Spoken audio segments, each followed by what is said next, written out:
Right. I think we are live. I think we are. Let's go. All right. Welcome. Welcome, everyone. This is the live stream. Welcome to the live stream. Currently, I'm planning on doing around half of this volume for today. For today, I plan on reading about half of this volume. I got a lot of time tonight because I started the stream a bit earlier this time. Probably end a little earlier than I did last night, but overall it should be a longer stream.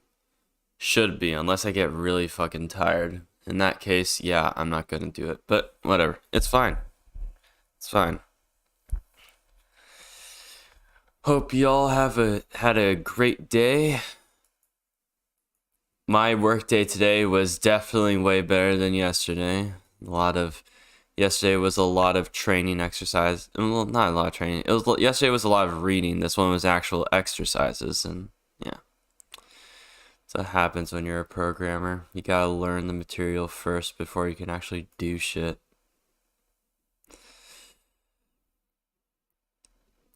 So yeah. I was trying to check to see if I'm missing anything. It doesn't look like I am. So, with enough stalling, we can get right into it. Oh, that's my thumbnail. I don't need that anymore. Right.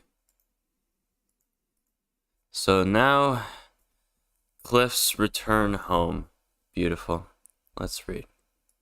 Chapter 217, Cliff's Return Home. Wait, Part 1. Hold up. We arrived at the capital. Give me a second. Oh, that's weird. It should work. Let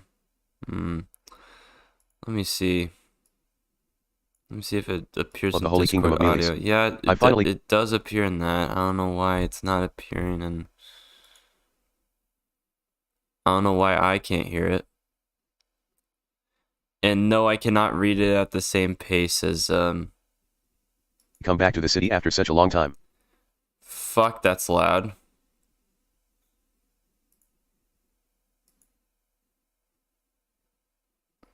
Although I visited Millis when I installed the teleportation circle, I didn't I know what the problem is. One of these sliders went down. Visit the capital. Okay. So, this... Alright. Gotta decrease the volume a little bit because I know it's a little grating on the ears. But we should be fine afterwards. So we'll start back up here. We arrived at the capital of the Holy Kingdom of Millis. I finally come back to the city after such a long time. Although I visited Millis when I installed the teleportation circle, I didn't visit the capital. So, this is only the second time in my life. Even now I remember the scene I saw when I was approaching the city from the north. The river flowing from the Blue Dragon Mountain into the lake, the pure white palace floating in its center, the golden cathedral along the riverside, and the Silver Adventurers Guild. The 7 towers encircling the city, surrounded by a vast meadow. Ah! Dignity and harmony, it exemplifies the two, making it the most beautiful city in the world. I think that was it. Even though it was so long ago, I still remember that line. How nostalgic, that book. Ah yes, Walking the World by Adventurer Bloody Count. It's an amazing name. I wonder what kind of person would have that kind of name. While traveling, I never heard of an adventurer by that name.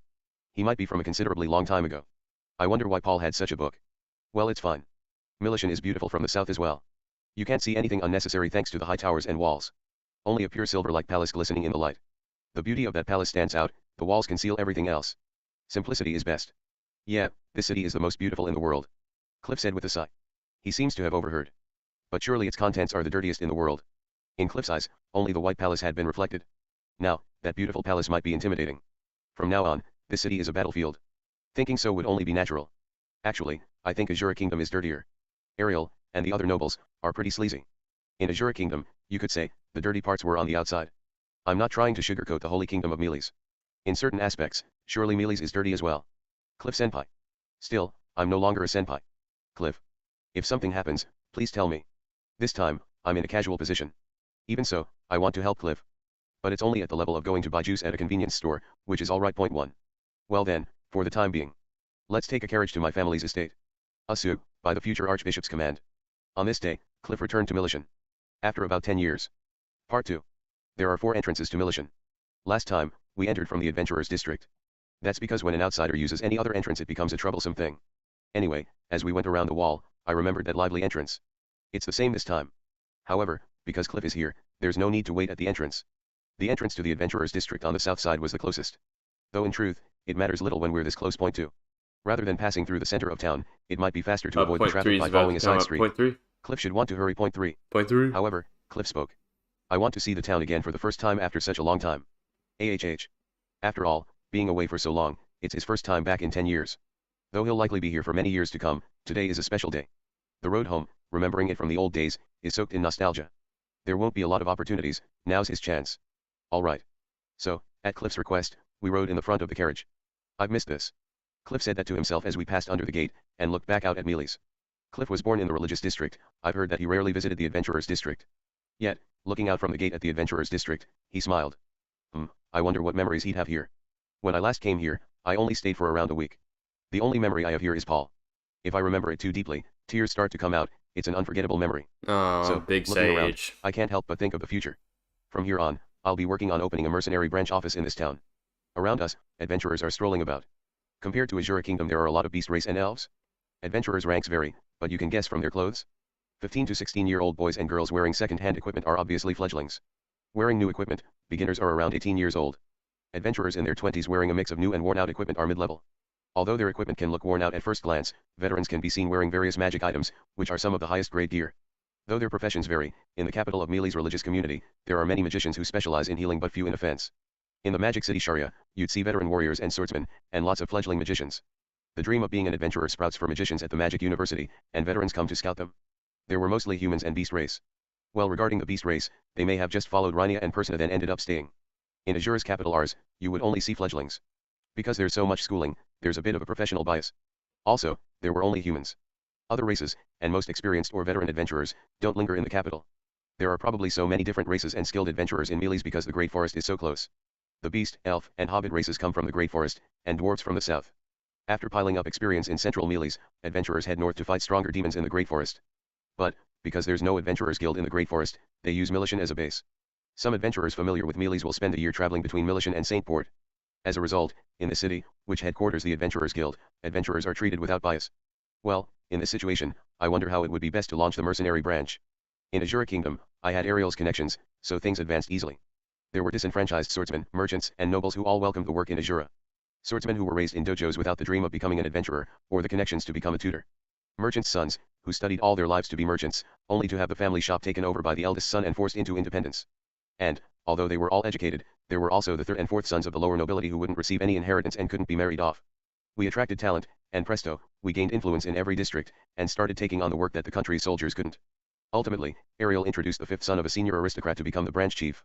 I had a long interview with that guy before I acknowledged him, but I was happy with his results. While wearing sunglasses, Aisha asked something like, for those 2 years after you left home, what were you doing? He replied, I hid my identity and interacted with the commoners. By doing so, and at the same time learning the differences in culture, I was able to learn the importance of knowing each fellow worker well. His reply was articulate and thoughtful. Oh, this guy is what I thought. In fact, he was good at bringing people together. He was familiar with the differences between the social classes, so when disputes occurred, he was a guy who could easily understand and resolve it. He didn't have charisma, but he wasn't dislikable. Well, that settled it. He's better suited to this than me. Well, that's just an aside. Now, I want to launch a good mercenary branch in this country. I need human resources and a branch manager. And directionality for the mercenaries. Aisha seems to have written something like a memo, but we can only start making decisions after seeing what we have to work with. Therefore she's looking around restlessly like me. But, it's still too premature to decide everything now. Though there are a lot of adventurers in the adventurers district, there's also the religious district, the shopping district, and the residential district. Not just adventurers, we should try to include the other locals as well. After seeing the religious district and the residential district, we should be able to draft a plan. I didn't notice last time. But there are a lot of different races here. Because the Great Forest is nearby. I keep looking around while I answer. Really, there are a lot of races. A group of dwarves that must be around 10 years old, a group of elves with thin limbs that look almost like dead trees. There are also a lot of different beast races.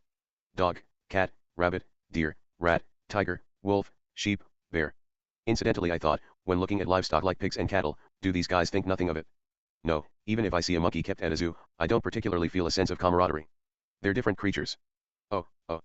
Ah, it's dangerous if you stand. Looking back, I suddenly saw Zenith standing up on the horse-drawn carriage. Aisha panicked and tried to sit Zenith back down in a hurry while she staggered and pointed at something from the shaking carriage. Monkey. Beyond her finger, it's a monkey. Aye, that's rude. It's a man with a face like a monkey. That reminds me, there isn't a monkey-like tribe in the beast race. Oh no. Well, I wonder if monkeys are rare in this world. Guy. Zenith is happily pointing at him. No, that monkey. What the fuck? I've seen him somewhere before. That's monkey it's face not someone from boy. the beast race. Oh no, dude. Oh. Hey Zenith Senpai. What are you doing in a place He's here like to this? gamble again, I swear. Jisoo. Part 3. Geez, I never expected to see you in a place like this. Jisoo spotted us and immediately jumped onto the carriage. There was no hesitation at all. But I'm not about to cast an acquaintance aside. Point 4. What amazing luck. How should I put it? This Bro, he always runs into them. I don't know why. Happy to meet us. Why is he? Why did he go to Millis? What the fuck? Puts me in a good mood too. Half the work, half the house 5.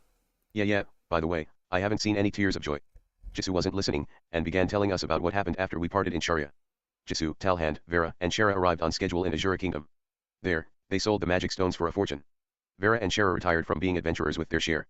They returned to their hometown. Sometime after, because they had so much money, Jisoo thought it would be smart to start doing some kind of business. Well, about Jisoo, how should I put it? Join the mercenary guild. I don't know much about it, but in Azura Kingdom there's a so-called gambling town.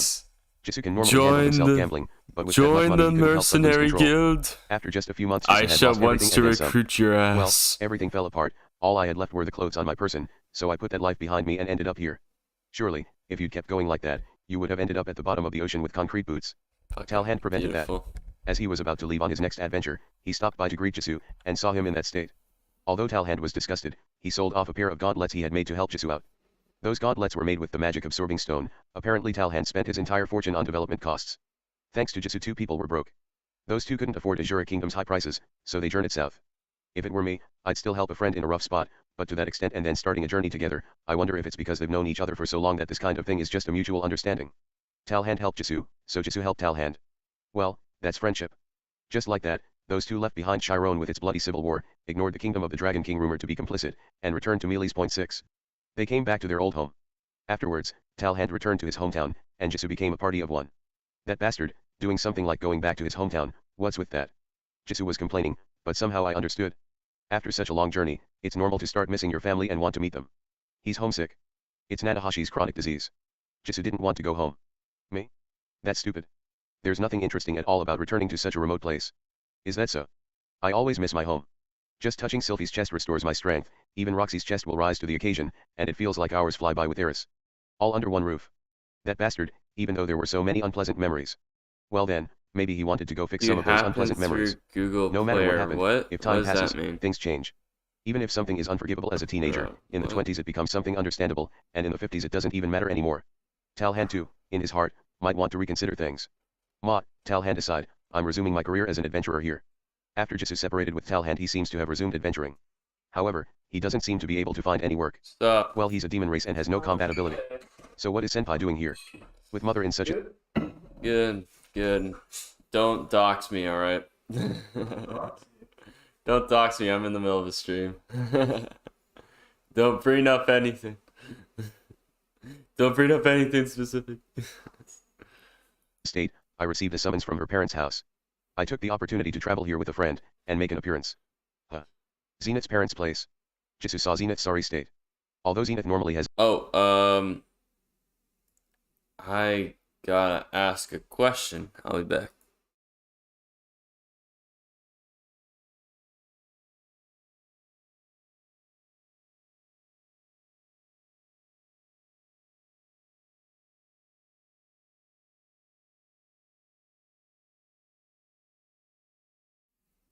Alright. That was a quick one. Just had to ask a quick question. Alright, back to it. The blank look, she seems to be in a good mood. I wonder if it's because of Jisoo. Well, I've heard about Zenith's home somehow, too. That seems pleasant. What have you heard? I don't know the details, but they say it's a stubborn house. Jisoo shrugged. Information like that, I heard it before coming. But, there's no choice but to go. We're almost at the district's boundary. It's too bad, but I should get off here. If a demon race enters the religious district it'll cause trouble. At Jisoo's word, I stopped the carriage. Jisoo immediately jumped down. Well, it was short, but we should meet again sometime. Stay strong, Senpai. Jisoo waved and walked into an alley. As he was leaving, he looked back. Senpai. Would you listen to a request? What is it? What Paul said in the labyrinth, do you remember? What he said in the labyrinth. Even though a lot has happened, I still remember those words. Probably, it's that. Yeah. At that, Jisoo nodded with satisfaction, and turned to leave. A sudden meeting, and an abrupt departure. It really was a chance reunion. Even so, although it was by chance. I'm pretty sure what he's referring to is like protect Zenith with your life. That fucking thing that Paul said before he died. I think that's what he meant, so. It was nice to see a familiar face in such a tense atmosphere. While thinking that, we entered the religious district. Hopefully I got that right. Part 4. By the time we got to Cliff's house, the sun was already setting. Cliff's house was more ordinary than I expected. An ordinary single-family home, it looks like it could fit a family of 3 or 4, it's snug. It looks just like the neighboring house. How should I put it, in the religious district, the houses are all uniform. Because it's the Pope's house, I expected something similar to Ariel's estate, it's kind of anticlimactic. It's unexpectedly small. Housing for the clergy is provided by the religious headquarters. However, because grandfather has a room at the headquarters, this house isn't used. Cliff explained to me, without getting angry at my rude comment. To put it simply, it's like corporate housing. Since we're already here. It's late, please stay. At Cliff's suggestion, I suddenly had a thought. Zenith's family home, it's in the residential area. That's right, it wouldn't take long. Although I have a hunch they wouldn't want us visiting so late. Visiting in travel wear, that might not be a good idea. We could set up an appointment to visit them, but we'll be staying in the adventurers district. So we'd have to come all the way back here. Well, thank you. I decided to accept Cliff's offer. We unloaded the luggage, stabled the horses, stored the carriage, and brought everything inside. But, while I was dealing with the carriage, I noticed a white cloud of dust. God. The dust had an acrid smell. Aisha let out a cute sneeze. Kehu. Terrible. Ji-san, doesn't seem to have cleaned. Cliff held a cloth over his nose, swearing. He probably didn't expect Cliff to be back yet and left the house unattended. In any case, the house is really dusty. To thank you for letting us stay here, we'll help you out with the cleaning. Aisha. Me. Aisha said in disarray, and Zenith gave a reproachful look. No, Zenith is expressionless. However, I can feel it from her eyes. Aisha also gave me that kind of look. Isn't there dubbing of the novel in English? This is a web novel. So, nothing official. Sorry, I didn't read that. I didn't read your comment. Yeah, there's no like official dubbing of the novel, unfortunately. So you're gonna have to deal with a robot reading it instead, because I'm not reading it. Every single time I read a fucking thing, I just butcher it. So what you gonna do? I suppose to entrust the cleaning to you. Wasn't that it? Every time. Something like, leave it to me. Not to mention I'm a super slow reader. Of course it's a joke. So we'd be here for like years. Of course. And so we began a night of house cleaning. We fully opened all the windows, even with wind magic it was rough, so we finished up by sweeping. After that, we wiped everything down. Since nothing had been used in several years, I used hot air to clear any bugs out of the beds and blankets. The kitchen was also considerably dirty, but Aisha somehow managed it. Meanwhile, in the Russian voice acting of the novel is just super well. I don't know how it is voice acting in English. I'm sure it's fine, but I'm pretty sure that'll be for the light novels. I doubt that there's anything like that for the web novels, especially when there's no official English translation. This is just like fan translated, so I doubt there's anything like that. Like the farthest that the light novel has gone to is volume 16 or volume 17 of the web novel. So there's no official dubbing for that. There's no official voicing for that. So yeah, you're just gonna have to bear with the robot, because that's the only way we can have something read this that's not me, because trust me, you don't want to hear me read. Cliff and I gave the living room a rough cleaning. We finished in 3 times the normal speed. The red comet Aisha .7. Then, you already hear me read comments. Journey, I butcher a lot Cliff of them. Senpai. So congratulations on your return. It's still too early. I have to meet with grandfather. While toasting with cups of water, we enjoyed a meal of dried meat and soup. As food goes, it's a little bland, but it's fine. I was troubled over how many ingredients we had left, okay. So I meant volume 17 of the web novel was adapted, which is the equivalent to volume 16 of the light novel. It's weird. The volumes don't match up, but like, yes, volume 16 was released, not volume 17. but volume 16 of the light novel is the equivalent to volume 17 of the web novel. Yeah. An underlying motive to finish them. Rudius, what are your plans for tomorrow? For the time being, I will visit the Latria house. I see, do you plan to stay there? I think that will probably happen. Even if they have a bad reputation, they're Zenith's family. Even if we stay for a while, it shouldn't be a problem. For establishing the mercenary branch and assisting Cliff when the time comes, staying in the Latria house may limit my freedom to act. But I won't know until I try. Well, after the greetings, I could always stay somewhere else. So, I'll need to hire someone to do the housework. If you'd like, every couple of days I could send Aisha over. No, that's fine. You guys are going to be busy too, it's just something to think about. Cliff said. No, actually, okay, so was there a volume cut or something between conversions? No, I'm actually not quite sure what it is. Maybe there's more side novels, or maybe there's just a few volumes that are like cut in half or something, but I'm pretty sure like, so what's weirder is that volume 7 of the light novel, it isn't even in the fucking web novel. So you'd think the light novel would be one volume ahead, but no, it's actually one volume behind, which is fucking weird. So, I don't really fucking know. I don't know English very well. We are currently translating volume 10 of the light novel into Russian. Ah, okay. The college arc are extended. Oh.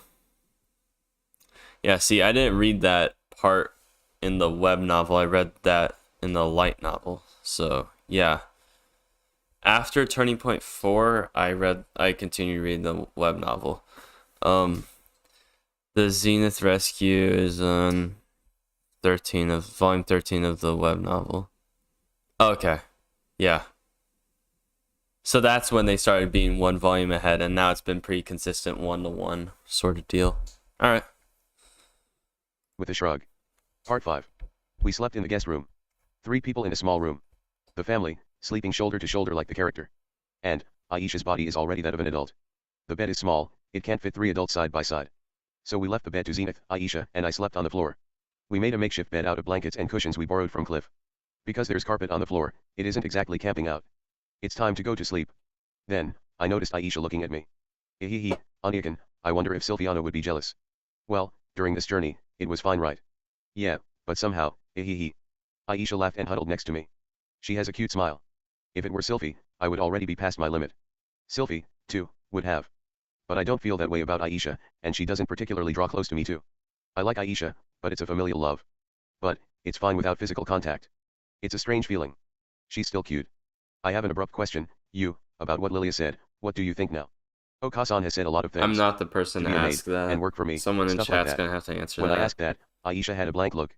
Then, she put her hand on her chin and had a look like she was thinking intently. It's not disagreeable.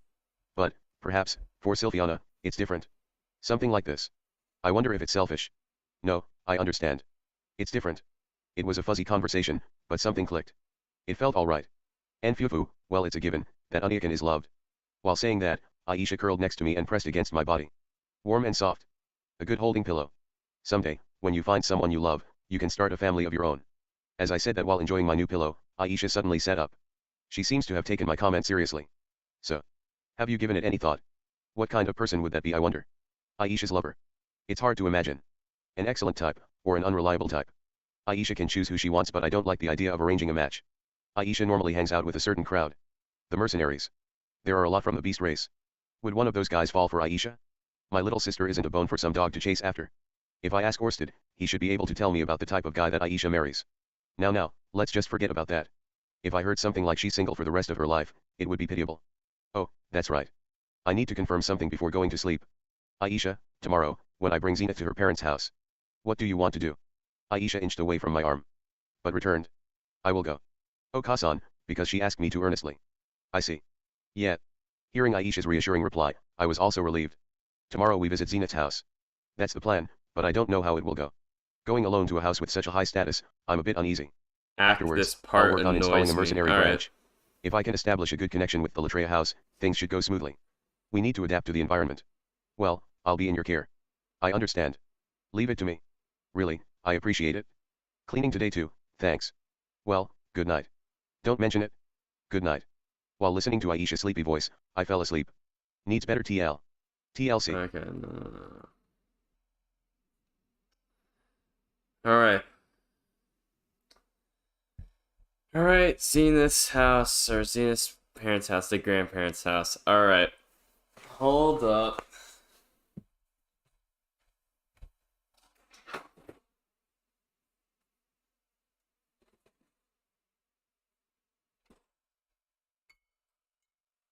I gotta take this one out.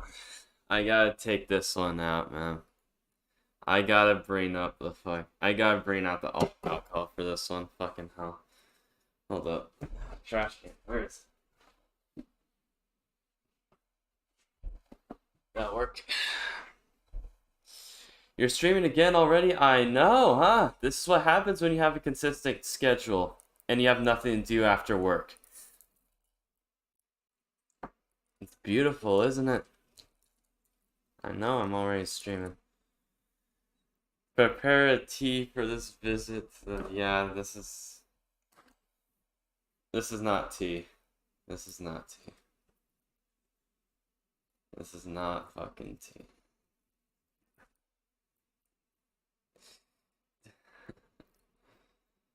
Bruh.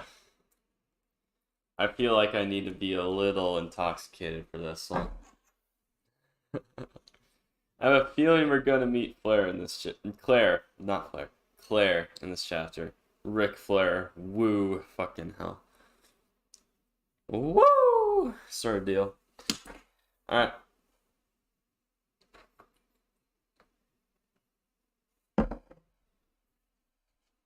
Drunk scream. Can't do that. Can't do that on a weekday. Can't do that. Unless it's a Friday. Can't do that. I refuse to go to work. First day meeting my manager with a hangover. I'm not going to do that. Fuck that. He hasn't been here the past 2 days, so going over there with a hangover. Not a great idea. No. Anyway, let's go back to it.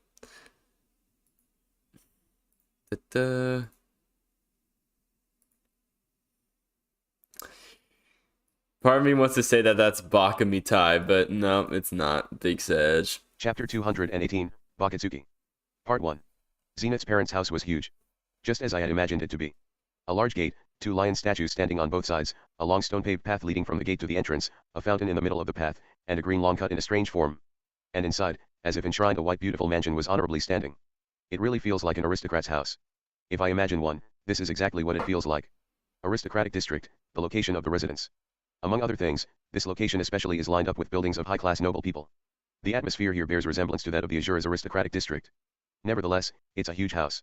Cliff's house was a disappointment, but Zenith's house was as expected. Although, I for one also possess something like this mansion in the Azura Kingdom. Since it was something I received from Ariel, I can't be too boastful about it. At least I possess something like this mansion. In a way it holds an atmosphere of integrity, but it should be identical in extravagance. Therefore, it's nothing to be afraid of. I don't feel nervous. I'm going to use my Next mouse to me, pad as Aisha like, just sighed. She is looking towards the mansion with an unpleasant face. Cause fuck it. Right now, we are standing in front of the gate and waiting. Me dressed up in noble-like clothes and Aisha in a maid uniform brought from our home. And Zenith put on a noble-ish attire as well, just like me. We were apparently entrusted to the guards stationed at the gate entrance by a person. I was trying to show the letter, but the moment the guards took a glance at Zenith's face they immediately hurried towards the mansion. There are no signs of them returning yet. Listen, Ani-chan, I'll warn you in advance, Oba-chan is a really unpleasant person. How many times have I heard this now? Really unpleasant person. However, I think I am a typical individual who in a way possesses resistance against unpleasant people. Hold up. Because I myself was a lowlife during my previous lifetime. Alright, here's the drinking game. Every single time any of Zenith's relatives say something cringe, I'll take a sip. Alright? Alright. We'll do that. A sip, not a fucking actual drink. Alright? I'll calm down. I'll take a sip. Alright? Most people can be pardoned. Alright. Therefore, it should be alright. Even if the other party is rebellious and can't be endured. Talking about Zenith's present state of mind, we can at least grieve and mourn the circumstances together. It might be impossible to do anything more than that, even though it's plenty enough. While I was thinking, several men and women were approaching from the direction of the mansion. It's not just the previous guards. But people with You'll appearance need of a maid and lots butler of are also there. bottles. I have like 12 people are 11. approaching this way with a fast-paced movement. The maids, lined up in 2 rows along the edge of the path before the gate. The butlers standing in the front, lined up evenly from shoulder to shoulder facing towards us. It's just like an honorable greeting formation often seen in a manga of a rich system. It was also done frequently in the Azura Kingdom. When the guards opened the gate, the butlers deeply lowered their heads. Matching their rhythm, the maids also bowed their heads. Zenith-sama, welcome back on your return. We were all eagerly awaiting you in our hearts and minds. They lowered their heads towards Zenith. But Zenith being the same as usual, with an absent-minded face, as if they didn't even enter the field of vision. It to last stream for the 100. Okasama is waiting. This way. Yes, please take care of us. The butler didn't mind it and bowed to me and then turned around on his feet to guide us. Yeah. Not a single word towards Aisha. I wonder if that guy treats her as a maid while wearing a form of servant uniform himself. In that case, I should have let Aisha wear a different type of cloth. It's my younger sister-like dress. A frills-type dress. Part 2. While I was considering such things, passing the long paved path, we went inside the entry hall. As expected, the inside was overflowing with elegant furniture and refined articles. Of course, it can't be compared to the Azura Royal Palace or Perogia's castle, but I think the hobby is not bad. Well then, please wait here. How did the location we were guided to was the so-called drawing room. The couch was facing towards a base put at the end of the room. And a maid standing at the edge of the room. In spite of waiting for a long time, Okasama did not appear. Even though I was strongly hoping and waiting for the trip to finally end, but now I wonder if I have to prepare to appear in front of the public. Anyhow, first I let Zenith sit. After that, I let myself sit next to her. When I suddenly looked over, Aisha was standing at the side of the chair. Shit. Aisha, sit down already. But, I think it should be good if I keep standing. You're my little sister, this is a place for visitors. Sit down. Yes. After I said that, Aisha sat down next to Zenith. Now, we wait without any conversation between the three of us. This reminds me of the time when I went to Philip's place for the interview. At that time, Saros abruptly came and went all the while shouting. It's nostalgic. It would be fine to skillfully do it just like that time, but it was how things were done during Saros's time. Certainly, it was a kind of initiation when greeting oneself. I thought in any kind of world the courtesy should have been giving oneself's name first. For now, let's just proceed with that. Okasama, this way please. While I was considering things, the door opened. The one who entered was a nervous-looking old lady with blonde hair mixed with white. And a fat middle-aged man wearing a lab coat with a beard on his face. I don't even have to ask who is the Okasama. I immediately stood up, while holding my hand in front of my chest I made a light nod. Nice to meet you, honorable grandmother, I am Rudius Grere, today. The old woman did not even so much as glance at me. She bypassed me while I was still greeting her and moved to a position where she can see Zenith's face. And then, stopping one step away, she observed Zenith's face seriously. What a deeply moving reunion. Or so I thought, while harshly breathing Claire said in a cold voice. Certainly this is my daughter, Andal please. As she said that, the bearded man moved. While passing through my side, he took action and held Zenith's hand. And then, touched her blank face with his hand. Please wait a moment, what is this all of a sudden? I interrupted in a state of confusion. I am late in introducing myself. I am Claire Sama's physician in charge, my name is Andal Berkeley. Thank you for this politeness, I am Rudius Grere. Are you the doctor? Yes, today was actually Claire Sama's diagnostic day but her daughter came at just the right time for me to take a good look at her. I see. So that's how it is. Claro Bachin, she came hurriedly in such a short time just to see Zenith. I get it. If that's how it was, mother. Who taught you that sitting here is a good thing? Just as I was about to say that, a reprimanding voice soared at the back. I turned around to see a quivering Aisha get off the sofa in a hurry. Even though you're a mere maid, while the landlady is still standing you have the nerve to keep sitting. Just who taught you such— That's 2 sips, hold up.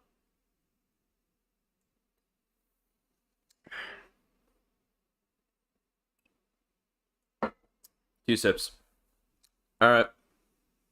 Chapter 218, Bakatsuki.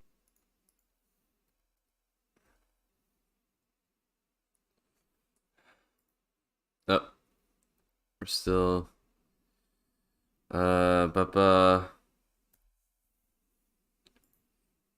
Late in introducing myself, who taught you that sitting here is a good thing? Just as I was about to say that, a reprimanding voice soared at the back. I turned around to see a quivering Aisha get off the sofa in a hurry. Even though you're a mere maid, while the landlady is still standing you have the nerve to keep sitting. Just who taught you such a thing? Please forgive me. Aisha was hanging her head down while looking like she was about to cry. No, wait. How come? Just wait a moment. This pace is too fast. Why are you ignoring me? Hey, I'll cry. I told her to sit there. The moment I said that with a strong voice, Claire slowly faced towards me. Oh no, I've said it now. God, the hell with it. Even though she is wearing a maid uniform, she is still my little sister. She only wore those clothes because it was easier to move around in it and made her look after mother to the utmost. It would be problematic if she is treated as a maid. People are identified on the basis of their clothes. In our house people wearing maid uniform will be treated as a maid. It was also those kind of house rules. I'll get by with that. What kind of treatment will people go through wearing clothes such as mine? Of course, they will be treated suitably. This means that people with such an attire will be ignored. Is this how this house works? While spreading my hands apart, I looked down upon my clothes. The clothes doesn't look odd, I think. These clothes, I wonder where I bought them from. If I remember correctly, I think it was in Sharia. I wonder if I should have brought the Azure Kingdom ones, should it have sufficed? But, those ones are for partying. No, the reason I ignored you was because, an unknown person suddenly called me grandmother. For many years, the number of imposters have increased here.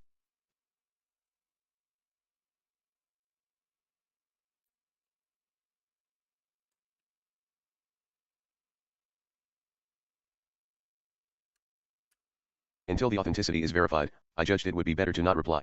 I see.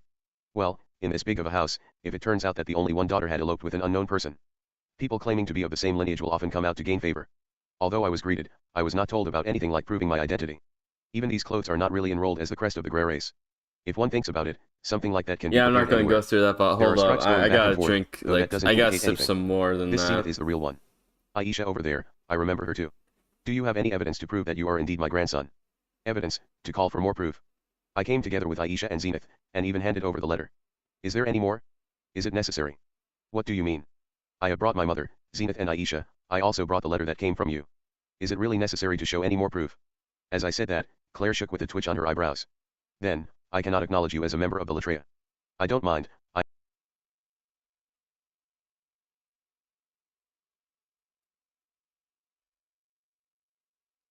am a member of the Grey race, the present family head. Today is my first time straddling around this household. I have no intention whatsoever of being a member of the Latria household.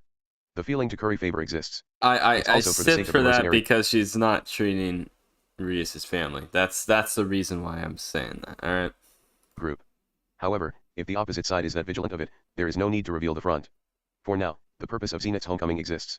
Whether Claire is somewhat amused or not, with her eyebrows twitching and her body quivering a little, she approaches me with a glare. For the actual head of the Grey family, you sure are surprisingly cheap looking. After all,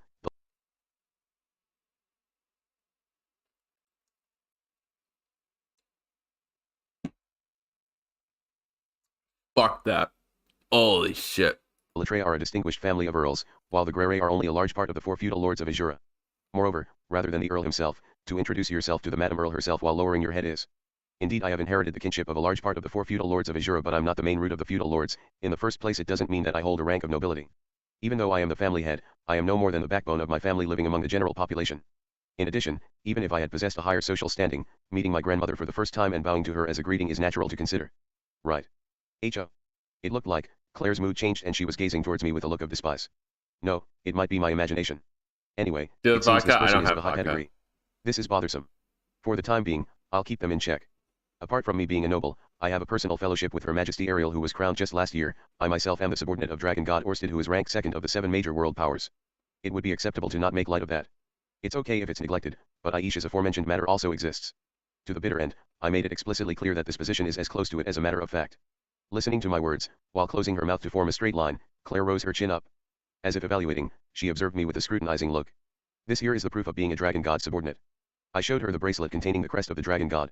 After Claire looked at it for a few seconds, unaware of the butler standing at my side, I heard him saying something in a low voice. While nodding, the butler said, "Certainly, this is the Dragon God's. I don't think it's very much popular, but, that butler, he seems to know about this crest. Something like this can be forged as many times as it takes, it would be troublesome to say something like that." I see, I understand. While saying that, Claire quickly pulled down her chin, with both hands on the side of her abdomen matching the rhythm. And then, in a natural manner, lowered her head. "My name is Claire Latria. Wife of Temple Knight Party Sword Group Battalion Chief, Large Leader, Count Carlisle Latria. Currently, I have received administrationship of this estate. Please humbly pardon my previous impoliteness. Was I able to prove my social position? Or was my attitude able to cross over some kind of hurdle? I can't comprehend it, but Claire was lowering her head and was apologizing. Nevertheless, Battalion Chief of Temple Knight Party. Zenith's younger sister, Therese, was also a member of the Temple Knight Party. This house has probably a profound relationship with the Temple Knight Party. Well then, once again. I am Rudius Grey, son of Paul Grey and Zenith Grey. Currently, I am working under Dragon God Orsted Sama. Please don't mind about the previous matter. I as well didn't give enough forethought to my preparation. It is obviously natural that you would be so vigilant. Part 3. While both of us lowered our heads, this matter came to a conclusion. Phew. With this I took a breath of rest. Only the greetings ended up taking an extremely roundabout way. Somehow it's managed now. Then, by all means, please take a seat. Yes, please excuse me.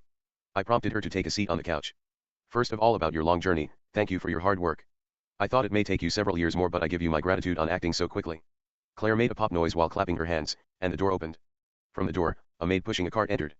Above the cart in plain view was a tea set. Tea ceremony, huh? Alright, I'll show you my tea skills that I forged in the Sky Fortress. Oh right, before that I'll let Aisha sit. She is not a maid, but my little sister. It would be troublesome if she is not treated as a guest. In that case, if they are insistent I'll rather leave a place like this. Aisha, sit down already. But. Today, you're not a maid, but you're here as my relative, sit down now. While looking intermittently towards Claire, Aisha quickly dropped her lower body. Claire who said nothing, only her eyebrows twitched. For now, she seems to have allowed it.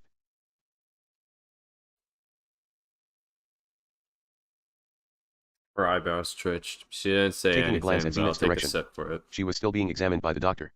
Things like tongue and eyes were being looked at. Well, seeing those places, I can't accept to do anything. Apart from Claire too, rather than hearing about the message of memory not recovering, showing her to a doctor that she can trust should be understandable. Mother is, we tried with our greatest effort to cure her but we were not able to find any methods. In a faraway village, the means to remove this curse might be limited. With a clank the words came. To call my hometown village like? But you know, I perfectly anticipated that you would say something like that. This is well within my scope of expectations. Certainly, Millis is advanced in healing magic as compared to Sharia but, I was able to request help from Orsted-sama who has the knowledge of every single piece of magic and Perogius-sama who is well informed about summoning magic. Perogius? One of the three heroes? It's hard to believe such an abrupt story. But it is. I can understand not believing such a story. But I can't lead her astray now after coming this far. Well, I am going to live in Millishan for a few months anyway. In the meantime, Claire will realize that curing Zenith might just be impossible. Well, it would be problematic if she is subjected to unreasonable medical treatment. By the way, how is Norn doing? While I was thinking of talking a bit more concerning this strange topic, the topic somehow abruptly changed. Norn. She is enrolled in Renoa Magic University. Since it would have affected her studies, I left her behind. Is that so? I thought she was not able to score much results. Is she doing firmly? Yes, she is right now standing at the top of the school as the student council president. While I exaggerated a bit, Claire seemed to have an unexpectedly surprising face. Inside her mind, Norn must have been a no-good child. Well, if she is compared with Aisha, that will happen. Is that so? When will her graduation complete? It's not yet decided. What about marriage? Any state of love affairs are still unidentified. So to say, Claire frowned. I wonder what I said to make her annoyed. Then, bring her here after graduation. Not able to say yes or no to the reply that was a commanding tone. Did she not take into account the distance between here and Sharia? Even though it takes 4 years for a round trip. Well, in reality there is a teleportation magic square, coming and going back can be made in a week's time. That is no problem but a satisfactory companion cannot be found in something like a backcountry that is Renoa Kingdom. I will choose one at my own discretion. What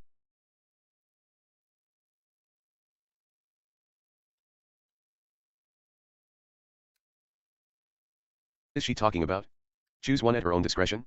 Are you going to make Norn marry someone? That's right, if there are not going to be any marriage proposals from the present heads of the family, I will take it upon myself to guide her towards the non-existent path. No.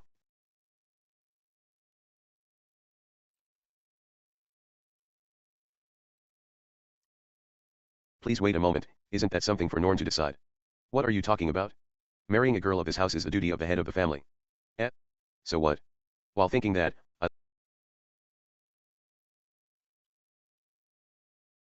I gotta calm down. Look at Aisha. She just shrugged her shoulders. With an attitude of isn't it so? Possibly, in the nobility of this mealy sacred country, it might be common sense. Right, that's right. In the previous world as well, the parents had the decision to choose a suitable partner for their kids. Only I did not come nicely, it's a surprisingly common idea. However, we don't have such a rule in our house. Norn if you want to marry someone, Nii-san will readily accept that person, only if you bring him to a joint party with several students so that I can express his approval. I will make sure to take responsibility about Norn's circumstances. For the time being, it would be better to say this. Is that so? I understand, being the head of the family you ought to be more reliable. I was reprimanded by my superior. It has been like this since a little while ago. It feels like I am being looked down upon. But, let's calm down for now. This is well within my exceptions. I understood that this person being unpleasant was not a joke. In the first place our way of thinking is different, only objection and quarrel will take place side by side if this keeps on. Today is our first time meeting each other. First of all, it is necessary to start with knowing each other. The demands come after that. It seems to be over. While I took a deep breath, Mr. Endel returned with Zenith. Aisha immediately stood up and helped her sit down on the sofa. How was it?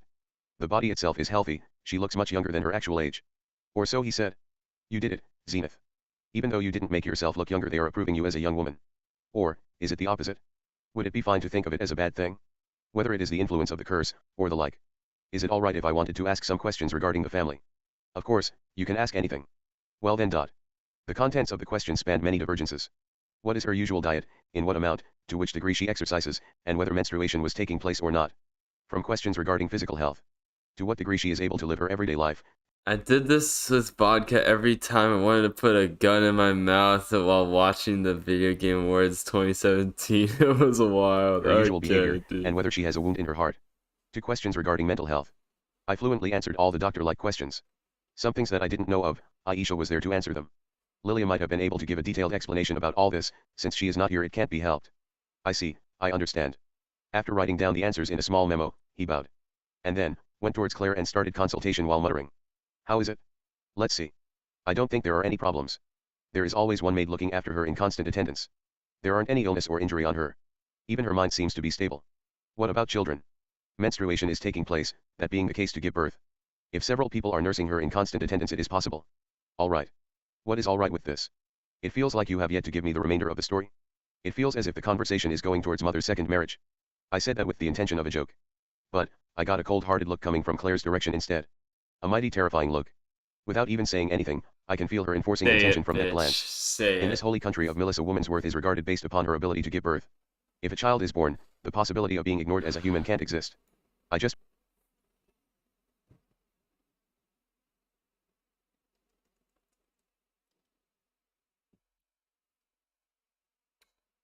want you to wait for a moment. Can't be ignored, really. No, calm down. Even if it's not ignored, it's still not confirmed. She is just reciting the general knowledge of this country. I don't believe that there is such a thing whether a woman's worth is based upon her ability to give birth. If this is something Obachan has decided by herself, then she might be under the impression that this is the truth. Ah, that's right. You should cut your bonds with the priest of the Pope's faction. I am well aware of your friendship with the priest of the Pope's faction. Yet again an abrupt change of subject, confusion is about to be born. I was not able to seize authority to lead the conversation. I think it's because Claire has been speaking with a strong voice for a while now. Or, I wonder if I have failed in initiating my response. It's the former. Certainly, I get along well with Cliff. But why is it necessary to cut my ties with him? Currently, the Latria have started to move as the Cardinal's faction. Any person working under the Pope's faction is not allowed to be associated with the Cardinal's faction. It might be about the demon race's ostracism. I think the Cardinal is at the top right now. Not particularly. I don't have any intention of supporting the Pope's faction by myself. Won't that suffice? No, it can't be permitted. If you want to stay at this house you have to abide by the rules of this house. Well, certainly, since Cliff's position as a Pope is more or less guaranteed, I'll end up getting completely backed by the Pope's faction. It's not like I don't understand such a strategy, if you comprehend it as such. It's not that kind of a feeling. Cliff has looked after me in school. He has also aided in Norn's growth. Shouldn't it be alright to at least associate with him as a friend? It can't be done. If you want to associate with the priest of the Pope's faction no matter what, you will not be permitted to stay at this house. It's hopeless. Alright, I understand.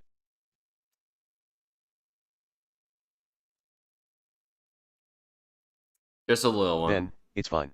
For today, let's stay at a different place. Alright, it's fine. I'm not angry. I'm not angry at all. I'm perfectly calm. I'm the calm and clever Rudius. There is no reason to panic. I was aware that Claire was this kind of woman. I was prepared for this. My relationship with a friend would become an interference was outside my scope of assumption, but we were incompatible like oil and water. At least without quarreling I'll give my greetings and leave this house. Leave Zenith here, and quickly depart. My thoughts suspended. Just in case, from now on you will be permitted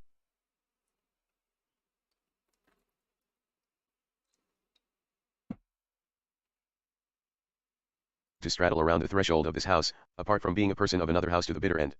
Leave this place? What do you mean by that? The words that came from me was a reply to the previous line. My consciousness flowed away for several seconds.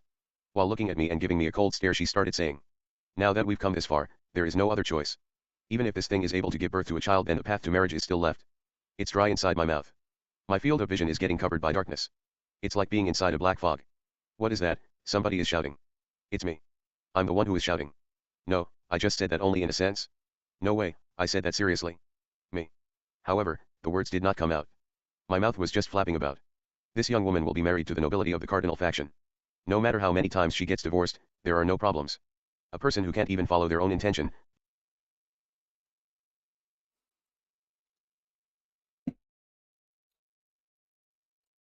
Just who are you pressuring her to marriage? Calling your own daughter this thing. Treating her like an object. This healthy body is a blessing in disguise. I have never once heard the sound of a blood vessel tearing. It's not supposed to be heard. It's just that kind of humor. Whenever Eris gets angry there might exist some kind of auditory hallucination to be heard. Usually after that I faint so I don't really remember anything.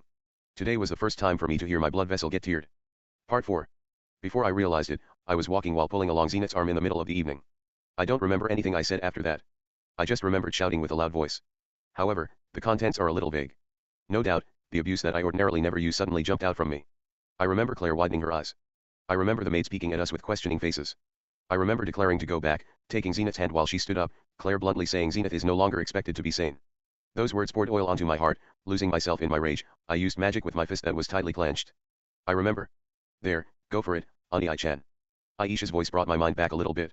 After that Claire called out for palace guards, I kicked them like leaflets, cutting my family ties with the Latria. I rushed out of that house as it is. Phew. Before I noticed, we already made it to the border of the Holy District. Because of my anger episode, my field of vision is turning round and round. It becomes irritating if I recall it. I never thought I would hear such disgusting words like that. Ah, shit. What healthy body is a blessing in disguise. I shouldn't have come here, I didn't want to hear such words. What was that? That self-centered BAA-san. No, of course, it's fine to ignore the first greeting. Well, even if an unknown person suddenly calls you Oba-chan, you can just draw away from them because of their actions. I can understand if you bring Norn's fiancé to talk things over. Even in the previous life, I heard distinguished families had something like that. They are operating by abiding those ways of general knowledge. Yeah, I understand. But, Zenith is no good. She has memory loss and can't even lie properly by herself. For what reason someone would even consider to make her a bride granted her condition? Moreover, her body is healthy. Being able to give birth to children is a blessing in disguise considering menstruation. The married Zenith will receive nursing at daytime and will get embraced by her husband at night. I know what that is called. A Dutch wife. And what if she gets pregnant? Will you bear it? Will you consider bearing it? Even if she does give birth, what about Zenith's intention? What about my... Right here. All the way right here. Like, what the fuck? I don't think we're gonna see Claire again this chapter, but... That's right, I am hungry. I didn't eat anything at noon. I want to eat anything other than stew. Oh, Ani-chan. I turned around on being called. Aisha was fidgeting. With a troubled face and considering what to say. Aisha. I immediately reached out my hand in silence and hugged her. She didn't resist me but rather completely settled within my arms. I understood the reason why Aisha or Norn, even Lilia had spoken so ambiguously. That's right. Oh my About such a painful meeting. I don't know what kind of things that person said to Aisha and Norn while they were being raised. But, it must have been an undoubtedly unpleasant experience. Sorry for bringing you along. No, it's fine. But we weren't able to make a connection. 2. Need. 3. Rice. 4. Rice plant. 5. Connection. 6. Ah, that's right. I was thinking of borrowing the assistance of the Latrias to my side in order to form the mercenary group. Well, it's alright, I don't want to borrow such assistance. I'll make a different connection. I'll ask Cliff to try and see if trust can be formed with his grandfather. It might not do to ask so much of an influential person like Cliff. Well, it's fine. If that doesn't work out, we'll just have to go along without any connections. No matter what, I'm tired for today. Let's return back and take a rest. But, even if I return, there is no place to stay at. Right now if I choose to lodge at the Adventurers District it will be late night by the time we reach there, Zenith will also have to walk till there somehow. Alright, let's lodge at Cliff's house again. While thinking that, I turned towards Cliff's house. I don't know. Reference maybe. Saying, what a joke. Aisha is saying cone equals connection here which... Oh my gosh, that shit was cringe. Holy shit. I did not expect for something like that to happen. I knew that Claire was gonna be a bitch, but I did not expect her to be that much of a bitch. Not even considering like Zenith as like an actual person, but instead just as like fucking just like, yes, she has the potential to bear children, therefore she has value. My boy, what the fuck is that? My boy, what the fuck is that? My boy, what the fuck is that? My boy. My boy, what the fuck is that? Did the monkey show up already? The monkey did. Wait, he did show up. What do you mean, no? He did show up in the beginning. He showed up before Rudius went to Claire. Everything has a reason, but it's what I don't know what you're talking about.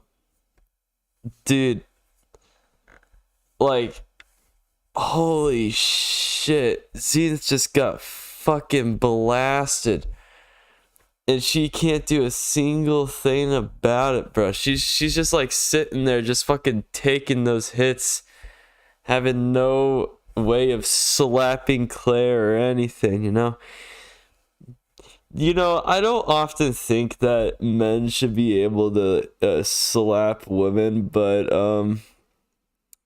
And if Rudius did slap Claire, she would have at least a concussion, but at her age it is possibly fatal. But now hear me out. That bitch deserves to be slapped by Rudius. And I know it's a pretty violent thing to say, but you know. Okay, just wanted to remember and what other happened. Everything is fine. Okay, I don't know what. Okay, dude, bruh, this shit's fucking crazy. Anyway, let's fucking go back. I've talked enough about this. That might change later. Okay, no, I don't even know. Just keep reading. Okay. Chapter 219, Millis Church Headquarters. Oh Part my. 1. After the encounter with Claire, I returned to Cliff's house with a dejected heart. Right before me, an unbelievable scene was unfolding. Wow, inside the house Cliff was hugging an unfamiliar woman. A plain-looking woman. Bright chestnut-colored short hair, Zenith is an freckles on face, S-tier slapper. Well, like, okay, here's the reason why I say slap. It's because of the fucking, like, the volume 15 diary chapters. We know she has the ability to slap people. We saw prophecies of Zenith slapping Rudius. Now, I don't know if Zenith is... Wait a second. There were people who commented on the video saying that this is... There were people that commented on my fucking Turning Point 4 video with Zenith slapping the shit out of Robin, saying that that's a volume 21 reference. And I had no clue what the fuck they were talking about. It was just her slapping Rudius. But, bro,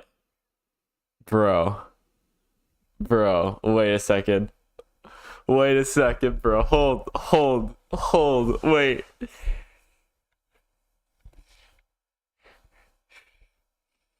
Hold up. Are you telling me that shit's actually gonna fucking happen? Wait a second. Bro.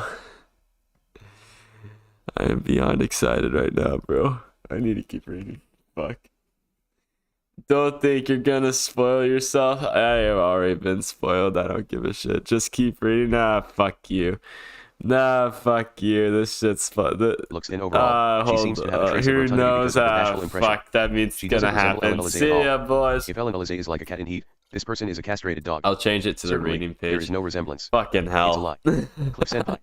What? Seriously? The person who so strongly lectured me. Welcome. The reason you Beautiful didn't bring Ellen Mike. Elise along was for the sake of meeting that person? Were you playing with Ellen Elise all along? Yeah. Even though you have an erotic partner, she still gave birth to your child. Don't you feel anything in your heart? Please say that this is a lie, Cliff Senpai. After continuing from what happened at the Latria, if even Cliff Senpai does such a thing, Zenith I'll stop will believing in slap anything anymore. Rudy. Damn it. Where is No, okay. Silky, Roxy, Eris.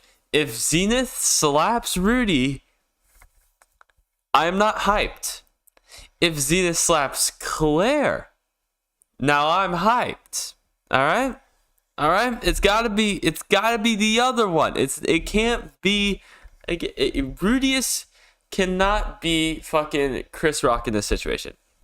It's gotta be Claire. All right.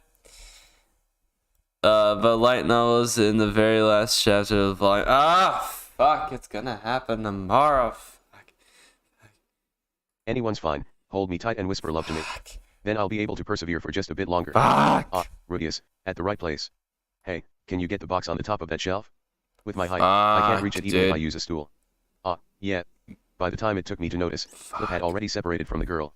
It didn't particularly We've feel already like been streaming for an hour. Only the feeling of supporting someone who has fallen off from the stool. Zenith will have something, don't worry. Okay. It's fine, thank you. Okay. While hearing such conversation, I took down the box that was on top of the shelf. Alright. The dust which wasn't able to shake off during the cleaning the other day was blown off and the box was handed over to Cliff.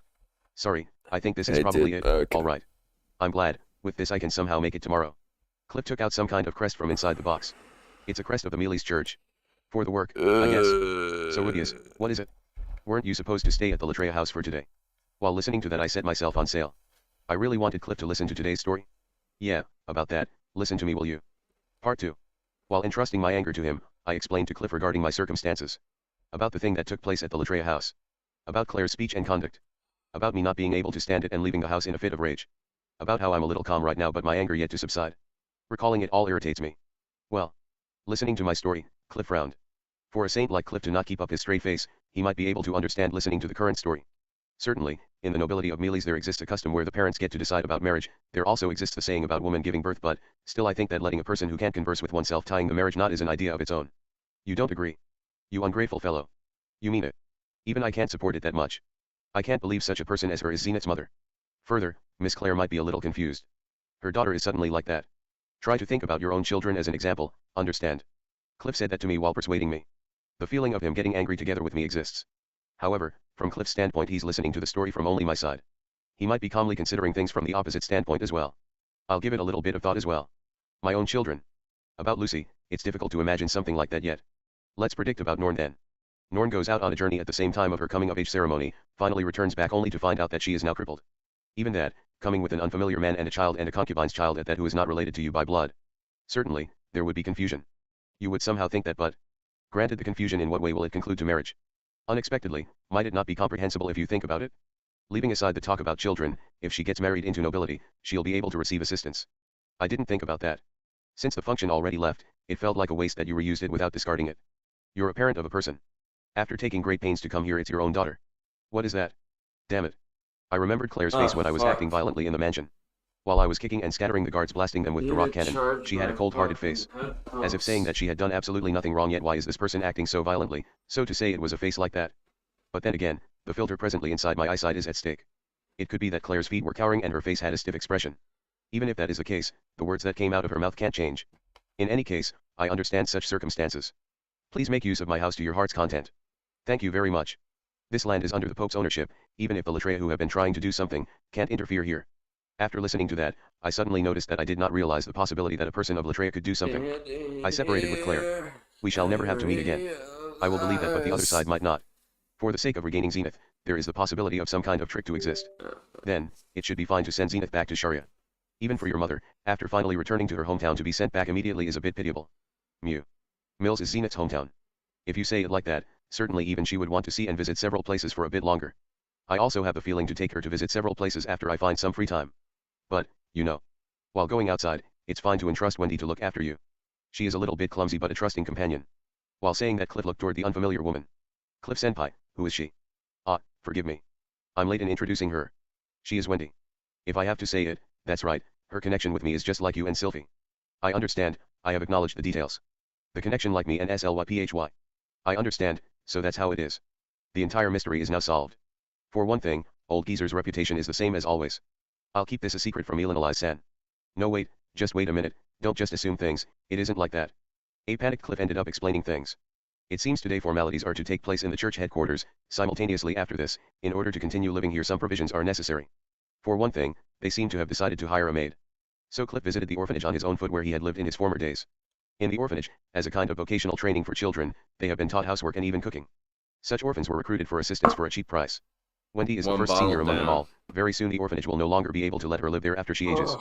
Therefore, for that reasoning, for a short while, I have accepted to help her out in her commuting from there. This will also give actual results out if she is to do housework at my place. The point is, that girl was finally hired as a teaching practice like Flo. Working at Cliff's house who was the Pope's grandchild meant trust could be made apart from producing results. An advantageous employment find. My name is Wendy. I can do ordinary housework and the like. Please give me your regards. The same as Sylvie. To say it like that, I thought she was an addition to his relationship, but... in other words, she is just a childhood friend that he played with during his former days. However, I can't figure out how old Wendy is. I hope misunderstandings don't occur while living together with a girl this young. No, it's fine if it's Cliff. I can live on my own as well, so it's fine. Part 3. Anyway, the moment I rushed out of the Latria house, the plan ended up as a failure. If it's become like this, I think it should be a good move to return Zenith to the house at once. But at the bare minimum, I wanted to let Zenith look around the town, since I felt indignant about Claire's treatment toward her. Still, I'm thinking carelessly. It would be better to aid Cliff in his growth to adulthood by completely repressing the Latria. But such a future is not the only one that may come to be. Aisha, what do you think? I'm troubled, I need consultation. Let's listen to Aisha's opinion. Do you think it should be good to send mother back to home at once? Or else, it might be good to stay at this house for a short while, showing her around the town and visiting several places when there's free time. After listening to that, Aisha started thoroughly considering it while crossing her arms. However, she immediately raised her face up and looked towards Cliff. Is this house really safe? Yeah. It's a small house, but it's unlikely that the Latria could simply interfere here. It would become a big problem if they did. Assuming they were willing to cause such an incident, what's the likelihood of the Latria interfering? It should be almost non-existent. Since their household would also be put in that position. Position, huh? That old woman is a person who gives priority to her pedigree, probably taking such things into consideration. She is stubborn and an unpleasant person to deal with, but her mind is not the one at fault. What the fuck does that mean? With her arms still folded, she said that. But perhaps for that house, the fuck does that even person, mean, Zenith's mother, dude? to become like that, is useless. They no longer value her. I think. Certainly. Bro, for the Latria, Zenith's utility value should have been low. That is why Cliff frowned at that time. It's just how people accept the common knowledge of this country, even if it's something like getting married to a partner who can't even talk. When such a thing is forced, I think the relationship after marriage would be frail. If you think about it, it might become possible to get your hands on the original source of support from the Fido region search party. 1. That being the case, if such a request was made, I wouldn't think it was worth the asking price. An affectionate relationship isn't needed, as long as they're good looking. Treating someone like that should not exist. Point 2. This one time they discovered how scary Oni-chan can get, they didn't even give chase to us just now. I don't think they have such an obsession with Zenith. Yeah, that's right. After leaving the Latria house, I returned back while leisurely walking, but no one was pursuing us. I thought the guards would at least be able to pursue us in order to report back. I can't understand whether they might be afraid of me, or they just simply gave up. But, she was aware of my friendship with Cliff. I don't know where she got that information from, but, anyhow, now that we've come this far, if it's found out that I've taken refuge here, I'll leave it as is. Go back I think it should be alright to live in a place of power where we can be protected from the opposition rather than being able to live in a nearby place in some way or other. I see. The risk is great, but the return is little. That means it's unlikely that they will regain the higher hand. As expected of Aisha. She considered things nicely. If that's how it is, Rudius. And then Cliff interposed with his mouth. Tomorrow, I'll be meeting my grandfather, won't you come with me? The problem regarding the Latria is now raised, it will become difficult to move around in this country from now on. You're in need of a connection, right? Is it fine? Of course, it's up to you whether you want to become a shield for my grandfather's back. I'll just introduce you to and won't interfere anymore. I see. Cliff should hate me intervening. I also had no intention to come to Cliff's assistance. However, I haven't grasped how much of my existence has been acknowledged. Dude, the Pope's gonna stop. The Pope's gonna like bash him if he learns about his current polygamy situation, bro. He's gonna fucking bash Rudius for that shit. Don't even fucking join him, bro. He's gonna fucking do something about that shit. I doubt he's gonna like be after fine the introduction, with it. If I can incorporate him in the ally camp, it will end up becoming Cliff's achievement. If I can put up with that, he can get me introduced Cliff's to the Pope. A little lenient. I must advance the progress of the mercenary group and not just only Zenith. Regarding being a shield for the Pope's back, those two functions can be done effectively. Because apart Cliff that, didn't even want to go back, to protect Zenith. He was struggling. Furthermore, he was just like, by having some form of connection, the opposition will have more difficulty interfering. Wait, was he? No, that was Xenobo, wasn't it? I bowed my head towards Cliff. I can't remember. There are still some things to consider. Whatever, it's fine. Let's regain our spirit and proceed. Doesn't even Part 4. matter. The next day. After eating breakfast, we started proceeding towards the church headquarters. Yeah. Aisha stayed behind to take care of Zenith. There. The church headquarters was standing out as a golden building with an onion mounted on the top of it. Go back there. The holy country of Mills, with the motto of peace, was overflowing with white and silver color. In such a country, only this building had an exterior that was clownish and gaudy in its gilded splendor. The onion mounted at the top is in bad taste. It really feels so out of place.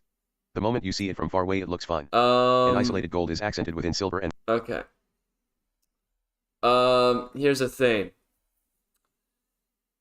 Yes, if you're serious about your beliefs.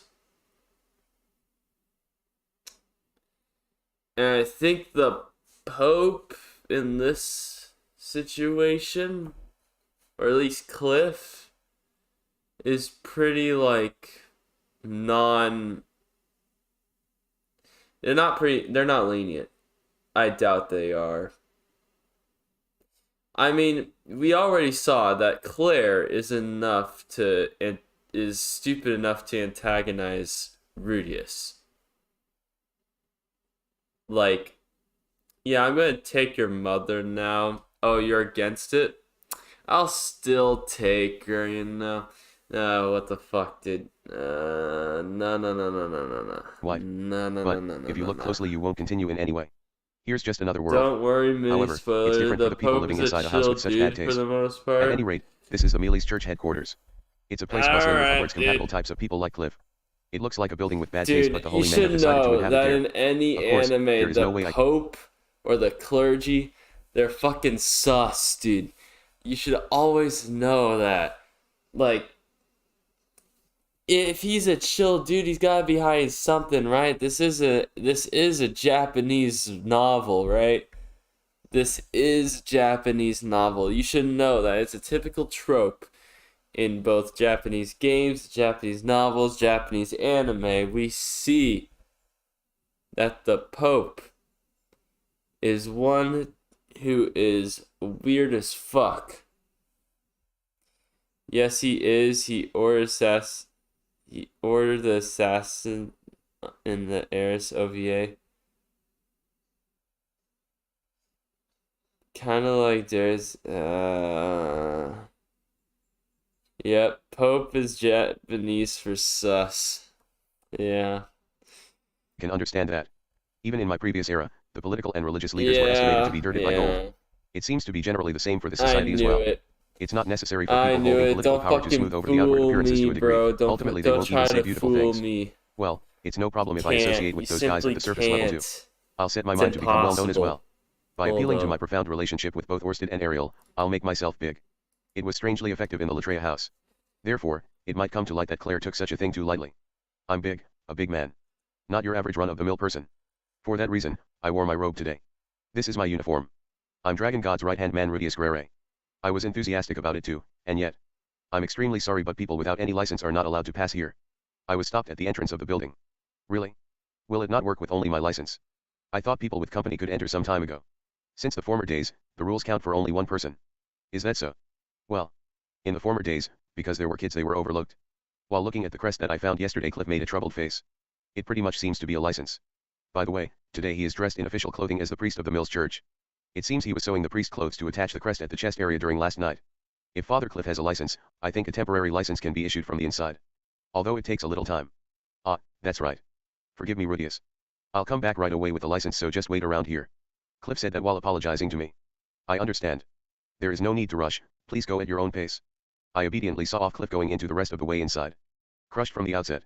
But, it was not like I was turned away from the gate. For the moment let's stroll around the grounds. Part 5. The grounds within were wide, the building was huge as well. It seemed to be lightly 4 times that of the Latria house. The building has 4 stories, if you look at it from above, it looks like a structure piled up with end. Is inside. It was not like an 8 mountain star but rather a square was inside a square. Point 4. At the external part of lies the office of the headquarters. An office worker related to the organization and a typical Reverend Father perform business-like procedures. Besides that, permission to enter the faith and funeral arrangements are also accepted. It seems something like marketing of symbols is also carried out. As one must expect from a headquarters, everything performed here is under the influence of the Millis church. Inside there exists residence wards and office rooms for the staff and what seems to be an idol shrine. Typical standard of permitting only the important people and no one else. It seems even an office worker is not informed as to what is performed inside. So to speak, it's the center department of the Millis church. It's evident a license is necessary.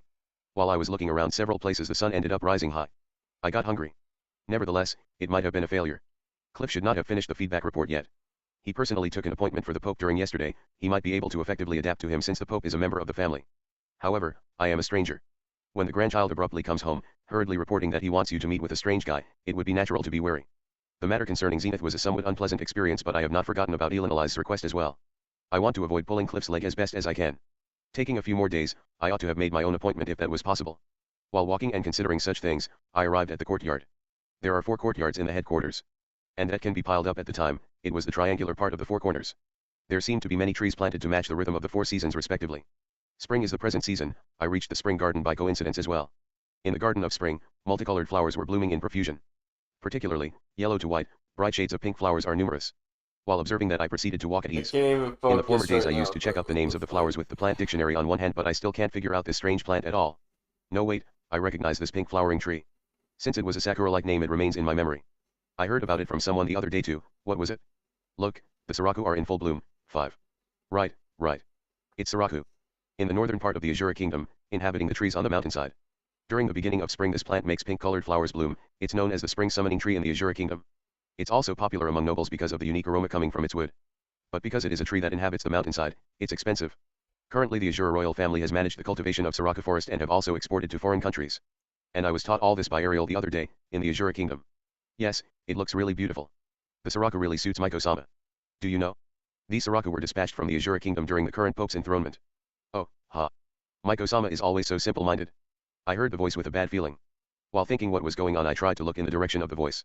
Here, look, it's like being inside a rain of Saraku. Miko-sama who is standing within those flower petals, looks like a fairy. It's beautiful. There stood the Otaku princess. While fluttery dancing within the falling flower petals, a woman wearing a frill dress on herself just like a princess was going round and round with her palms facing upwards. It might be good to call her a young lady, since she is probably around 20 years old. Her looks are pretty but she is a little bit plump. Wendy also looked a little plump but her arms and legs were slender. This person has some thickness in places like her upper arm and thigh, both of which gives off a feeling of poor health. Wendy has calorie deficiency whereas this person lacks exercise. Men are swarming around such a woman. There are 7 men. A fitting number for an omen. Those men are affirming and giving high praise to the girl each time she says something. Thus, having such an ingratiating attitude, it might as well be good to call her an ordinary princess. It kind of looks like an otaku circle since there aren't any handsome men around. It's just some guys having a sense of intimacy with excited faces. They are all wearing blue cuirass, chest armor, which doesn't look otaku-like. 6. Ara. However, they are excited with a sense of intimacy but a sense of relief doesn't come forth at all. The atmosphere feels like a tingling sensation at the back of the neck. Bloodthirst? No, it's natural. If you naturally think about it, that princess is the real deal or she is possibly an excellent person to follow. And, those guards as well, are not just simply otakus. Looking at their demeanor and muscle count, it's clear that they have a remarkable set of ability. They seem to be advanced rank in swordplay, almost to the extent of Saint class. And then, they might have finally noticed me. Just in case for today I prepared the magic armor MK2 and wore it beneath my robe. It doesn't look like I have any weapon or a staff on me but the appearance is decently insecure. They might be vigilant. But, what is it? This feeling. Uneasiness, it's more like a noisy, zawazawa, feeling. 7. I can't explain it well. This feeling of uneasiness. It's possible that one of them within the group is an apostle of Hitagami. Shall I try to investigate a little bit? No wait, think about it. Think about my incident rate during the word Hitagami getting out of my mouth. Don't let the word Hitagami out of my mouth. I'll ask a very leading question. Era? You're an unfamiliar face. Are you entering the faith? Puzzled over what to say, the other side ended up talking first. The young lady is looking this way with an innocent face. With her upturned eyes while linking her arms behind her back and leaning her front. The pose which breaks down all my reason when Sylvie does it. Roxy doesn't do this pose. If Eris does it, I won't be able to move about just like how a frog is stared down by a snake. A resolution to die will be necessary. What is the matter? What do I do? There's no time to think about such things. I'm not entering the faith, Bro, asking a very leading question about Hitagami, do you believe in God? It was in an instant. In an instant 3 of them among the otaku unsheathed their swords and thrust at me. The remaining 4 brought the princess back and hid her behind them. This is no longer an otaku-like atmosphere. Right now it's an atmosphere of mercenaries in a battlefield. Their stagnant pupils are floating with a glaring stare. Scary. Dangerous, these guys are dangerous. I shouldn't have said something. No, I don't think I chipped them. God exists. Millis-sama itself is a god. Why can't you comply with such an obvious thing? Could it be that you don't believe in Millis-sama? You don't believe in God? Infidel. Heretic. While the otaku said that with each of their mouths, those eyes were steadily becoming muddy. Not good, at this rate I'll be mistaken as a witch. Sorry. I accidentally blurted out something strange while I was deep in thought. Please forgive me. Let's apologize for now. That's right. Here is the Millis church headquarters. Millis is called as the place where only believers of God exists. At such a place, that thing is unheard of. I was a suspicious person. Please forgive me in some way or another. Grave, what to do? It's fine for you to decide, Dust. Then let's kill him. He's probably a heretic. He's strangely calm. That's not it either, he has sinned by indoctrinating such a ridiculous thing to Miko-sama. Alright, that's fine, let's kill him. An amazingly quick decision. Preparedness is a virtue. I would have hesitated if it was me. No, please wait, calm down, please listen to my story first. If I act violently here, it'll become troublesome for Cliff, this beautiful garden will become awful as well. You don't want to see the Soraka tree blown off into small pieces. Right? Mutual crisis is not beneficial, you'll understand if we talk. Even though I believe that, my consciousness suddenly shifted. My foresight eye suddenly opened and showed me the moment the sword is thrust at me. I started pouring magic in my magic armor. I want to avoid battling but I don't have any hesitation since they didn't forgive me even though I apologized. The fuck? I'm in a bad mood since yesterday. Are you seriously planning on doing that? When I said that those guys suddenly shook and their eyes flared up. My foresight eye displayed the swelling up strength in their body and filling their limbs with power. Here it comes. Wait. A dignified voice reverberated. Only for a short while, it's a nostalgic voice. Whether that voice held some coercion power, those guys' powers were drawn out in an instant. What are you doing? One woman knight was approaching here. Her age is approximately in the middle of 30s. Wearing the same garments as the otakus, a blue chest armor. A harsh-looking face that gives off a brave yet calm impression. However, that face is a face I recognize. Captain, this heretic was inflicting danger to Miko-sama. One of the otakus nonchalantly said it. Don't tell a lie. That's false accusations, I just wanted to see the Soraku. You be silent. While thrusting a sword at me one of them said that in a low voice. I think there is no reason for me to be silent. Heretic. And then finally the night woman looked towards me. And then finally noticed. With a broad smile on her face. Rudius. Is it Rudius? Wow, it's been a long time. Thus while looking at the swords thrust at me, she raised her voice. Put down your swords, he is my nephew. While the otakus put down their swords with a surprised face I closed my foresight eye. Part 6. Therese Latria. Zenith's younger sister and my aunt. The person who assisted me during my voyage from the Millis continent to the central continent. It seems Therese is the leader of those guys. On her command, the otakus drew back their swords in a flash. For the time being they also apologized, although it had a sense of reluctance. I again apologized for blurting out such a strange thing, but they looked dissatisfied because of their killing intent towards the changed me. Now they just took the princess at a distance and are under guards. Do you remember me? Did you forgot because we only met once? Of course I remember. You were really a great help concerning the voyage. Well, leaving those guys aside for now, I started chatting with Therese. It's really nostalgic. Nevertheless, I had heard the stories that you showed yourself at the head house, but to think you would come to the headquarters as well. Did you possibly come to meet me? No, an acquaintance of mine is willing to introduce me to the top brass. Therese-san, I see you came back here. Certainly, the last time we met I heard about her transfer to the Westport City. It's been 10 years since then. It wouldn't be strange if she had returned. Well, various things happened. Therese shrugged her shoulders with a wry smile. It's probably something hard to talk about. I won't pry into personal matters. But there was something else I wanted to hear about. That story about me showing up at the head house, is it being circulated? It didn't seem like the quarrel with Mother is. Quarrel. That was a quarrel, all right. I also heard that Mother made you angry. Anyway, it's like her. I guess she ordered you to do this and that. That's right. Please listen to me. The aunt that I encountered after a long time. I thought for an instant whether she is an ally or not, but my slippery mouth can't stop. Before I realized it, I ended up talking about everything that happened yesterday. As I thought, I still have much more anger left within me. Or seeing a face similar to Zenith with a bright smile on it, I might be feeling relief. I wonder if they let this kind of thing be overlooked in this country. No, it's not possible no matter what. Even if it's Mother, that. I think she might be mistaken. But, well. Rudius-gun, couldn't it have been something you said that angered Mother? That woman, because she was told something unreasonable, she responded unreasonably in kind, tit for tat. What about it? I wanted to endure it as much as possible and talk things through without getting angry. Therese crossed her arms for a little while and groaned with a gallant face. It wasn't even a tit for tat feeling. It felt like it was decided from the get-go. Well, if the next time you went to the head house, listen to the matter very carefully. Mother is a bit stubborn, but she's not a bad person. Most likely, it's a trifling misunderstanding. Therese unceremoniously said so. Even if it's really a misunderstanding, myself getting angry was certain. I don't want to talk about mediating the relationship. It's been a while since I thought about something like not even socializing on the surface with a person. Well, if it's truly a misunderstanding, after I receive a sincere and faithful apology, I'll also apologize regarding the fact that I suddenly raged. At any rate, Rudius-gun has grown big. No, it would be better to say that you matured as a man. Are you around 20 years old right now? Therese changed the topic by effectively making use of her nature. I don't want to keep talking about Claire as well. Yes, I'm already 22 years old. I see. It's already been 10 years after all. That's right. How is Arasama? Is she doing well? Since she has an amazing vitality. Therese is in high spirits just like a child. The gallant behavior she had just some time ago is now nowhere to be found. That gallant face before had a close resemblance to Claire Basson, but... No, let's stop that. Eris is healthy as well. Last year, she gave birth to a child. Child? I see, you two got married. Congratulations. Thank you very much. Is she here as well? No, she is house sitting in Sharia. Because of the child rearing. I see, though it's a difficult matter, do your best by uniting the strengths from the both of you. Both of? That's right, this person is a Millis believer as well. It should be better if I keep the matter aside concerning me being married to 3 wives. Well, I'll be silent for now. I don't want to throw water on this long-awaited happy moment. I see, marriage huh? That little Rudius-gun and Arasama are now married. Or so I thought, but suddenly Therese has a dejected spirit. It seems the word called marriage is a NG word. Looking at this reaction, she is probably still unmarried. Or possibly divorced. How old was this person again? Zenith being around 38 years old, since she is younger. Somewhere around 35, perhaps. In this world people become adults at the age of 15, from there if you consider most people getting married until reaching the age of 20. Is your direction towards work going well? It should be better to stop talking about marriage. This and that happened, but I returned back to being the Miko-sama's escort. For now, I manage those guys. Therese said that while glancing at the group. Among the group of 7, 2 of them are vigilant of the side and the remaining are reduced to following the princess. They are peaceful guys if you see it like this. They are a scary bunch. Since an assassination attempt was incurred, the guys within the Temple Night Party having particular high battle ability ended up becoming guards. It's appropriate for a short while, to have them en masse, sort of. Previously, Therese stated that the Temple Night Party is a gathering of fanatics. In that sense, it probably meant seeming.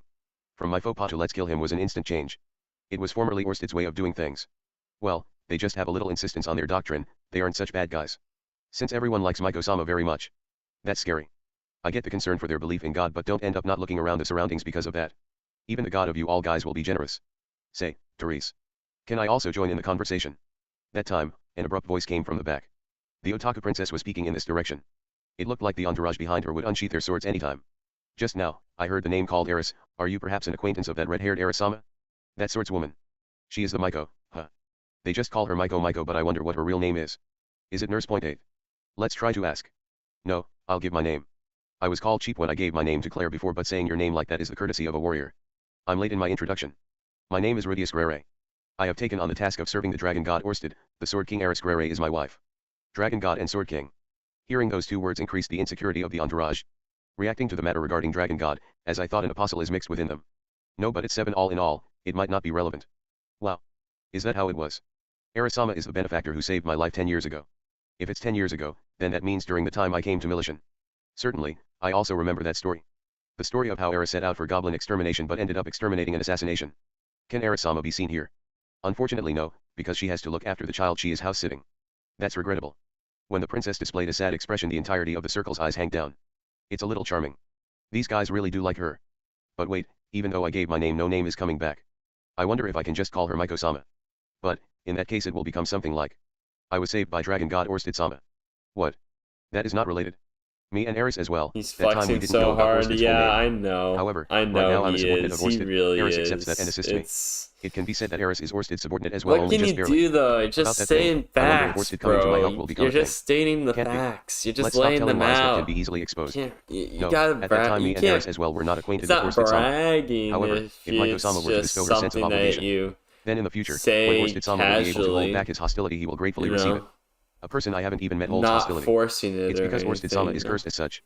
When I said that, the princess approached me looking at my eyes fixedly. I would do round it and as cute well. eyes exists within that plump face. Yeah. Both eyes don't particularly differ each other in color. She probably doesn't have a demon eye. However, it came to me like an intuition. She is doing something. I can't understand what she is doing. I didn't seem to be fixed in place because of her, nor did I bear the feeling of being suffocated. But the feeling that she was doing something remained. It seems like you are telling the truth. For a short while, the princess nodded with a serious look. Do you get it? Yes, I understand. While looking at Therese and the followers, their faces don't look like as if a miracle has happened. So that means, this is this child's ability as a... So, hold up. I need to check something here. I just want to do this for the sake of improving the stream quality by not making the stream quality that good. Anyway. You'll understand where I'm coming from later. It says my current bit stream rate is around 20,000 kilobits per second. And it says that it's higher than the recommended stream bit rate, which is 4,500 kilobits per second. Now, is that just me? Or is that recommended fucking 4,500 kilobits per second? Is that fucking bullshit? Isn't that just fucking bullshit? I don't know. Anyway. Let's fucking continue. I don't give a shit too much. Miko. Similar to Xanaba's superhuman strength and defensive power. Ability to see through a lie just by eye contact. No, something like reading the thoughts of the other party. Or else, it might be a distinction. Here, he Is that your power? He learned a lesson. Yes, that's right. I wanted to hear the details, but the entourage is scary. It's safe not to hear it. What to do? Orsted didn't said anything regarding this Miko. This is bad. I noticed that something happened. It feels like a dangerous sign has been put up in my direction. No matter what I heard, it feels like the entourage is ready to attack me anytime. But, it's also a waste to not hear it. I can't meet her again. I must ask her and hear it. SUU. Phew. Firstly, a deep breath. Miko-sama. Pardon my impoliteness, is it fine if I ask just one thing? I'll take permission before inquiry. Such steps are important. Above that, it's not investigation and extraction, it's only just one question. Yes, by all means. Recently, does a person calling himself a god come out in your dreams and leave something like an oracle? No, recently, of course, and in the time until now, that has never happened. And surely, after this, I think it will remain impossible. The princess spoke flatly. Looking at me, listening to my words. Not until now, and not afterwards. For some reason I believe it. That means this is somehow related to her power. Possibly an ability to deny Hitagama to meet her. As I thought, reading someone's mind, is it? Hitagama, even more than me, would likely be troubled by having a mind reader on hand. Thank you very much. I drew out the energy from my shoulders. It's fine if she is not an enemy for now. Even if Miko-sama is lying, I'll believe for now. Now it's my turn. Yes, by all means, anything. More than this, what do you want to hear? If you can read minds, then is it not necessary to hear? For now, it looks like that ability can't be usually invoked. It can't be invoked no matter what without direct eye contact. Then the other person should just stop looking. Or something like that. Yeah, it says fine when they tremble in fear. Yes, fucking hell, dude. Well, fine. Not to say anyway, like that. She's not an enemy. If she is not involved with Hitagama, isn't it fine to believe her? In addition, let's follow along about how good a guy President Orsted is. Alright, I'm gonna fucking pause this shit for a second. In the 80s, as soon as I mentioned the fucking 20,000 kilobits per second on my stream, a bunch of people left. I'm sorry if it's bored. I just have to ask the question, okay? You don't have to leave the fucking stream, bro. What the fuck? Years to come, your peace of mind is guaranteed. When the accident occurs, the excellent staff it's just hilarious. I can just see the view count drop as soon as I say that. It's fucking hilarious. From now on, when I want to become the back shield of the Pope, would it be bad if I appoint Miko's handguards? Rudius, are you not here? When I was considering what to do, a voice could be heard from far calling out to me. It's Cliff's voice. Yeah, and the VOD, like you'll be able to skip it. It doesn't really fucking matter. Give me Miko-sama. It's time. Seriously. The princess lowered her eyebrows, followed by the entourage's eyebrows hanging down as well, and gives rise to my sin of bad habit. Amusing. And of great interest. Even I am a person who wants to talk a bit more. However, for now let's look forward to the future. I'll be staying in this town for a while, so we'll talk again about Eris next time. It's a promise. I bowed to the princess and entrusted a message to Therese. With that, Therese-san, if you are going to the head house, tell Claire that I'll carry the responsibility for my mother's problem, so interference is futile. Please convey that for me. Also, if the Fido region search party needs collateral for their support, they will be paid in gold given the suggested amount of money. Got it, I'll convey that for now. Please do. After bowing to Therese as well, also greeting the entourage with my eyes, I left from that place. Nevertheless, a Miko. At first glance she looks like a Burko in the box. 9. Possibly she was a Otaku princess, but I felt something that was not bottomless. Clearly, I said that she is not an enemy. It looked like she knew about Hitagama's circumstances. Let's keep at it and be vigilant. Ah, I forgot to ask her full name. Well, it's fine. While I was thinking that, with the license now in my possession, I moved towards Cliff's place. When editing, towards Cliff's place. When editing. Alright. Alright, yo, what's poppin'? You know what sucks about your arrival to the stream? I gotta go to the restroom as soon as this chapter ended. So, I'm gonna go to the restroom. I'll see y'all in a little bit, I guess. Oh, fuck, dude. Anyway, I'm going to the restroom. I'll be back.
For real?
Holy shit. An 18-minute call. What the fuck?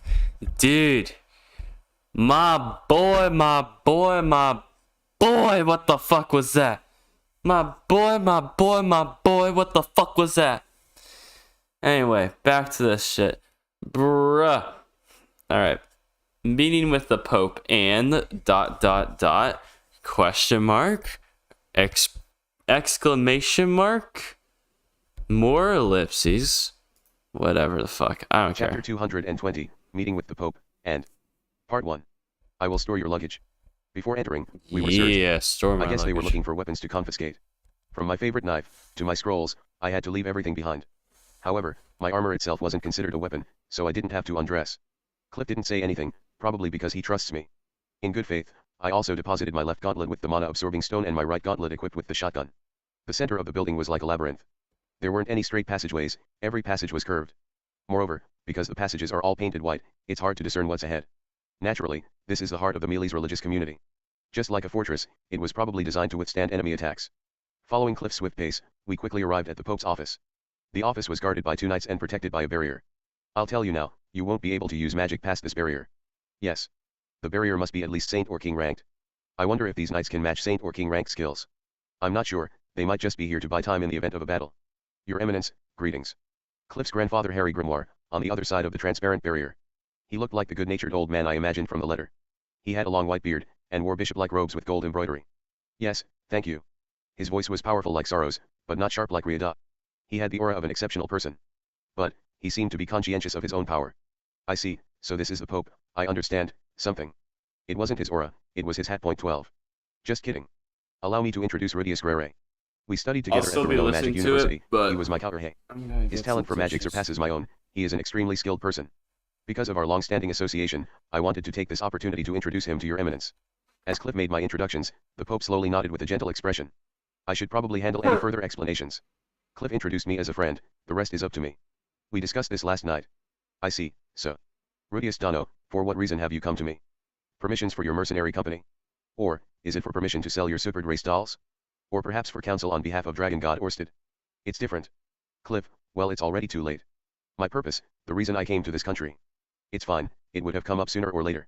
Well, it would have been better to end this without an outright explanation. Huh. Cliff was looking between us with a surprised face. As one would expect from someone called the Dragon God's right arm. Without even shifting an eyebrow. So it's like this, Cliff. I was too slow to notice. The Pope concluded his misunderstanding in an instant. I'm sorry, but I investigated a bit in advance. He started to read a document with a smile. Rudius Grere. Of the distinguished Notus Grere family. Son of Paul Grere, disciple of Sword King Geese de Dorodaya. After being involved in the Metastasis event, returned on his own after 3 years. Attended the Magic University, became acquaintances with Princess Ariel. Several years later, fought Dragon God Orsted and lost, then joined his camp. Behind the scenes in Azura Kingdom, orchestrated the defeat of Water God Riada and North Emperor Obear. Propelled current King Ariel and Azura to her current position. Then, while organizing his own private army in various places, appealed for various influential people to cooperate with Dragon God Orsted. Have I missed anything? That was pretty thorough. But, that wasn't exactly private information. You could get that sort of information by just asking around. The person before my eyes is obviously trying to discern what kind of person I am. It's essential that I'm forthright. It's not surprising. There are mistakes. There are 3 mistakes. From the Demon Continent, I did not return on my own. I borrowed the power of a warrior from the supered race, Ruijerd. Furthermore, I did not defeat the Water God Riada or Obear alone, Sword King Gislain and Sword King Eris aided me. And, most importantly, I am the disciple of Water King ranked Roxy Megardia. Ho, this is an honest one. The Pope nodded with a famu, and jotted something down on the paper in his hand. I don't know what you're writing, but at the very least add that I'm Roxy's disciple. So when it comes to your reason for selling the supered race dolls, make sure to mention that I'm Roxy's disciple, okay? By increasing the literacy rate. Correct. Ho. But I can't rose, just I just can't remove something from a resume, alright? It's fine. So he can repair them later for a profit. Point 3. Then, appealing for cooperation with Orsted-sama, is there a reason? Around 80 years from now, the demon god Laplace will be revived. Show my respect. respect. To ready the world for that time. Even at that, the Pope didn't change his expression in the slightest. He just nodded in consent. I see. So, by using Cliff as a connection, you have come to request my cooperation. In other words, you want me to join the Dragon God's camp, is that it? No, it's different. Somehow, talking with this Ajiichan, I already feel like I'm in negotiation mode. Well, that's fine.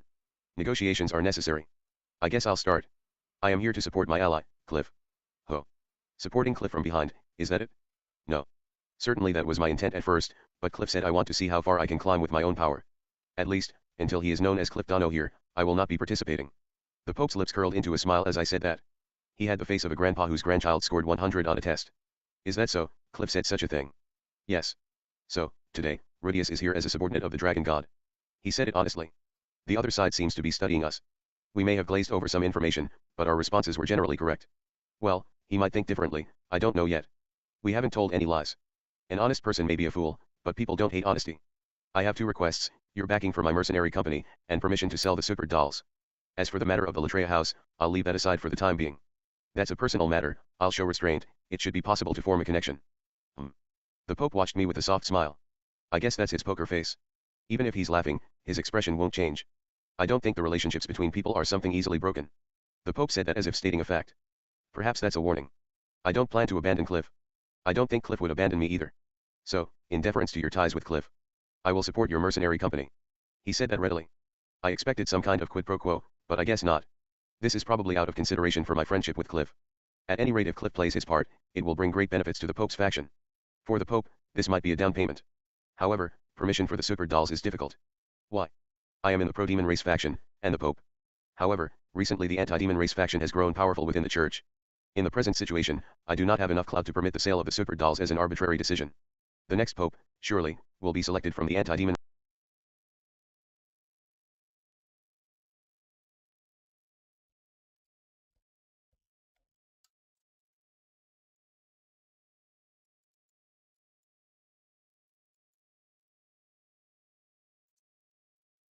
Did this man legit just mention the word clout? Clout. Now this may be a translation thing. There's a Pope among us. Is there a Pope among us? Yeah, I don't fucking. Dude. Clout. What is this fucking translation, dude? What is this fucking translation? I'm just wondering. I don't understand what this fucking translation's like right now. It's fucking weird, dude. Fucking hell. We'll go back to it. Fucking hell. Okay, clout. Hold up. Pope said so while watching me. Hold up. I do not have enough clout to permit the sale of the Super Dolls. He doesn't have enough clout, guys. He doesn't have enough clout. Surely, fucking will be hell. Selected from the He doesn't have enough clout. Or, the Pope said so while watching me. I wonder if he's trying to imply I should say something like then I will crush the anti-faction forthwith. I wonder. I could move easily as the Pope's subordinate. I've already cut ties with the Latria house, and with the current flow they'll probably be openly hostile towards me. If that's the case, it would be unfortunate if I had to crush Therese along with the rest of the anti-demon race faction. But, that would probably count as helping Cliff. Let me see what that means. I don't know that word. Pope, they would be his opponent. If you don't know what clout means, you're fucking... No, in the first place, if I even cooperate with the religious organization, it's you're a sussy baka if you don't know what clout means. For the time being, I take it that I have your support regarding my mercenary company. Yes. Then, for today, with your support for the mercenary company, I am satisfied. I'll keep you on hold regarding the other matter. Dude. It shouldn't be a problem. Alright, it's a meme word. It's a meme word. It's a true meme. I only came here with the intention to get permission to launch the mercenary branch. Is just a meme. I won't act greedily here. It's so stupid. So? It's a shame. The Pope said so with sorry, a smile and a laugh. But like... Part 2.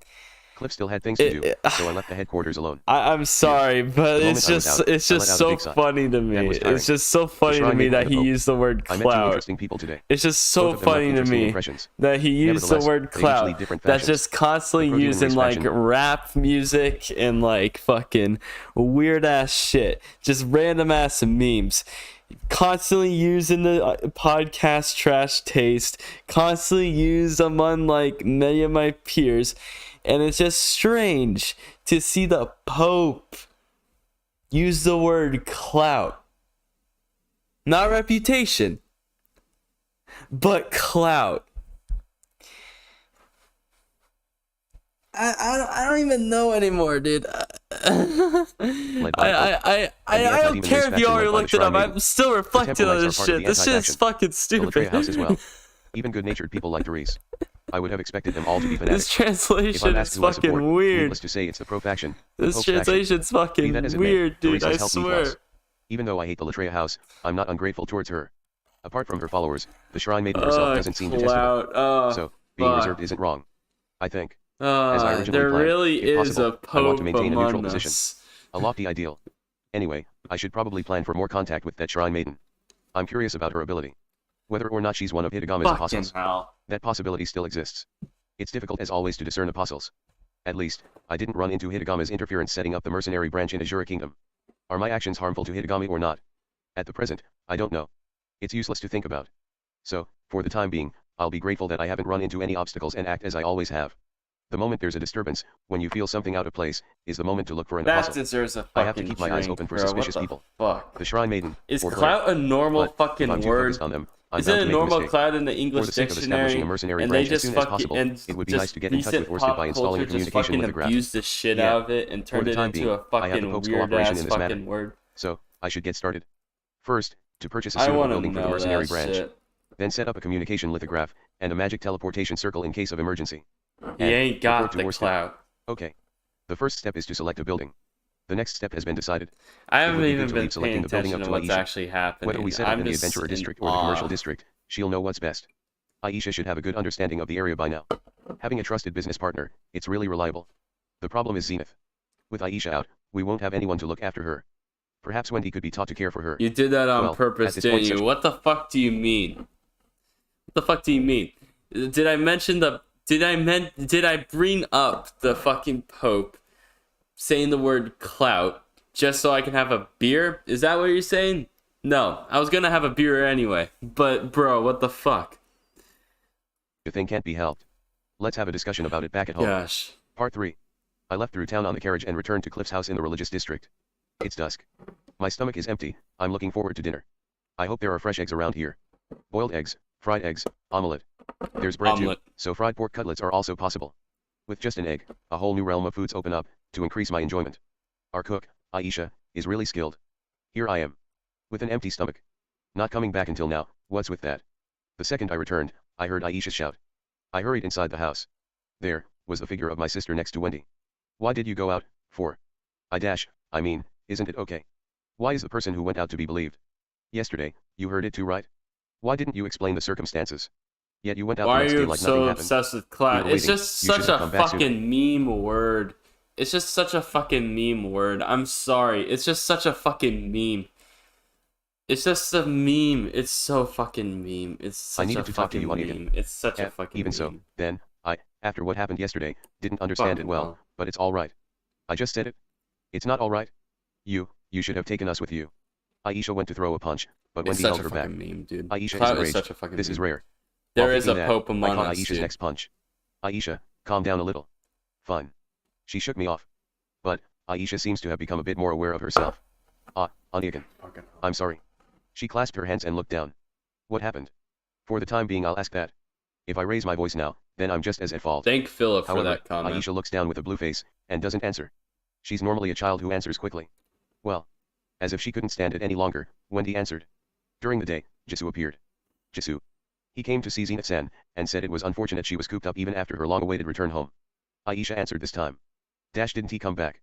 Those words were dripping with animosity. What? This feeling. Aisha, calm down, from the start, explain it to me. You can do that right. Yeah. Aisha began to speak. During the day, Jisoo seems to have come over to visit. He's Zenith's friend, he's allowed to visit. Aisha didn't see his face, but from his speech, the contents of the story, and his clothes, the description matches Jisoo. At that time, Aisha and I were absent. Why was Aisha out? I thought we would need various things if we were going to stay here, so I went out to purchase everything. Wendy, she seemed able to handle things. I'm sorry. No, it's okay. Aisha made a mistake in judgment. It's unusual, but I guess it's possible. Anyway. For a while, Jisoo chatted with Wendy and Zenith. It was something like a conversation between three people. But, then, Jisoo made a suggestion. Isn't holding Zenith up here after her long-awaited return to her hometown unfortunate? I'll take Zenith outside and show her the town. Wendy consented. As for her consent, Wendy seemed to be a bit worried about it. I haven't heard anything about yesterday, either. Regardless, it's not just Wendy's fault. She wasn't informed about the unpleasantness of the Latrias house. Telling me that something like bad's gonna happen. After all, that really is just his wild horse way of speaking. Out, Somehow, that guy is really good at persuading others. I wanted to take Zenith to see the town too. They were supposed to come back within an hour, even if they were careless. It can't be. I'm starting to understand that now. I immediately went out to look, but I couldn't find them. Aisha immediately went out looking for them, but no luck. She couldn't find them. Fucking the day passed, and they were nowhere to be found even after dusk. Fucking dumbass. Perhaps they were delayed, but they still haven't turned up. Aisha was at the end of her rope and couldn't really blame Wendy. Then I returned. That's why. What should I do, Oniakan? Because I thought it was alright. It's my fault, right? What should I do? What do I do? Aisha is unusually upset. She's on the brink of tears. What do you do, For now, calming her down is top priority. Try to calm down. It's just his usual carelessness. Perhaps everything is fine. But, now, Zenith Okasan is missing. Please be calm. I'm starting to feel impatient too. But, Jisoo took her out. That guy has no fighting ability, but he's a competent man to rely on. That provides a sense of security. There you go. Well, thinking of Jisoo, he might have done something unnecessary, like taking her out for dinner. He's the kind of guy who returns unexpectedly, saying something like sorry, I ran into an old acquaintance and hit it off while laughing. For the time being, let's wait a little longer. I decided. Part 4. The sun has completely set. Cliff returned with a tired expression. Just like a nuke. Zenith and Jisoo have not returned. But, during this time, Aisha and I regained our composure. I'm sorry, but please don't blame Wendy too much. It's my fault. Cliff also went to rebuke Wendy, but she Aisha has came to her no defense. clout. He probably didn't expect this kind of situation. She has no reputation. He called for the maid. She has no because he called for a maid at the last factor. minute, She's you should understand that it irrelevant. wouldn't be a professional. You can't blame someone's lack of ability. But blame follows failure. I will go out to search. Cliff Senpai, please wait on standby. Right. Even though I made that decision, it's already dinner time. Waiting until now to start searching, it might be too late. But, allow me to make an excuse. If Zenith were out alone, I would have started searching immediately. Jisoo took her out. If Wendy's story is true, she should be with Jisoo. That monkey bastard may not be able to fight, but he can do anything else. From information collection, mapping, shopping, cooking, equipment maintenance, to managing the party's health. His only fatal flaw as an adventurer is that he's useless in combat. So, I felt a sense of confidence since Zenith was with Jisoo. But, if I think about it, being useless in combat can be fatal. If he were caught up in some kind of incident, he might not have the power to protect Zenith. Jisoo should have a high ability to avoid being caught up in those types of incidents though. But, his skill might not be perfect. Zenith stepping on some belligerent old man's foot or something, that kind of scenario is possible too. Passing each other, they make eye contact, and then he socks her in the face. She's also with the demon race. If someone from the Latrias house saw them, what would they think seeing Jisoo and Zenith together? They would probably try to bring her back home. She performed as well as she was paid. After all, she's still a member of the Latrias house. If it's the Latrias house, it's also possible that Jisoo was a fake. Similar looks and a similar height, teaching him how to talk like Jisoo, then pretending to be Jisoo to convince Wendy. Or something like that. Although you don't really see those types of guys around. Also, I don't want to think this, but it's possible that Jisu is one of Hitagama's apostles. Jisu had been reluctant to enter the religious district, why would he come back here? That's something to consider, he could be acting on Hitagama's advice. Worrying won't do anything. There's no use hesitating. Regret won't help either. We've already lost a lot of time. I have to make a move. I put on the MK2 and left the house. First of all, where should we search? Should we divide the work? Aisha followed as a matter of course. Zenith is still missing. We're both becoming impatient. If she starts becoming flustered, I have to calm her down. No, if you were kidnapped it would just add to the trouble. Let's search together. Yeah. Understood. Hearing the word kidnapped, Aisha held her breath. She was probably considering the possibility of Zenith being kidnapped. Kidnapping in this world is commonplace. But it's unlikely. To kidnap Zenith they would have to go through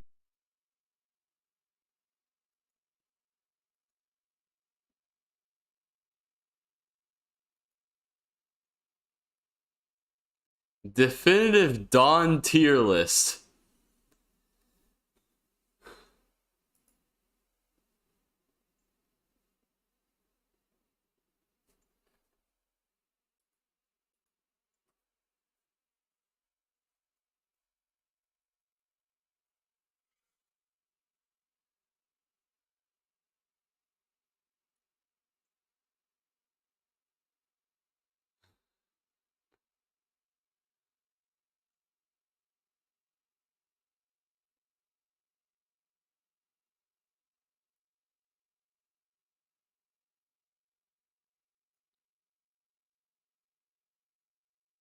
Bruh, is that fucking Luke at the bottom?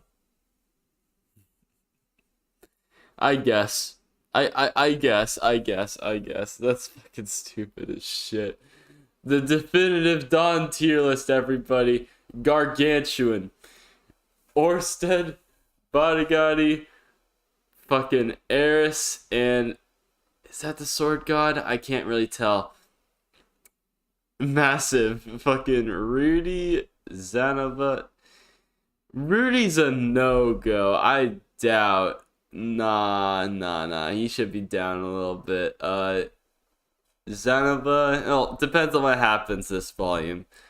Zanova. Bro, this is so fucking stupid. I'm not even gonna dwell on this anymore. Let's just keep fucking reading, bro. The fuck is this shit? Jisu, an S-class adventurer. Why is this on this? Why is this on Reddit? I would look for a more defenseless target. I took a few more steps, then suddenly stopped. First of all, where should we start looking? That's not good. I need to compose myself. Calm down. Everything's fine. I need to calm down. Deep breaths. SUU. Ha. I have someone smarter than me at my side. I should consult with her. Aisha. Where do you think Jisu would be? The Adventurer District. Why's that? Jisu doesn't like being around St. Millis followers, and they tend to stay around the religious district. That leaves the commercial district and the Adventurer District, and since Jisu is an adventurer, it seems likely he'd be in the Adventurer District. Okay, let's start by searching the Adventurer District. As expected of Aisha, thinking carefully in this kind of situation. We have to strike while the iron is hot. Let's hurry. Yeah, oh, that's right. Should we take horses? Or use the carriage? Horses. I still can't ride a horse. Though that doesn't mean I'm incapable of riding a horse. I've had a little practice, I also know how to drive a horse-drawn carriage. But we won't be able to move as freely with a carriage in an emergency situation. But that's no problem. If I'm serious, I can run as fast as a horse. Oh my gosh, the red's fire today. Fuck. I picked Aisha up in a princess carry. Then fed Mana to the MK2. And bent my legs. I practiced softening the impact. Aisha, please hold on tight. Aisha stiffened and tightly gripped my robe. I held Aisha firmly in place. That's no good. Stop. I almost thought I heard something as I leapt into the night sky. Original. I have no idea. Oh no, Aisha's dead.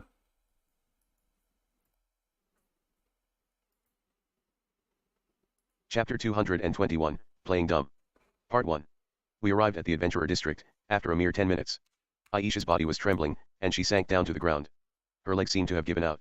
Aisha might be weak to heights. My bad. Anya can, at least, travel on the ground.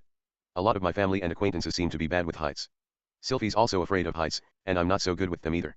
Only Eris seems to like high places. I would have gotten into an accident running on the ground. Now, let's quickly find Mother. You. Can't walk. Don't worry, I can give you a piggyback ride. No more jumping. No jumping. With Aisha settled on my back, we began the search. That said, the Adventurer District is big. Where should we start? Anya can, we should check the taverns. It's dinner time, we might find a meeting somewhere. That's right. In response to Aisha's advice, I began trotting down the street. We checked the taverns down the street, looking for Zenith or Jisoo. Because it's dinner time, the taverns are crowded. However, it's unnecessary to check every person one by one. By asking the tavern keepers, we can check quickly. A woman with a blank expression with a monkey-faced demon race man. They should stand out. Even this late, the adventurer district is still crowded. Adventurers were returning from requests with their spoils. Merchants were busy doing business with the adventurers. After work, the adventurers were flocking to eat. Tavern keepers were herding hungry adventurers into their bars. Occasionally the sounds of a fight between adventurers or mercenaries rang out. Probably because of the late hour, there are few carriages on the road. So the possibility of Zenith being run over as she's walking about is low. With that I feel a little relieved. Monkey face? Ah, Jisoo. That guy, doesn't he stay at the Springs Eve? We've already checked 3 inns. Jisoo has been in this country for a while. So just about everyone has seen him around. Did you see him with a woman? A woman? The clerk tilted his head. But, I'll know after I check. I asked the clerk for directions to Springs Eve. After tossing him a copper coin, we hurried to Springs Eve.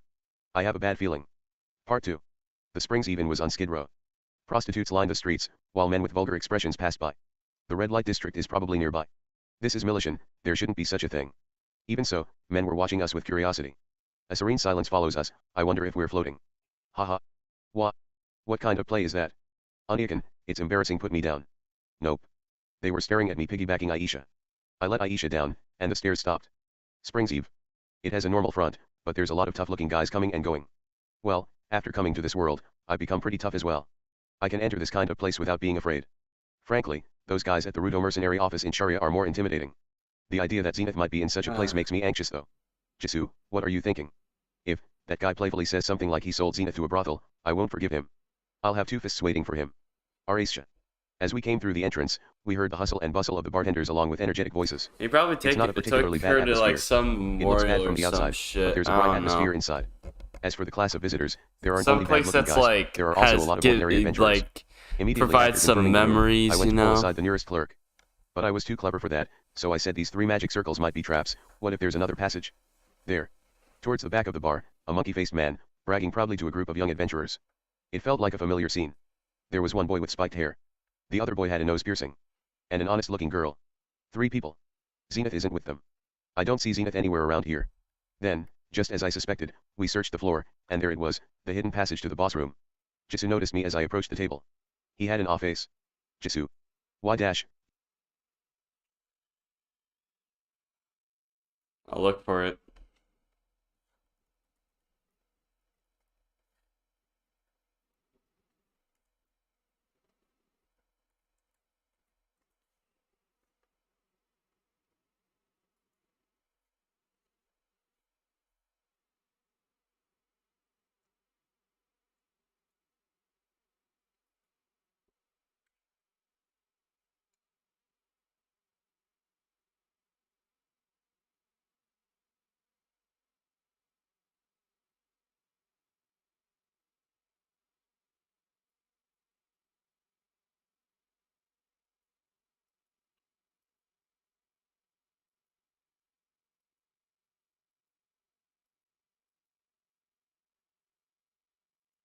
I'm trying to find it.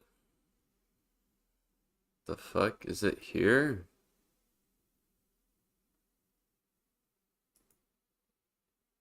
Oh fuck! Oh fuck! Damn boy! Fucking hell! Damn boy! What the fuck, bro? What the fuck, bro?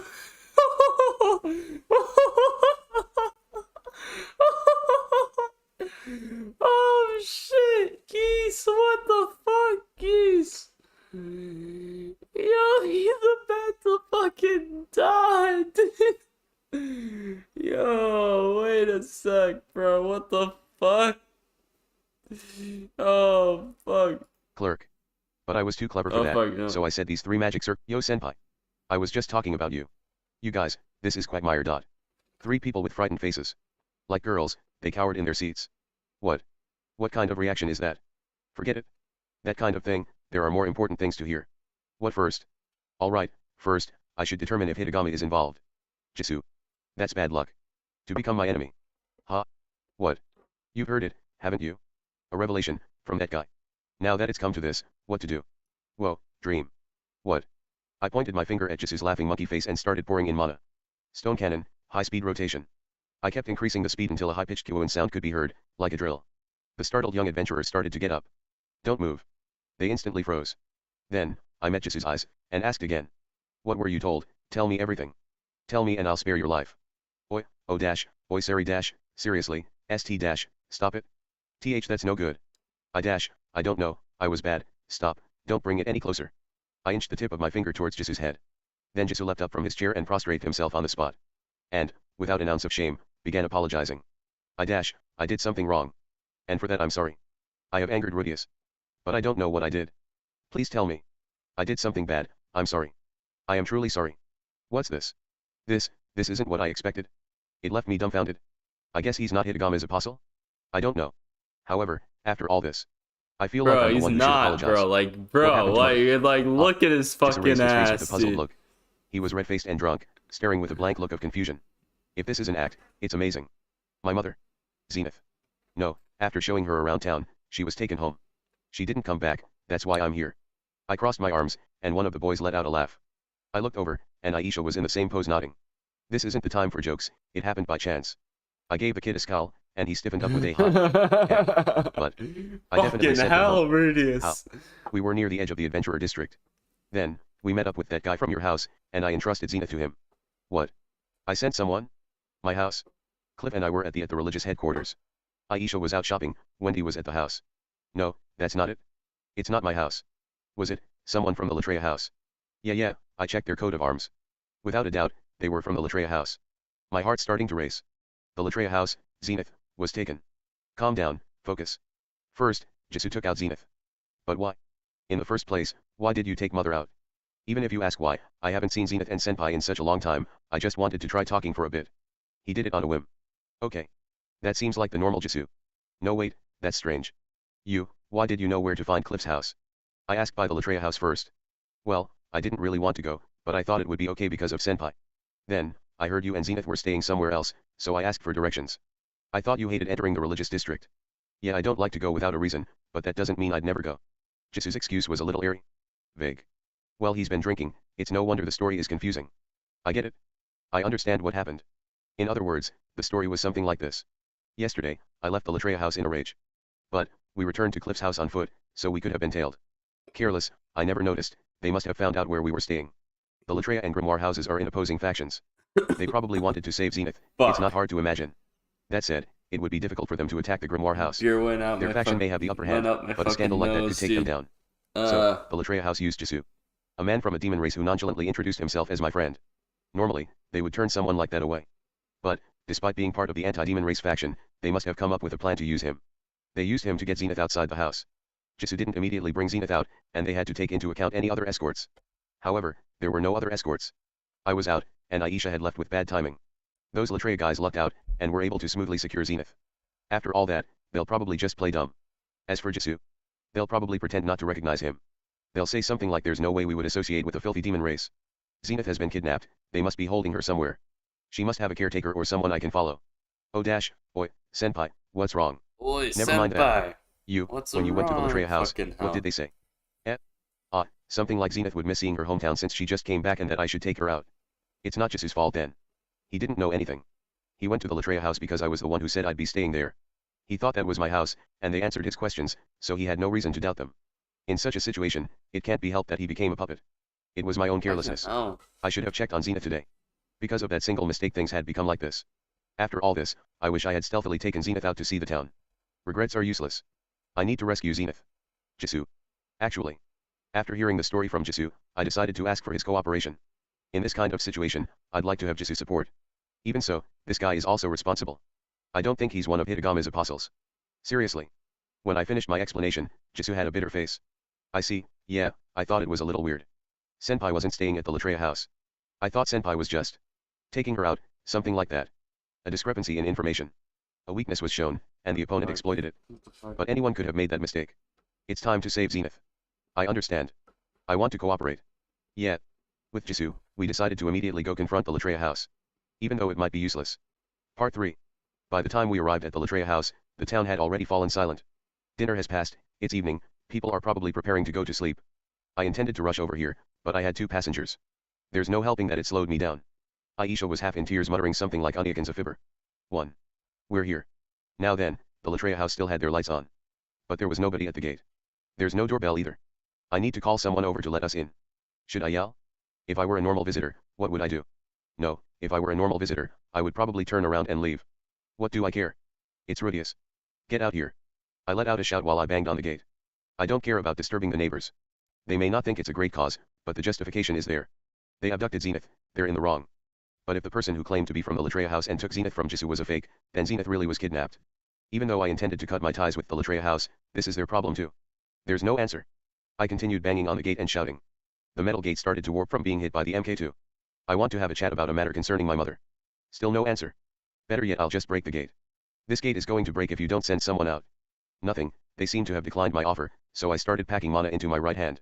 It's a mistake if you think you can stop me with a gate of this caliber. Oh dash, oi senpai wait. That's no good. I was stopped. The blood seemed to be rushing to my head. But, we're in a rush. Hulk smash tiny door! Hulk smash! Hold a wedding, decide a house, start a family. I guess that kind of thing would take time. They and if I think investigate mom the house, then sooner or later I'll find traces of Zenith. But there's one thing. Baby maker. If your only goal is making children, then press smash that All you door. have to do is prepare a man and a woman, throw them in bed for half an hour, now. and it's done. Fucking There's hell. the idea of fait accompli in this world 2.2. When we find Zenith, it might already be too late, she might already be despondent. I don't think that old woman would do something like that to her own daughter. I want to hope so, but I have no idea what that old woman is thinking, wanting to marry off her invalid daughter. True. So we need to act quickly. But breaking down the gate might be hasty. Even one shot from my stone cannon would be loud enough to wake the neighborhood. I don't know about the laws in this country, but destroying the gate would probably be frowned upon. If people gather and call the guards. If we're labeled as criminals, it will only end up causing trouble for Cliff and the Pope. I need to think this through, I can't act rashly. Alright. Then let's sneak in, I'll unlock the gate with earth magic. Sneak in? What are you going to do? A voice from the other side of the gate. Before I had noticed, 5 men and women had gathered on the other side of the gate. 3 soldiers, 1 butler. And, dressed in elegant attire, 1 old woman. At this late hour, but he is a damn support. That's what all mages are. I guess she heard me yelling. Or, don't you understand? Claire said. That's what all mages are. They're all supports. What are you talking about? They're all mercies. You used Jisoo to kidnap my mother. They're all mercies in Overwatch. They're all mercy mains. Kidnapped? I know of no such thing. Going senile, I guess this was to be expected. I winked at Jisoo. He returned a nod, and signaled at one of the guards. That guy. He came to pick her up. He pointed at the guard. That guy quickly put on a befuddled expression and shrugged. He's trying to pretend he doesn't know. In this house, I have strictly forbidden associating with demon races. Dealing with such a filthy demon race, such a thing is impossible. Claire gave Jisoo a cold stare and said it flatly. If Zenith has been kidnapped, then we will send out a search party. Of course, this demon race may be lying. So I intend to hear his story in full detail. Ugh. Jisoo let out a groan and edged back. Then silence. Jisoo is probably thinking that he might not survive tonight. If that happens, then I probably won't be able to find Zenith. Point 3. I should make the first move. Then, you, even after all this, intend to deny knowing my mother's whereabouts. We know no such thing.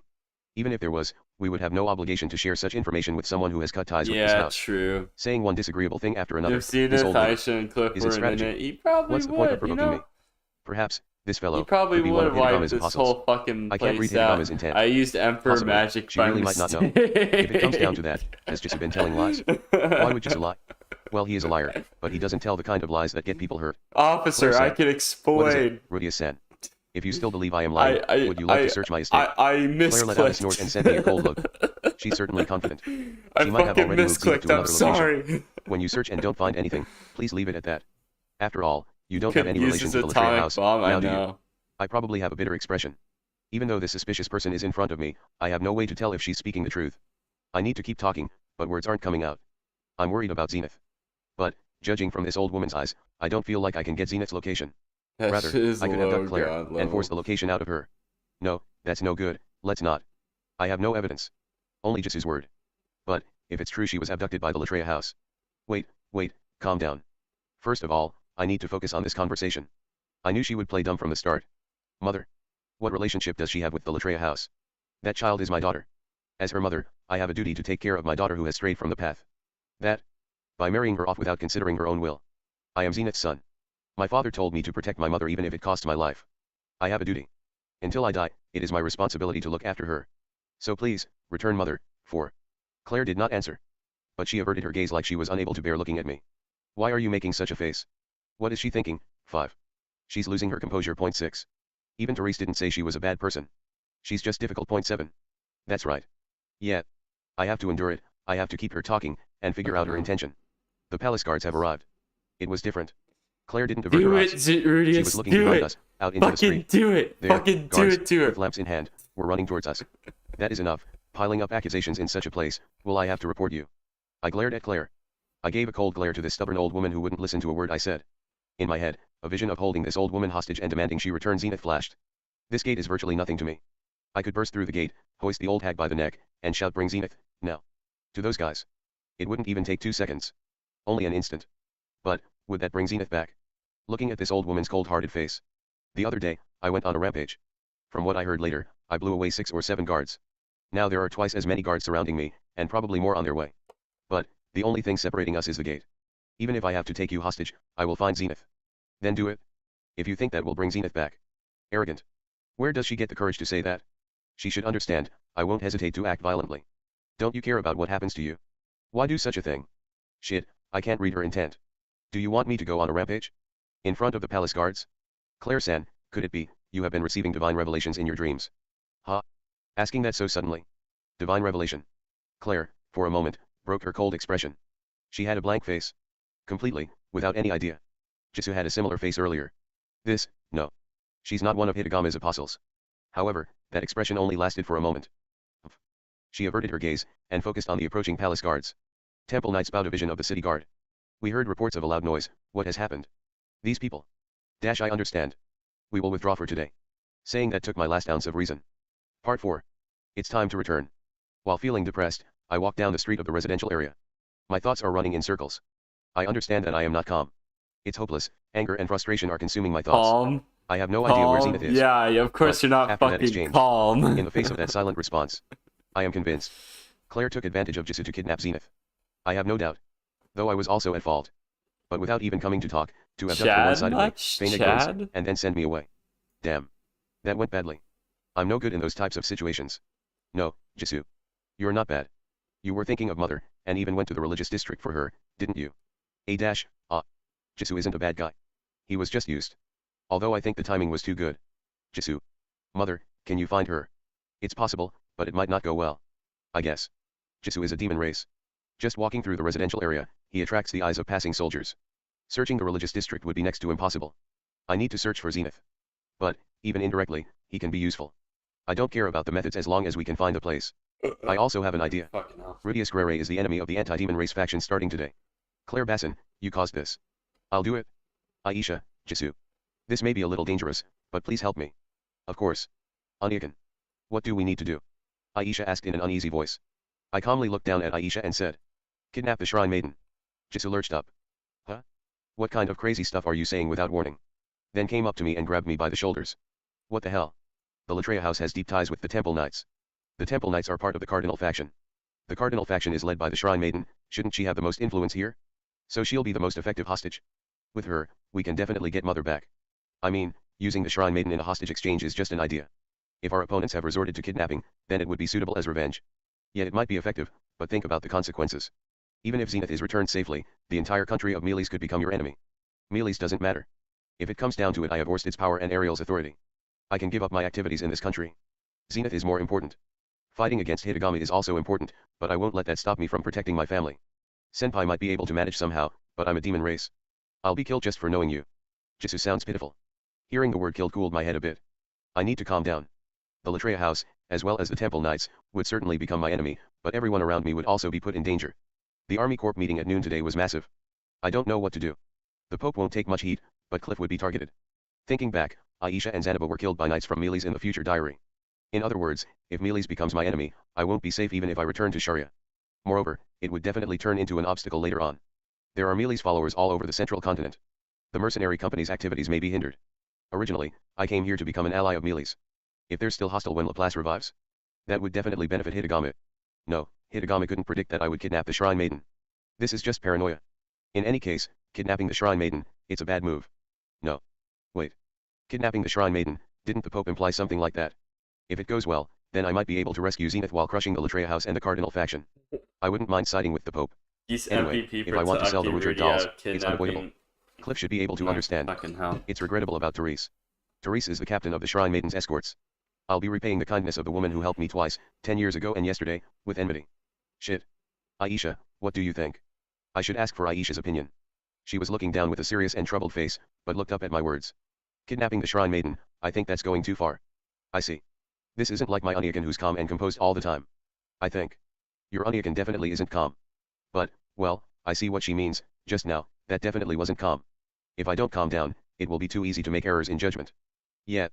Alright, calm down. I need to calm down and think.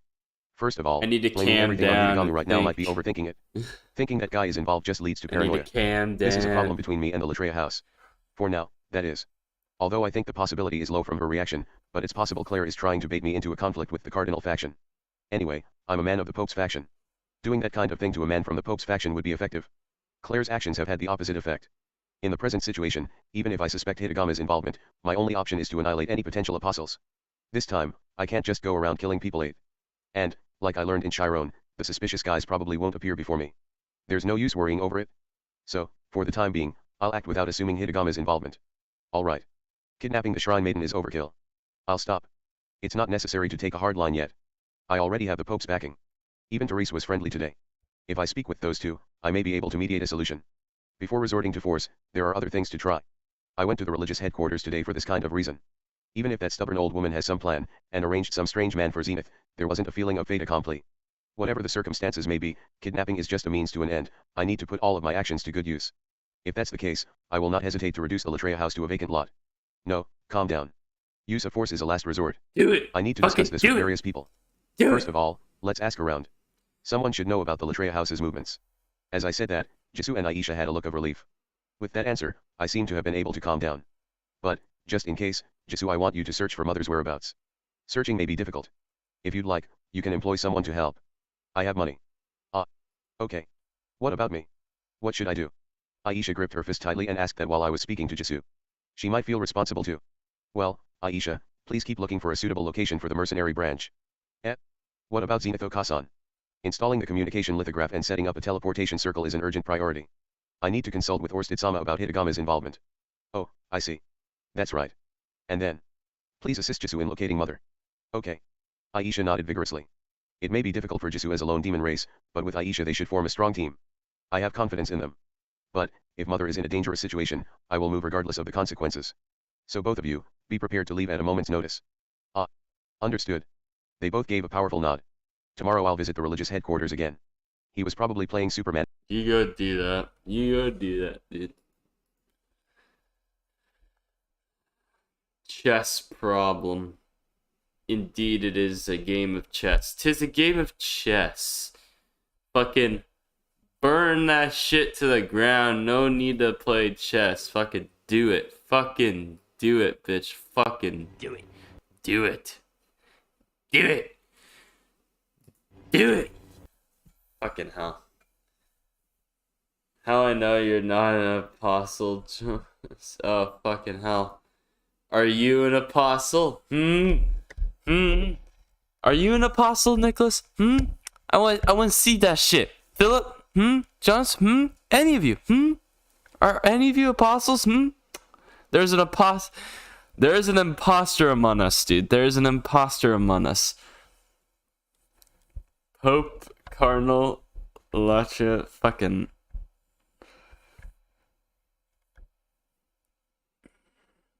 By the way, does anyone know what MIGA stands for? It's a gamer term I've forgotten. No. I don't know. I don't know what that fucking stands for. Hold up. I have 4 notifications here. What the fuck are they about? Someone commented on my really,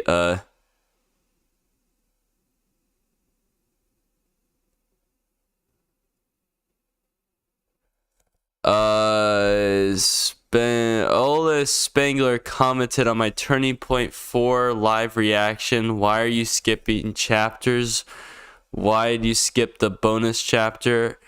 I hope you at least went back and read it. I haven't. I was really bored at the time, so yeah, fuck off. Yeah, I don't know. I was just bored at the time. But someone commented on my meme video saying lol. Kleb subscribed. I did see that notification. Yeah, that's it. Fucking hell. Alright. Alright. What else do we got here?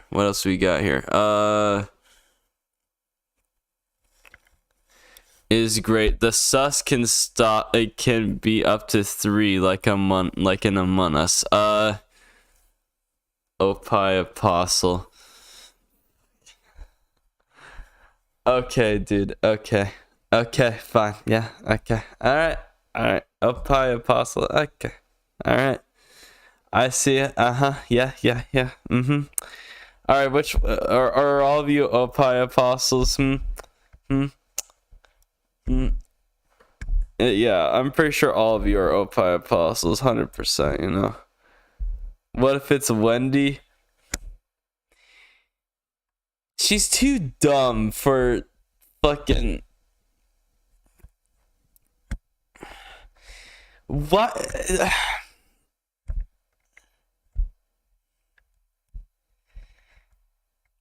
I mean, like, there's no really good reason for me to think, like, Hitogami's involved in this.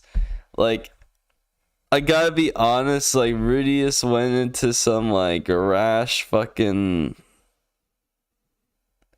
Got into some rash things, like...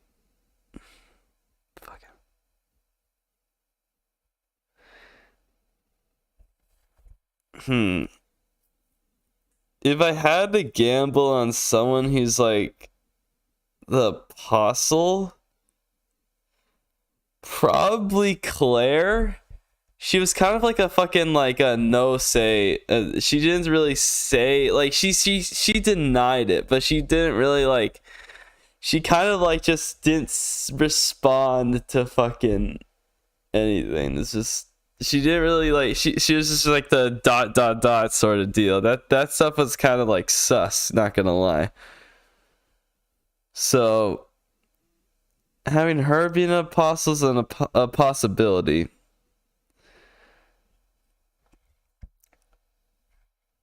Okay, put your bet. All right.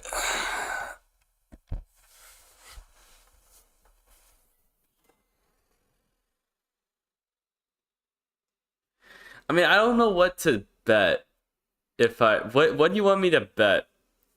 What do you want me to bet what do you want me to bet right now? What do you want me to bet, like... What do you want me to bet, like, if I get this prediction wrong, what do you want me to bet on?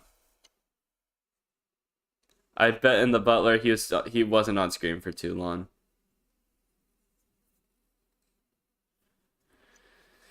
Wendy, Claire, other... Or there's not an apostle here. The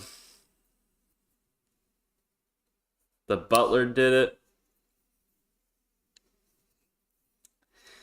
In my opinion, I don't think an apostle's here. But if I had to pick one, I'd say Claire. Guards. If I had to bet, I'd say that there are no apostles here. That's what I'd be saying. But I don't know. Like, maybe Hitogami would like know that Rudius would get really pissed off if Zenith like fucking went missing, so there was a chance that he'd blow up Millis if he couldn't find her. But because he can't really predict his movements, I guess not. This could be a Pope playing a 5D chess.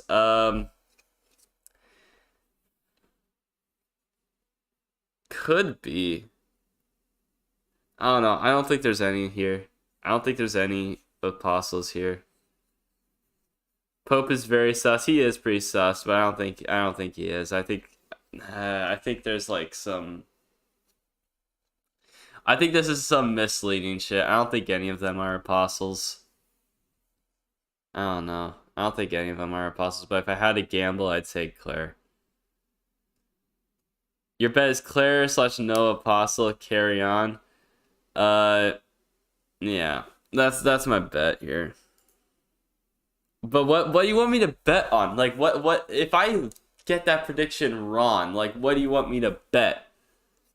Like what do you want? Like there's no point to a bet if you don't have any stakes on the line, you know?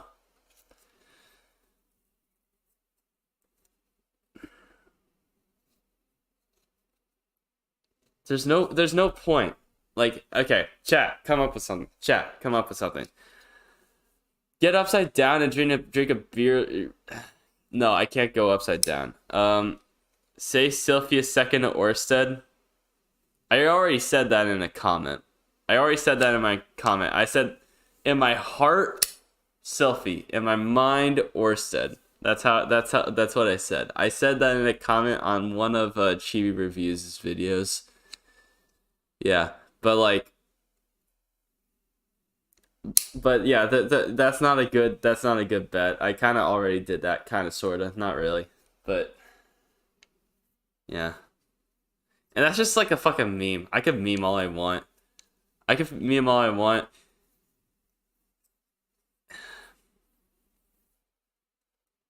Here's the thing. All right. If I get my prediction wrong by the figure, no, I can't. I actually can't do that. Here. All right, let me find something here.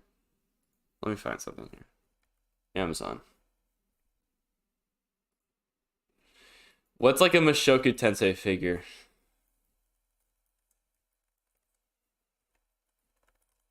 What's like a Mushoku Tensei figure? Oh, that one's cheap. Bruh, why is there... Oh my gosh, what the fuck? Oh, this thing's disgusting! What the fuck is that? Wait a second, bro, what the fuck is that, bro? What the fuck? Dude, what the fuck is that? That shit looks fucking weird, whack as fuck, dude. Bro, what the fuck? Okay, what are the stakes? I need to find something. Here. Do I buy this if I get it wrong? Do I buy this? Boji looking weird. Yeah, he really do be looking weird. I can't really though, because like I'm like out of state right now, and like moving that thing's gonna be a pain in the ass, because like that can't fit in the bag. If you want best steaks, bet that you have to eat steaks with or without pineapples. You will have to eat. Yes, that's the fucking. I can't though, because like it. I can't really buy anything physical right now because like my luggage is like fucking packed to the brim. So once August turns around and I move back, I won't have any space to hold anything. Or I ship it back home and you won't be able to see it till August, and that's just not good. That's just not good for the fucking bet. That's just not good.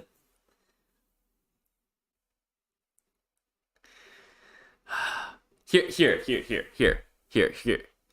the bet. I will simp for a character of your choosing instead of Sylphie for a month. A character of your choosing, I will simp. I've seen Bikini Heiress. I've seen it. It was in my meme, bro. It was in my meme. Anyway, I will simp for a character of your choosing for a month if I get this prediction right. Claire or none of the above? I forgot to...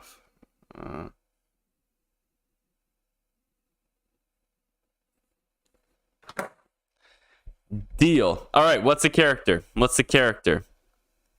Tell him no. Ariel. No. Fuck, if you choose Ariel, I swear. Ariel's such a meme, bro, I swear. Ariel is a real fucking meme. Ariel. Well, fuck. Simp for Orsted? I've already been simping for Orsted, dude. You don't even understand. That's not even a fucking like that's not even good stakes. That's just egging on what I've already been doing. I already made Ariel as a fucking wrestler. Like, can we just not? No, I'm not gonna simp for a little girl. Fuck off. Shit. I'm not gonna simp for a little girl. Fuck off, dude. No. Okay, Aisha. Fuck off, dude. No. Fuck off, dude. Seriously though, who? She's an adult now, Aisha. That's 16, 17, still a kid. Don't fucking lie to yourself. Oh, fucking hell. Ew. No, but the problem with Kishiriku is that no one ever simps for her. So when you simp for her, you know it's a meme. Let's go Aisha. Aisha's like a realistic fucking thing. Like, Aisha, like, only the weird people would simp for Aisha, but there are simps of Aisha. Because you see that in fucking fanfics and shit. Okay, if not, then pizza with or without pineapple. I don't think eating shit is like as fun. In the next volume, she will be 19 or 18. All right, fair enough. All right. Aisha. Okay, final bets right now. In the chat. Who's gonna be the person I simp for if I lose this bet? Who's gonna be the person I simp for?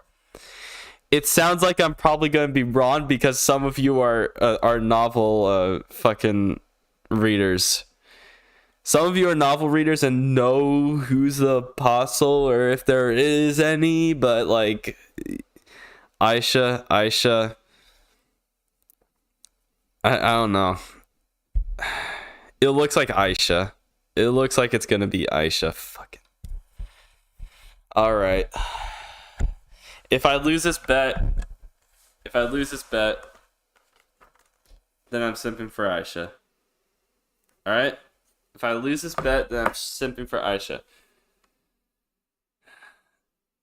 Like Sasha.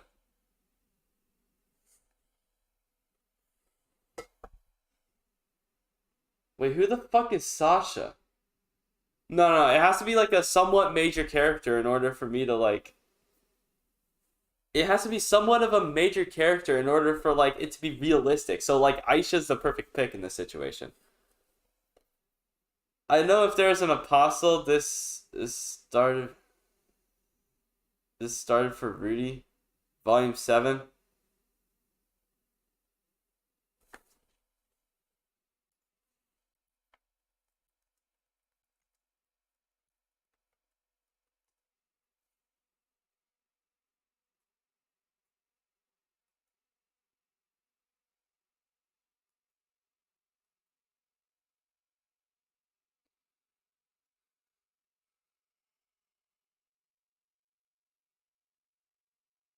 I'm looking up. You mean Sarah? Yeah, Sarah. Bro, Sarah's the fucking Sarah's the fucking best, bro. If she was a major character, I'd be simping for her like over any of the other two wives, bro. Like hell yeah, dude. Sarah was fucking bomb. Yeah, of course she's an underdog. Okay, so it looks like it's gonna be Aisha then. It looks like it's gonna be Aisha if I get this prediction wrong. So right now, I'm making the proposal right now. If I get this prediction wrong, and the apostle isn't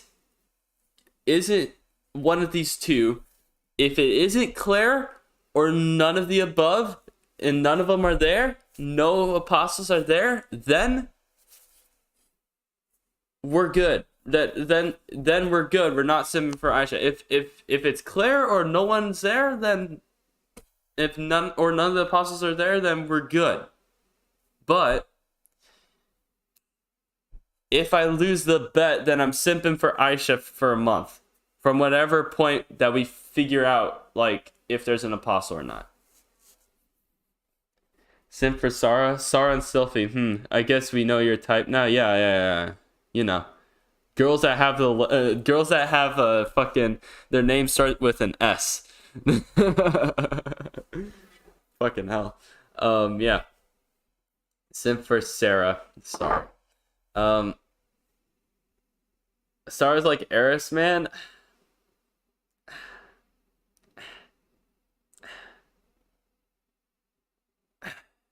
I don't know about that. Sarah Tsundere. I mean, she is, but like there was like a moment, like they had a moment, you know, Rudy and Sarah, they had a moment, and that moment was fucking beautiful. All right, the moment where Rudy saved her from like the fucking whatever the fuck that monster was from the blizzard or whatever the fuck. Sarah is a tsundere. Yeah, I already read that. She had a reason to hate Rudy. Eris did not at the start. Yeah. Treant. Yeah, the treant. Treant. Yeah.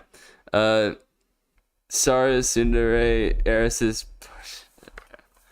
All right. Back to the fucking reading. Chapter 222, Chess Problem. Part 1.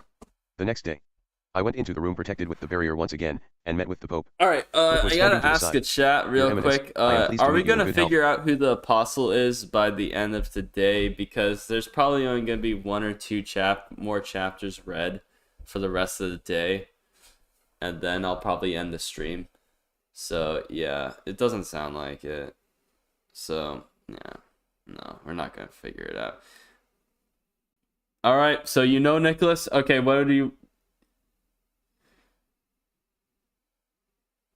Fuck, I'm gonna lose. Fuck, Nicholas, you already know. Fuck, no. 1. Shit. Cliff is also aware of last night's events. I'm gonna lose. I fully explained to him the reasons I didn't return with Zenith. I'm gonna have As he showed indignation towards Latrias House's reckless actions, I asked him to help me borrow the power of the Pope. No. As a result, I was granted an audience for the second day in a row. Since the Pope is very busy, it took some time before I was allowed to meet him. You seem weary, Rudy-sama. You can tell. I touched my cheek. Although I just shaved, I can feel some remaining whiskers. I got angry remembering Claire's speech and couldn't sleep last night, as well. I'm sure my face is a horrible mess. Who knows? Yes. Is today's audience concerning that matter? You know, the Pope's behavior suggests that he has seen through me. Fuck! The details of Zenith's case may have already reached him. Fucking to tell the truth, shit. My mother was kidnapped last night. Bullshit. Who is the perpetrator? Fuck. The Pope looked at me with a slight smile on his face. Looking at how he asked me who here, he most likely already knows. I'd like to think that there's no chance of the Pope having been pulling the strings, but... It was the Latria house. Fuck, dude, after I told him the details concerning yesterday's events, the Pope squinted slightly. So you wanted to ask me to help you in your search? Frankly, yes. The Pope stroked his beard as if he were pondering, scratching his Santa Claus-like beard. Then, he looked at me. His face held a slight smile, but it didn't reach his eyes. Fuck this well, shit. Then, what shall I have you do? Your Eminence. Cliff let out a baffled voice in response to the Pope's words. He is my friend. This isn't about the faction, it's about family. I don't think it is right to bring up bargaining points. That is why I bring them up, Cliff. The Pope admonished Cliff in a gentle tone of voice. This is a problem of the Latria house. Could be. It's not as if we can't intervene, but we shouldn't interfere with matters of other houses. Oh no, I feel like that's too obvious. The Latria house won't take kindly to it. But if we were to treat it as mediation by the Pope, we can get them to listen. This is an issue between mother, daughter, and grandchild. If we were to force ourselves in, the Grimoire house will owe a large debt to the Latria house. I feel like that's too obvious though. I don't feel like it's a Pope. It would be like using a shrimp to fish up a sea bream. To the sea bream, it won't be worth it if it doesn't get anything substantial. Point 2. Does your Eminence have anything he desires from me?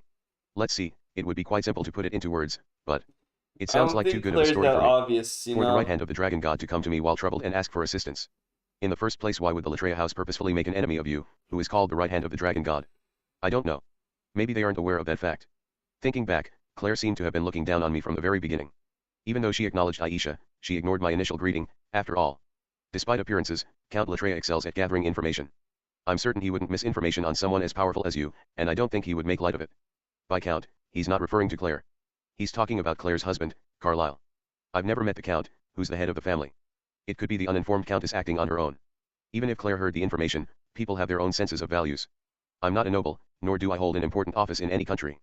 Even if she hears that I am the underling of some warrior who she only knows is called the Dragon God, she wouldn't really understand. Even if I say I...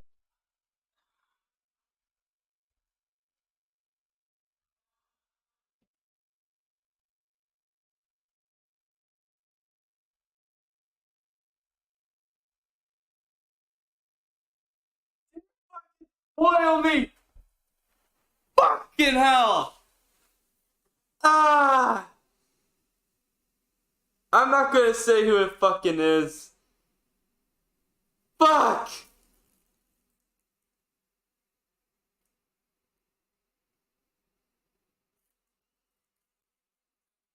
Ah! It's one of two people. It sounds like my prediction's fucking wrong, so it's not one of them.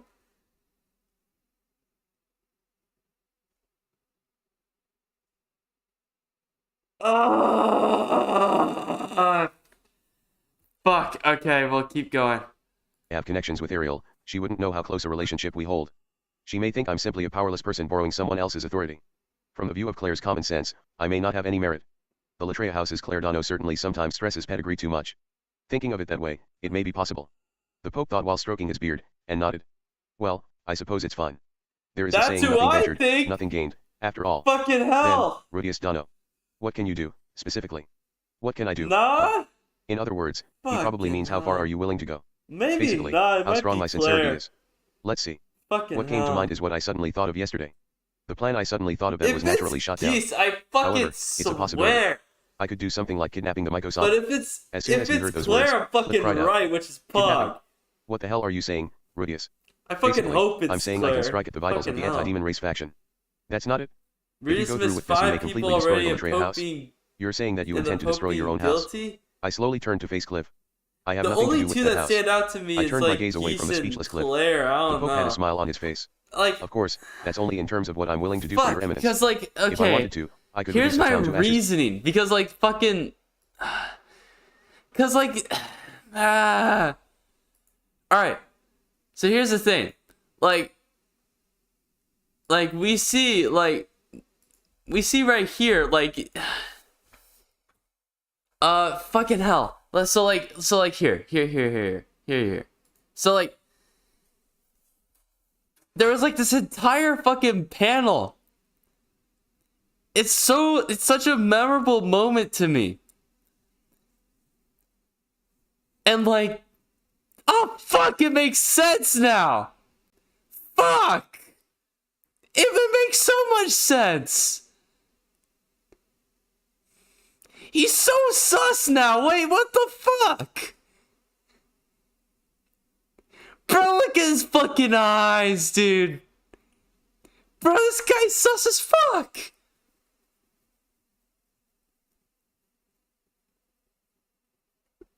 I don't know, bro. I'm gonna fucking keep reading.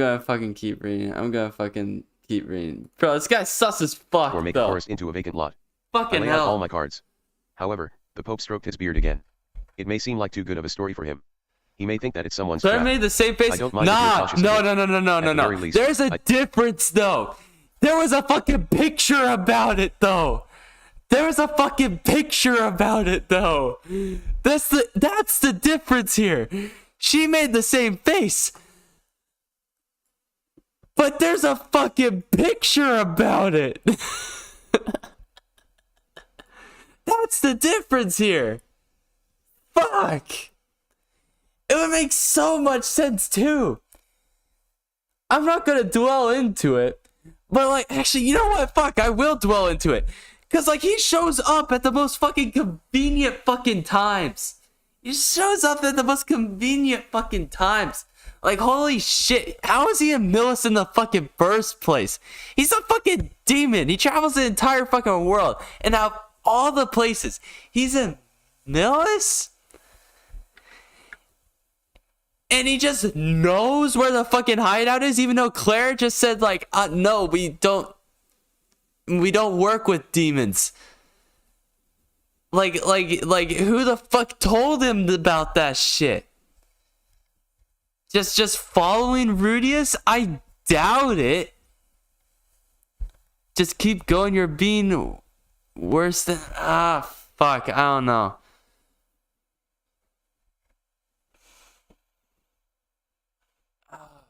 Fuck. I don't know. Maybe I'm like really off here. I'm only thinking of saving Zenith. Fuck, I'm against this. It makes so much sense though. Kidnapping is a crime. No matter how much they are opposed to you, grandfather. Wait a second. Wait a second. You as well. One of my reasons for thinking that like it might be Geese was because like he would find the map of like the entire like dungeon thing like so quickly if Rudy wasn't there. Like awfully convenient, I know. But like awfully convenient, but like... But we did see that Hitogami had like 3 apostles during that entire incident with Ariel. So he couldn't be an apostle then. He couldn't be an apostle during like the entire like Paul fiasco. Like running into Rudius like in the Great Forest in the beginning. Like, you know, in the anime. Running into Rudius then. He couldn't be an apostle then because, well, yeah, Hitogami had like 3 apostles at Ariel's time, and I doubt he had an apostle, took 3 other ones, abandoned one, and then went back to him later. I don't fucking know. Let's just keep fucking reading. It doesn't make much sense now. I don't know. But that look, I don't know. I wouldn't be surprised if Geese has just a really good fucking poker face. I don't know. To their level. This isn't like you. Fucking isn't the blood rushing to your head? Blood rushing to my head? That's certainly the case. I'm completely fed up with Claire's way of doing things. I'm angry at Claire Latria. If Geese was an apostle, why did he send a letter to Rudius to come and meet Roxy when Hitogami never wanted Roxy and Rudy to meet? I wasn't infuriated. I will never trust again. Hold up, I need to read this comment very slowly because I'm kind of drunk right now. Chapter 222. Fucking bullshit. Fucking bullshit. Fuck off. I need to go back to the fucking spot.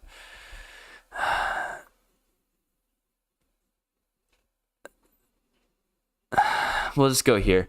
If Geese was an apostle, why did he... And tell me if I'm on the right page or not, because I can't really tell. If Geese was an apostle, why did he send the letter to Rudius to come and meet Roxy when Hitogami never wanted Roxy and Rudy to meet? Yeah, that's what I'm saying. But he wasn't an apostle at the time. He wasn't an apostle at the time. He could be an apostle after, but that would make no sense. Why would he fucking listen to Hitogami after, like, liking Rudius for so long and calling him senpai and shit? That makes, like, no fucking sense. Like, after the Ariel incident, he just becomes a fucking apostle? You're almost at the start. By the way, the chapter is 7 hours at a normal pace. This chapter is 7 hours at a normal pace. What? 7 hours? What the fuck?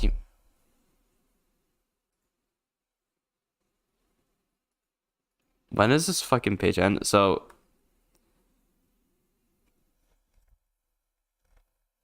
This volume is 7 hours at a normal pace. Fucking hell. Who told him Rudy was in the forest? No, like, I'm just like... It was like... The thing is, like, it's awfully convenient that Geese, a friend of Paul, runs into Rudius in the same prison cell as Rudy in the Great Forest. That was awfully convenient, but it just might be comedic shit. I don't know. I don't fucking know. Volume 23 or 24 will explain it. Explain who the fucking... I don't know. Who told him Rudy was in the forest? Fuck, I don't fucking know. Geese and Paul had a conversation about it that was skipped, was very long.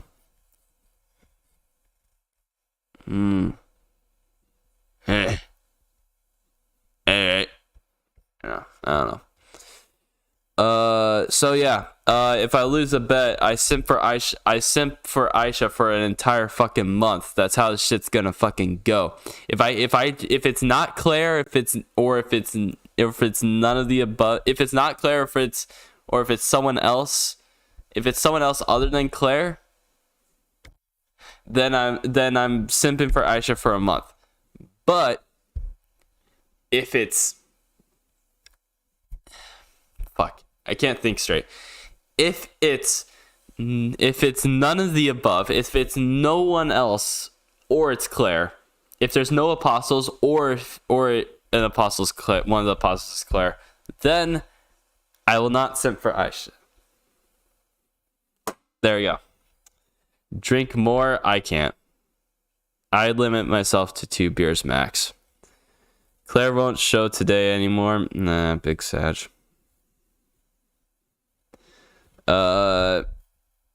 What about Rudy meeting Roxy's Original Adventures team leader? I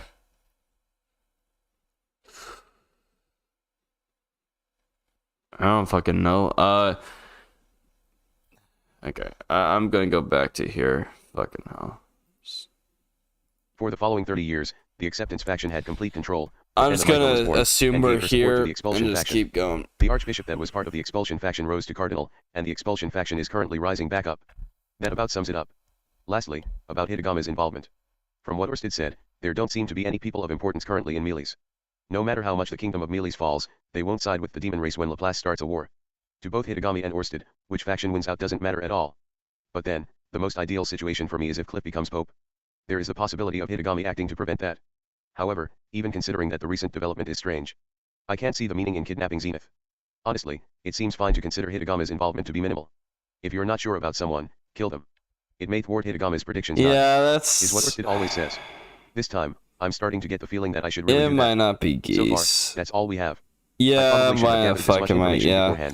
The fucking... Well, this visit to there's no fucking reason to kidnap Zenith. I don't understand that. Greetings and shortly depart. When I go why to the anyone hates Claire I'll make sure so to do a better job preparing. Part 4. Another few days pass. Therese came bearing good news. Why everyone hate Claire so much? Because she a bitch. To meet with Claire.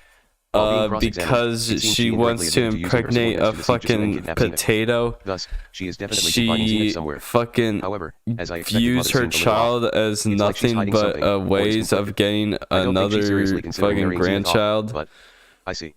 So, where is she being confined? Yeah. Sorry, I couldn't get that out of her. Basically. Expression became gloomy. She tried to get Claire to cough up Zenith's location, but failed. After that, she tried to persuade Claire to return Zenith to me. It might be something Geese. like, I'm not sure what Zenith's current condition is, of but I'm sure you won't be able to easily find a marriage partner for a widow with a mental condition. When does this arc end, actually? I want to see. He is in a position to immediately be granted audience with the Pope. You should interact with him more seriously. Point 10. Go back. Something like, that kind of person said that he'll care for Zenith until he dies, so isn't it fine to entrust her to him? When does this arc end? Claire gave some meaningless reply and evaded the topic. I want to see when does this arc end. To asking me when I'll finally get married. I want to see when does this arc end. When she says that it always turns into a fight. At the end of the volume, probably. There have been no suspicious movements. The most stubborn on Mushoku Tensei. Shut up. The information from Orsted that she's not the type of person to forcibly kidnap someone. Something may be going on after all. Dude. Even if something's going on, I don't have any obligation to take that into consideration. Fuck. She didn't take my circumstances into consideration, after all. She was making light of me. Well, the Latria house wasn't even able to arrange a marriage partner for me. Yeah, this might be the end of this arc. Huh? That's right. That's definitely the case. Might be the conclusion of this arc. The conclusion of this arc might be the end of this volume. Anyways, so we might get around to it by the end of the week. I'll close in on her from her surroundings. I've already passed the story on to father, and I've called brother and sister back from the countryside. Although she's like that, mother respects the opinions of men. If father or brother talks to her, she will definitely listen. You've been taking care of everything. I can't thank you enough. You don't need to thank me. Mother's in the wrong, after all. Therese is handling things well. To the point that I wonder why she's so devoted.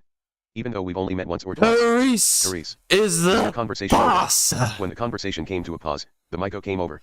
Yes, Miko-sama. I express my humblest apologies for taking time for personal matters while on duty. Nah, she's too wholesome. He's Eri-sama's husband, after all. Yeah, Geese is too wholesome too. Eri-sama is always watching over us. Yeah, I don't think so. I see. The fucking working so hard to help me is also because of Eris.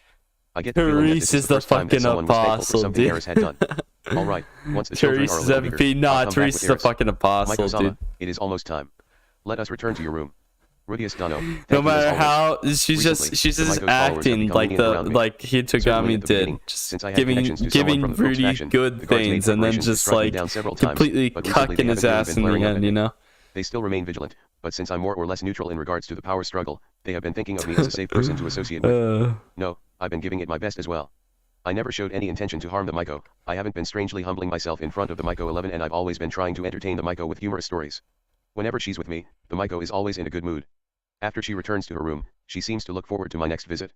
It's the result of my efforts. Furthermore, there's also the fact that Therese the Guard Commander 12 treats me cordially. When the commander isn't at all vigilant, it may seem silly to be on guard. Honestly, I'd like them to be more on guard. Like this, kidnapping the Miko would be a piece of cake. However, there's a chance that Therese's efforts prove fruitless, and Zenith doesn't return. If my back is against the wall, and there's nothing else I can do, I'll do it. Whether it's kidnapping the Miko or raiding the Latria house, I'll do whatever it takes. My number one priority is Zenith. If I don't rescue her, I won't be able to face the dead Paul, or Lilia who I left Sylvie in the care of. Based on that, I avoid eye contact with the Miko. I don't know to what extent her ability to read... What's funny is that she probably can read Rudius's mind. It's like, oh, you're planning on kidnapping me if you don't find Zenith? And she's like, yeah, you'll find Zenith. Memories will let her read someone's thoughts. If I meet eyes with her, she may not be able to tell that I'll resort to kidnapping her if necessary. It's like, yeah, you'll However, find it. I don't want to take any chances. Whatever the case, I'll make sure not to initiate eye contact with her. Even if you kidnap her, notice that I'm avoiding probably eye contact. Fine and you're even if they carrying do, the headquarters seem to be full of people who avoid eye contact with the Miko. Anybody would find it unpleasant to have their memories read. Nobody should find it strange to avoid eye contact with her. Kidnapping her would be easy. All I would need to do is hide a scroll with a teleportation circle on it in the ground underneath the chair she's always sitting in. Bro. To carry out the kidnapping, I just need to put magic power into the magic circle behind the guards' backs. When the Miko disappears before my eyes, I'll surely be doubted. However, they won't be able to prove it. The ink would disappear, leaving only the paper. Save rare cases, nobody would notice that I used the teleportation circle. The teleportation circle connects with the mercenary company's branch office. Why are the viewers That area is filled with food and clothing to establish the mercenary company. While carrying out negotiations, Aisha will watch over the Miko. However, I'd like to avoid this if at all possible. That would be inexcusable to Therese, who is in charge of guarding the Miko. She has truly been treating me warmly. She felt indignation at Claire's high-handed methods. To help with persuasion, she got in touch with her siblings in a town away from Millis. Although I still don't know what Lord Carlisle who should be nearby thinks. In any case, Therese is seriously trying to persuade Claire. I don't want to take advantage of her and carry out the kidnapping. Good if there's Therese no said, if you have time, please introduce me to Lord Carlisle, aunt, and uncle. Not only should I give them my greetings, yeah, I'd like probably to personally read it. ask them for their assistance I stayed up really late last time, so However, I'll probably read it. I stayed up like if necessary, 2 hours later than this. I want to fulfill the promises I made to Paul and I could probably read it. If it comes to that, though, I'd like to sever my ties with Therese beforehand. When I am sure that Therese will not be able to persuade her, I'd at least like to not use any cowardly tricks and beat down the guards from the front to kidnap the Miko. It's opposite of what I prepared for. Point 13. You're throwing me Instead off. of Zenith, who has such a magnificent son, why can't they try to find a partner for me? Next chapter. Therese was grumbling while departing. I once again bowed my head. I'm really not that magnificent. Part 5. More people Another are few leaving. days pass. Whatever. It's been 14, maybe 15 days since I came to this country. I need to watch these. New information arrived from Giselle and Aisha, who participated in the search after securing a base. Yesterday, someone from a clothing store came and went from the Latria house. When Aisha and her helpers tied her up, they found out that she had received an order for a wedding dress and took measurements for it from a woman in the Latria household. Since the woman was described as slightly past the prime with a vacant look in her eyes, it's definitely Zenith. Furthermore, Claire seems to have had her butler go out in secret yesterday to contact someone in the church. From the course of events, I guess a marriage partner has been found. If that's the case, we're almost out of time. However, we shouldn't rush. Currently, the Latria house's eldest son and eldest daughter are headed here after receiving Therese's call. According to the contents of the letter that previously arrived, they are going to tell Claire no matter how you look at it, there's no way you should marry off a daughter that can't even speak. I still haven't met Lord Carlisle. As a battalion commander, I'm sure he's very busy. But then, according to Therese, he's not the type of person to permit Claire's current actions. Aisha also remembered that the head of the family treated me kindly. I don't know what he's going to say regarding this case, but I would like to meet him soon. Point 14. If the whole family including the head are opposed, Claire can't simply do what she wants. Even if she manages the household, she's not the head. Even if she tries to do something, it's just a matter of time. You could call it checkmate. I can't be thankful enough to Therese who quickly changed the situation. Even if that doesn't work, we already know Zenith's whereabouts, and I've grasped the estate's combat potential. If we go to Therese beforehand, we can get a rough sketch of the mansion and a conjecture on where Zenith's being held. Of course, if the family head becomes an ally, it won't reach the level where we need to perform a raid. Just slightly forcefully find Zenith and censure Claire. If it's like that, it will end as merely a problem between me and the Latria house. Good. Somehow, it seems we can put an end to it simply as a problem between me and the house. Without causing trouble for Cliff or the Pope, we can use the whole Latria family besides Claire as intermediaries. There have been twists and turns, but it looks like it will settle into the ideal form. Yup. It's a good thing I didn't rampage back there after all. If I properly consult with my surroundings and remove the obstacles, there's no problem at all. There was no need to kidnap the Miko. Back then, I wasn't thinking straight. If you try to find a way to break through everything in one shot, you may end up doing something outrageous. Steadily taking care of everything one by one. If you do that, then look, you can properly corner the villain. I can't get revenge, but she won't be able to continue. While thinking such things, I headed for the headquarters courtyard. During these 15 days all these Sirac trees' blossoms have fallen. However, in my picture they are in full bloom. Let's let the pink petals fall today as well. That picture will also be finished soon. Even I think that it's an awful drawing. In the beginning, the Miko's cronies were making fun of me to their heart's extent. However, when I added in the Miko wearing a white one-piece dress, they changed their opinions in an instant. It was a storm of praises. They are a simple lot. The Miko also said that she'd like to have the picture when it's done. If my pictures are fine with you, you can have as many as you want. Incidentally, I'm also thinking about secretly making a figure to show her. I'm really too now that I think about it, even without weakening the demon race expulsion faction's fighting power to raise the Pope's faction's influence, if the Miko uses her authority to say I approve of the sale of these figures, it will probably be enough. At first I won't sell demon race figures, but if I sell more and more figures and then make a demon race one as part of the series. No, it's still impossible. The Miko doesn't seem to have that much authority. Suddenly, I felt something was out of place at the entrance. I can feel people's presence. Have they already arrived? Normally, a while after I enter the park a number of guards will enter the garden and patrol, and then the Miko will come out. There usually isn't anyone there around this time. I wonder if they started the patrol early. Or maybe, it's someone else entirely. I step foot inside the garden. The completely flowerless Sirac trees. Set up underneath that, my easel and canvas. I can't see the figures of any people. I thought I felt their presence, but I guess it was my imagination. Since when I think about it, it's not like I have an eye like Rudyard's. In that one place, there's something I don't remember. On top of the easel. On top of the easel is a burning candle. Standing alone, a single candle. The flame was slowly dancing in the light of the sun. Now that I get a closer look, I can see footprints in the flower bead. One set of footprints. They lead to the other side of the Sirac tree. Someone seems to be hiding behind its trunk. Therese-san. While calling out, I opened the eye of foresight. No reply. Something's wrong. Is someone there? While letting out a stronger voice, I instill the magic armor with mana. Ready for battle. While distributing my attention to all my surroundings, I approach the Sirac tree. If they don't come out then it's fine. While keeping my distance, I'll attack with magic once I reach a blind spot. So I don't damage the tree that the Miko likes. Wind magic. Victory goes to he who strikes first. The mana I'm pouring into my right hand is dispersing. Something's not right. Once I noticed that, it was already too late. When I took a large back step, I slammed into the wall behind me. When I looked back, there is nothing there. No, there was an invisible wall. I immediately looked to my feet. There, hidden in the light of the morning sun, is a magic circle that's faintly glowing with a pale blue light. A barrier, It's a barrier magic circle that I remember seeing before. When you try to leave the area cordoned off by the magic circle, an invisible wall obstructs you. When you try to use magic within the bounds of the magic circle, it disperses. It's a king-rank barrier, Rudyard's gun. A voice could be heard from behind the tree. Slowly emerging from the tree's shadow is a woman clad in blue armor. A head that resembles Zenith's is hidden behind a birch helmet. Not just her. From the shadows of other trees in the thicket, men covered in armor are appearing one after another. The ones who gather around the Otaku Princess 15 Otakus. Also known as the Order of the Temple. Or at least I think so, but their faces are covered by helmets with weird shapes. Sorry, but we received information that you were attempting to kidnap the Miko-sama. I was astonished. The knights were circling the barrier to surround me. The only one who gave away her whereabouts, Therese, spoke from right in front of me. Therefore, we will now begin the Inquisition. The men wearing helmets stabbed their swords into the ground, scabbard and all. A strange sound echoed throughout the surroundings. Point 16. Not quite sure here. Yeah, basically it's saying that the Latria house would be giving up something small.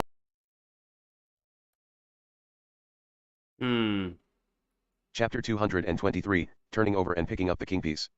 Part 1. Hello everyone. Rudyus Guerre here.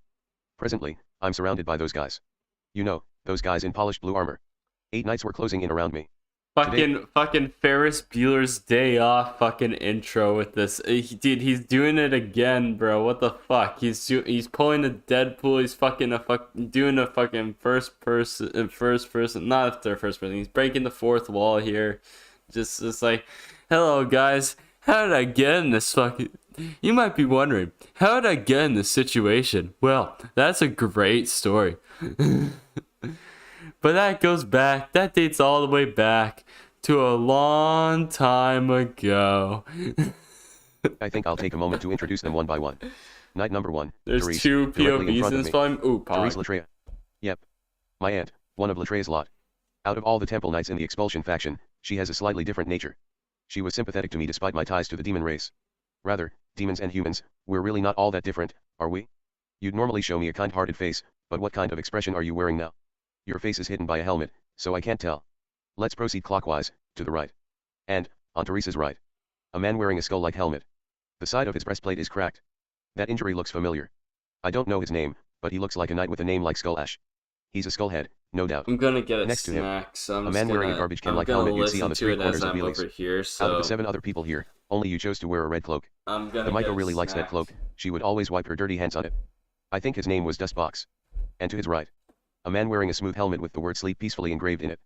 He's probably over 2 meters tall. Once I'd seen the Miko ride on top of his shoulders to pick fruits off the trees in the garden.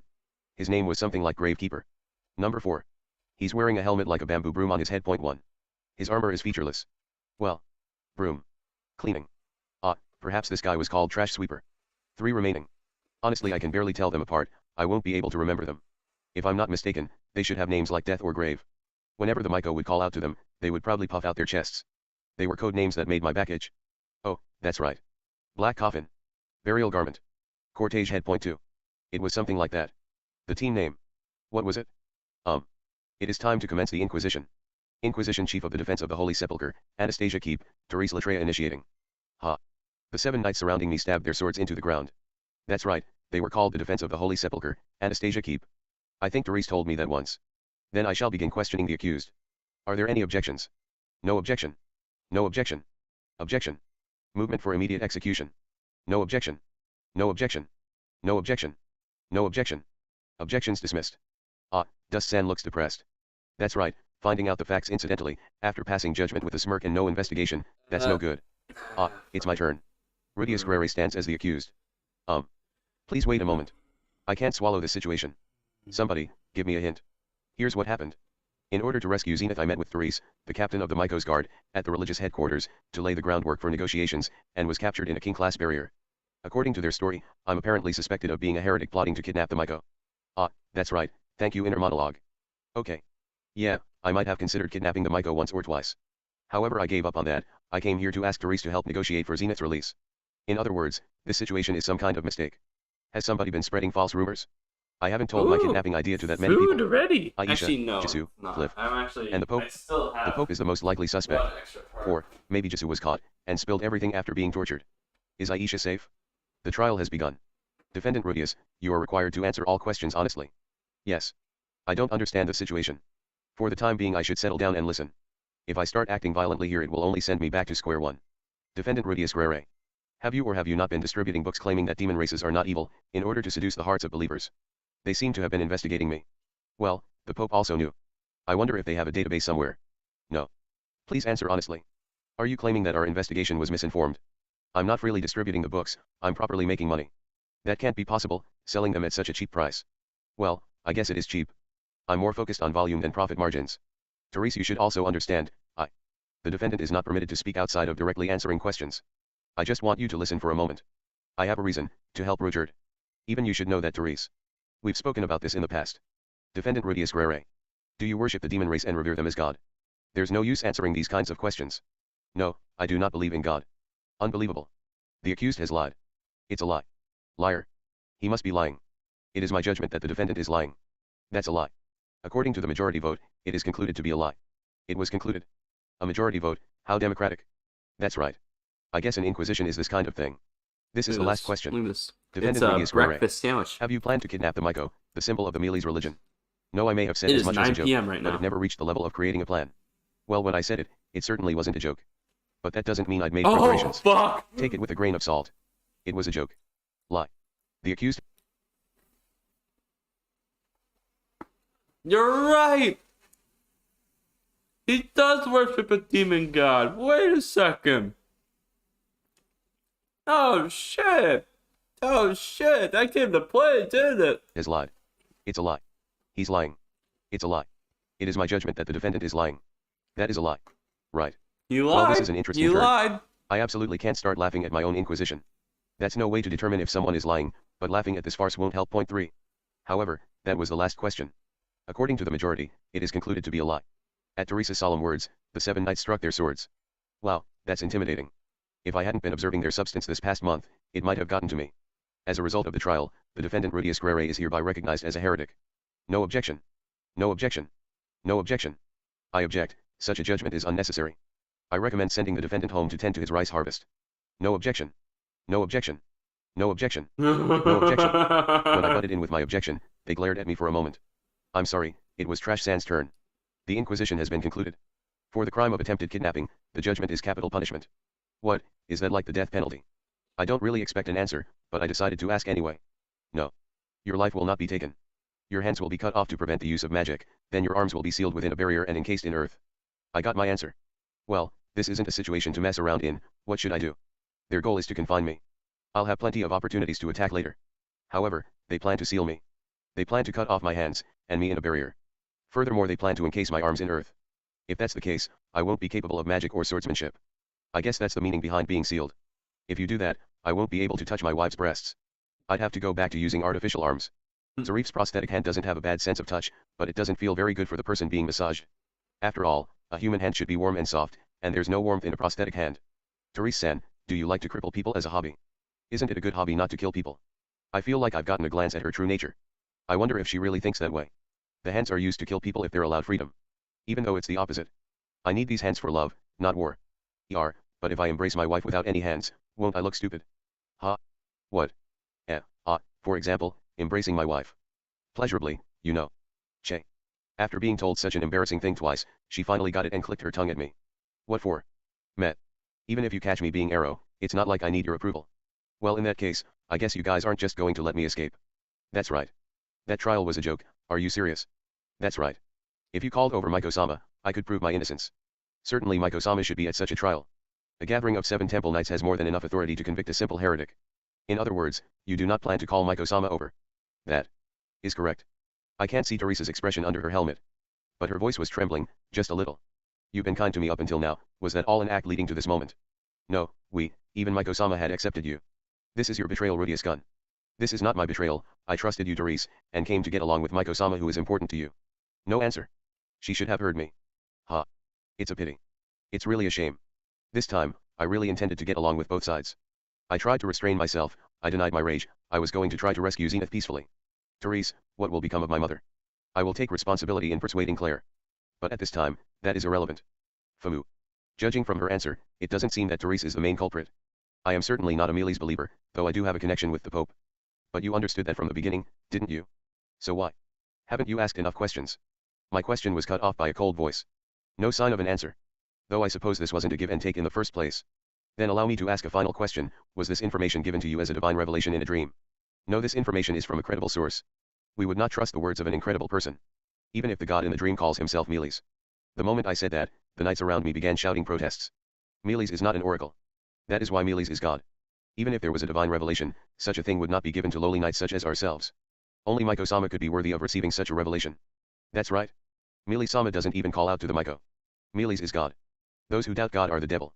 Then, surrounded by those voices, Therese proudly said. Yes, that's right. Well said, everyone. Rudius-gun, our faith is absolute. I am relieved to hear that. For the time being I may be surrounded by fanatics, but there doesn't seem to be an apostle of Hitagami among them. Everyone here seems to be a pious Millis believer. It's enough evidence just listening to them. I lifted my hands out of the sleeves of my robe. The sound reverberated through the cool air. Point 4. My left hand is equipped to deal with this kind of situation. Absorption. I activated the magic absorbing stone in my palm. The barrier at my feet disappeared without a sound. The temple knight's eyes opened wide. Well then, shall we begin the fight? Part 2. All hands. Spread out. At Therese's command, the temple knights jumped back. I sidestepped towards the temple knights as they were trying to take distance, and started generating rock bullets with both hands. Speed and hardness so. Only to the degree that they might die if I hit them in the vitals. Firing. You're up first, Dustbox. Support. Goodbye. The 2 rock bullets I fired towards Dust were deflected by the temple knights at his sides. In their hands were something like translucent shields. Elementary rank barrier magic, magic shield. Is that really elementary ranked? I was stopped by an elementary rank spell. Dust, grave, skull right flank. Trash, coffin, burial take the left. Cortege and I will act as a mobile unit. 3 people on each side fired magic off in unison. Fire, water, and earth. 3 different attributes, not that it matters. Absorption. While dissolving the magic with my gauntlet, I fired rock bullets to counter. But, they were repelled. The guy casting the barrier magic seems to be defending from behind. Dash with your blessing, the small ember becomes a searing flame. Flamethrower. Dash, bring down your majestic sword of ice, and strike. Icicle break. At the same time magic was fired off from the other side. Fire and water. That's not it. The third one had his hands on the ground. An earth lance. Absorption. I dissolved the fire and water magic simultaneously. At the same time I countered the earth lance by creating a quagmire to disable it.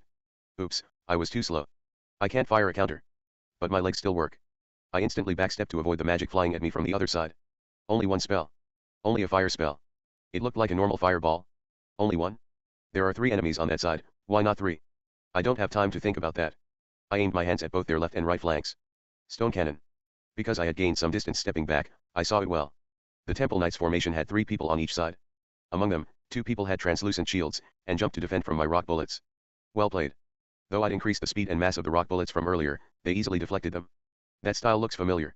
The Water God style. I see, it can even be used in conjunction with barrier magic. That's amazing. Spirits of the earth. Answer my call and rise forth to pierce the heavens. Earth lance. Magnificent spirits of the water, I appeal to the Emperor of Thunder. Bring down your majestic sword of ice, and strike. Icicle break. In that moment, 2 of the knights without the shields fired off spells. Naturally, I dissolved them. Now, what to do? The enemy has separated into a left flank and a right flank with 3 people each. Among those 3 people, 2 use barriers to deflect my magic. Because I've only been firing 2 bullets at a time, their 2 barrier strategy has been serving them well. The third person counters by firing off an attack spell. Then the flank that I didn't attack momentarily drops their shields. And, when I'm defenseless, they fire off 3 spells. They were able to fire off spells with 3 different attributes because they didn't leave 2 on defense. I guess they're a bit short on information about me, since they're unaware that my magic absorption stone can simultaneously negate all magic. At first they were only able to use magic to attack me from one side, probably because of the distance. At that distance I was able to break into the core of their formation. It should be possible to get an attack in while they're chanting. They should be particularly vulnerable while their shields are down. But, it won't work unless I break into their formation. That might not be a good idea. Well, let's see how you like this. Fireball. While deliberately shouting loudly, I started packing mana into the spell. Enough to generate a fireball about 2 meters in diameter. It had the size and heat of an advanced ranked spell. But compared to the rock bullet's speed, it's slow. Gently, I threw it like a slow ball. Aiming for both flanks. Support. 2 knights stepped forward with barriers to block. But, the magic barrier has a weakness. Ranma disturb magic. I dissolved their barriers with Ranma. Both of the barriers protecting the left flank fell simultaneously. Barrier magic, like most spells, continues to consume mana as you use it. It's the same even for elementary ranked barrier magic. In other words, even if they aren't chanting, I can negate it with Ranma. The right flank will still be protected, but, this is their loss. And the moment I thought that, something came flying at me from behind. While looking back, I brought my right arm up to defend. With a loud Gian, something broke into pieces and shattered. A brown rock, flying towards my face, was reduced to debris. I received some of the impact around my elbow. It was a rock bullet. This was the first time my opponents have used that spell. Rudius can use magic with both hands. 2 people are on defense, if an attack comes switch. There's no room for mistakes. Therese and another person had snuck up behind me. Now, I have to defend from the rear as well. Before I noticed it, I had been surrounded. I'm beginning to fall behind, that was a blunder. No, I wonder what kind of countermeasures they have for close combat. The knights who received the fireball earlier are alive and well, with the exception of some smoke coming off their armor. Rudius gun. We are the strongest in the Temple Knights. You have no chance of winning. Really? In the past 10 days we have investigated your fighting style. Thanks to your fame, we were able to arrange countermeasures. Famu. Then, why haven't you drawn your swords? I only use magic. No, in the current situation, they may not be able to avoid my magic in close combat. Of course, I still have some tricks up my sleeves. They might be weary of that, and avoiding close quarters combat as a precaution. Given my present situation, their strategy could be called effective. But, if this becomes a fight of attrition, then I will have the upper hand. They might have more countermeasures. Then, it's about time I made my next move. Rudius gun, please surrender. You may have been able to use your magic tool to escape our barrier, but this is your loss, give up. Ho. The entrance to the garden is blocked by barrier magic. Help will not come. Is that right? If you say it like that, then it's perfect. They must have carefully devised this strategy to capture me. I can't win with half-assed tactics. I have to be thorough. I might have to experiment in order to break through. But, if I lose as a result, that would be disastrous. Quagmire. It's time to get serious. Part 3. Therese's perspective. At the same time Rudius let out that murmur, my feet sunk into mud. We were given information about this magic as well. It's the same as Rudius Grare's nickname, Quagmire. Normally, this magic would just produce a slick puddle at your opponent's feet. But, as expected, this is a massive spell. The entirety of this huge garden has become a muddy swamp. Miko-sama's beloved Sirocco trees and Balta trees began to creak as they started to sink into the mud. 5. But, you can't stop us with something like this. Trash has already started the chant to counter it. Dense fog. In the next instant, we were swallowed by a vast white fog. This is bad. Stay alert. First we'll counter the quagmire, do not accidentally attack your comrades in the fog. Okay. The next moment, purple lightning leapt over the ground. It was too fast, in an instant I heard a sharp key and the sound of an explosion. Do not panic. Our armor is resistant to electric. Make sure he doesn't escape. Go. Okay. Echoed out from the fog. Alright. According to our information, Rudius is weak in close combat. All of the members of Defense of the Holy Sepulchre, Anastasia Keep, are advanced rank or higher swordsmen, and capable of all advanced rank attack and barrier magic. Even standing alone we are powerful, we are all well versed in one-on-one combat, the fight is still in our favor. Though I'm only around the intermediate rank in the water god style, Cortege is nearly saint ranked. Even if Rudius has power on par with an emperor rank magician, it will not be possible for him to break through our defense. We have not made a mistake in our strategy. We are countering the quagmire. Shifting sand. As Cortege finished his chant, Trash's voice was heard. The mud at our feet quickly turned to sand, and we freed our feet. I'm sorry, Rudius gun. Quagmire can be countered with the advanced rank magic shifting sand. But this isn't something they would have taught at the Magic University. Research for countering melded magic is still in its infancy. I wonder if this is the first time his quagmire has been countered? I don't know what you were planning, but this is checkmate. Of course, I don't believe you were plotting to kidnap Miko-sama. Miko-sama truly treasured your friendship. You were sincerely worried about Zenith, and asked for my help. I understand that was all you wanted. But, it can't be helped. Because these are instructions directly from the Cardinal. Regardless of the authenticity of the information, we have to follow our orders. Only Dust was truly enraged, because he earnestly loves Miko-sama. At the very least, your life won't be taken. I give you my word. To be labeled by the Cardinal as a heretic and only deprived of your hands is an incredibly lenient judgment. Therefore, we aren't even using poisoned swords. It's alright, Rudius gun. Although you are still young, don't you have a good pride? With Therese supporting you, you'll be able to survive even without hands. Moreover, you're even the dragon god subordinate. I heard about it when I was a child, the dragon tribe has a mysterious power. By some chance, it might be able to break our seal. You can live out the rest of your life in a place our eyes cannot reach. And, as for Zenith, I'll manage somehow. But even though I told you that. Resist the dense fog. Cortege's voice brought me back out of my thoughts. At the same time, I suddenly had a sense of discomfort. Something strange. What is it? Nothing has happened. That's it? After creating the dense fog, Rudius hasn't moved an inch. Will he try to escape? Or continue to fight? However, even if I can't see more than a meter ahead, I should still be able to hear him. After the initial electric, there was nothing. Has he already escaped? A quagmire, followed by dense fog and then electric certainly stopped our advance.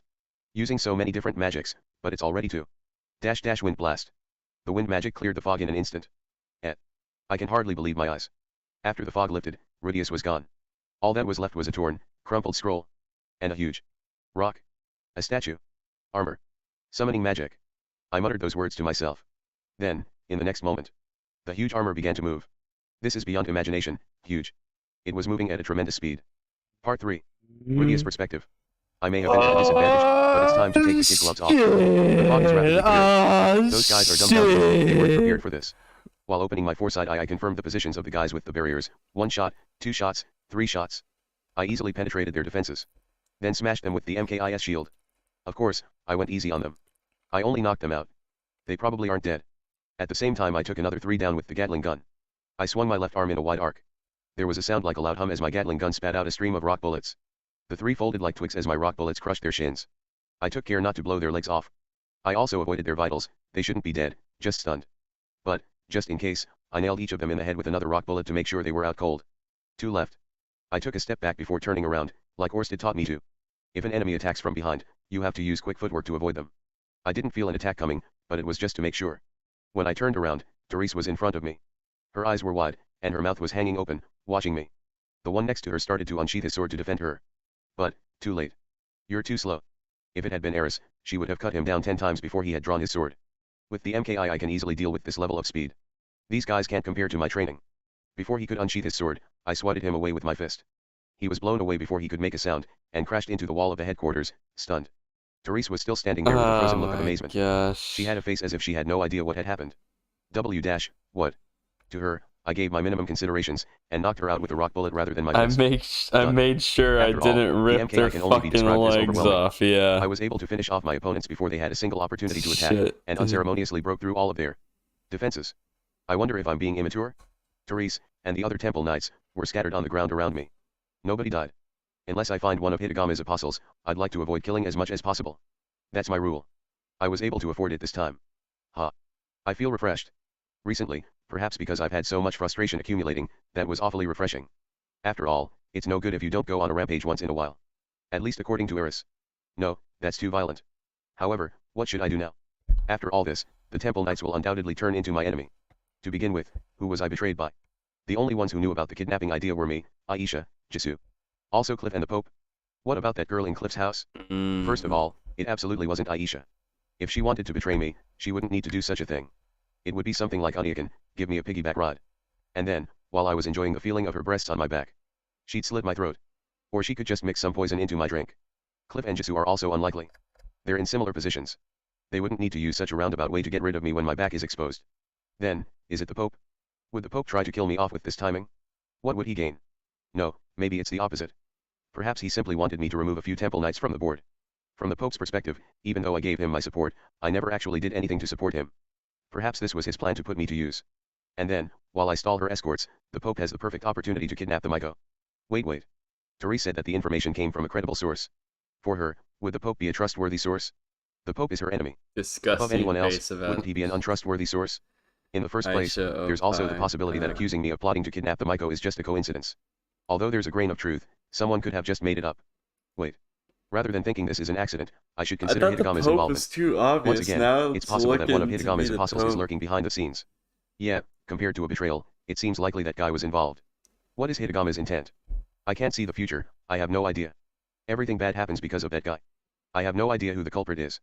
Thinking about it is useless. I have more immediate problems. The problem is determining who my enemies are. Currently, I don't know what has happened to the Miko. But the Temple Knights guarding her are already in the state.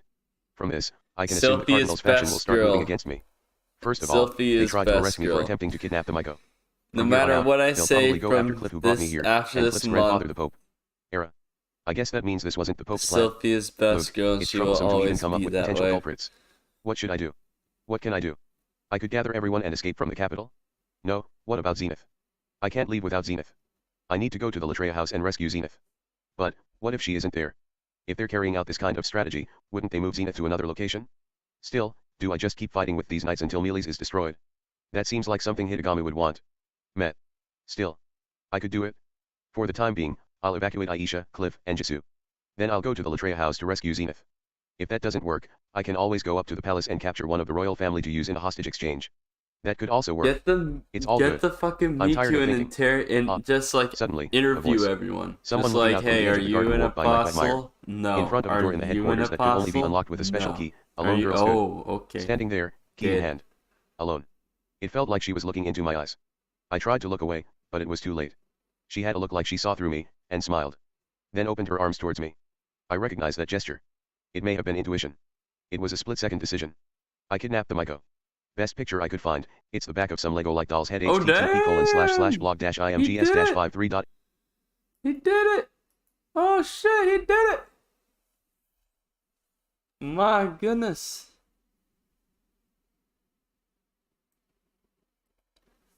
Damn, bro, he fucking did it. Yeah, she was like, yeah, I'm good. I'm good with you. Yeah, that was sudden. Just like in the middle of the battle, it's like, oh, I found a little kid. Oh shit, it's the Miko. Ah, she wants to be taken by me. Alright, cool. Ah, yoink. Fucking yoink that shit, dude. Alright. I'll continue in a little bit. I am going to use the restroom again because that second beer made me want to go to the restroom. So yeah, I'll be back.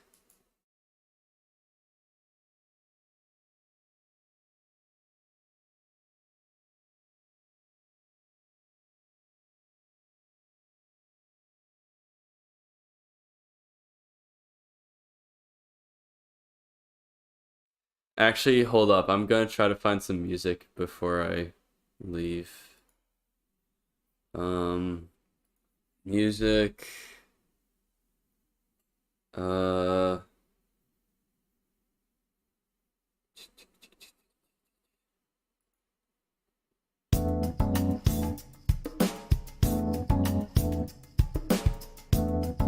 We're not close to the end.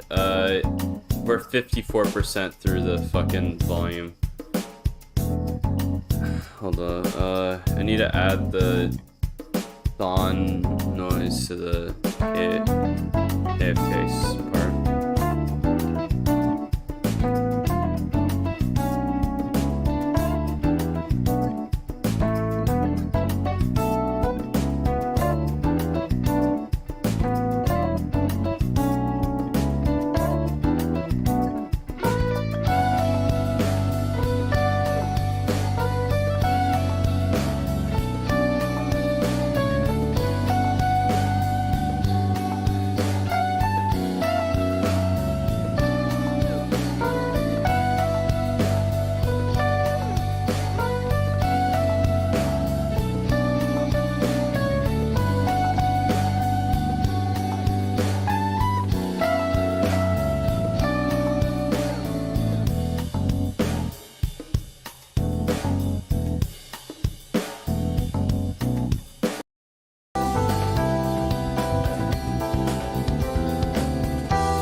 Well, if the power does shut down for you, sorry. Out of my control, fucking hell. Alright. Let's just jump right into it. Let's just jump right into it, you know? Let's just jump right into it. Fucking hell. Bro, so many of you left. Why did y'all leave? I just had to go to the restroom. This guy accused me of some weird shit, but I just had to go to the restroom. Bro, what the fuck? Alright. Chapter 224, Bullish Negotiations. Part 1. If eating poison, finish up the plate. Point 1. That's a saying. If eating poison, don't forget to eat the plate. That saying came about back when hard-baked bread was used instead of a dish.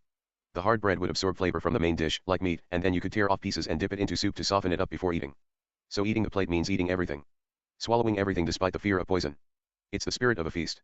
No, that's a lie. The truth is, since he'll die anyway, he might as well keep looking forward and finish his meal, rather than die with an empty stomach. I don't usually eat plates. If the poison is going to kill me anyway, then there's no sense in eating porcelain and ripping apart my mouth. But that's also a lie.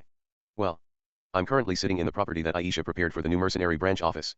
It's in the commercial district, in the basement of an old tavern that went out of business. Barrels of preserved food were littered about, and there was a row of half-finished black cloaks. I used a teleport scroll to get here. Bidirectional travel. That's why I set up this magic formation. And, there's a girl standing in front of me.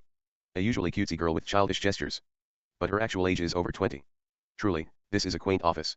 The Miko girl sat down. I didn't do anything like tie her up. She sat with a plop on the dusty stone floor.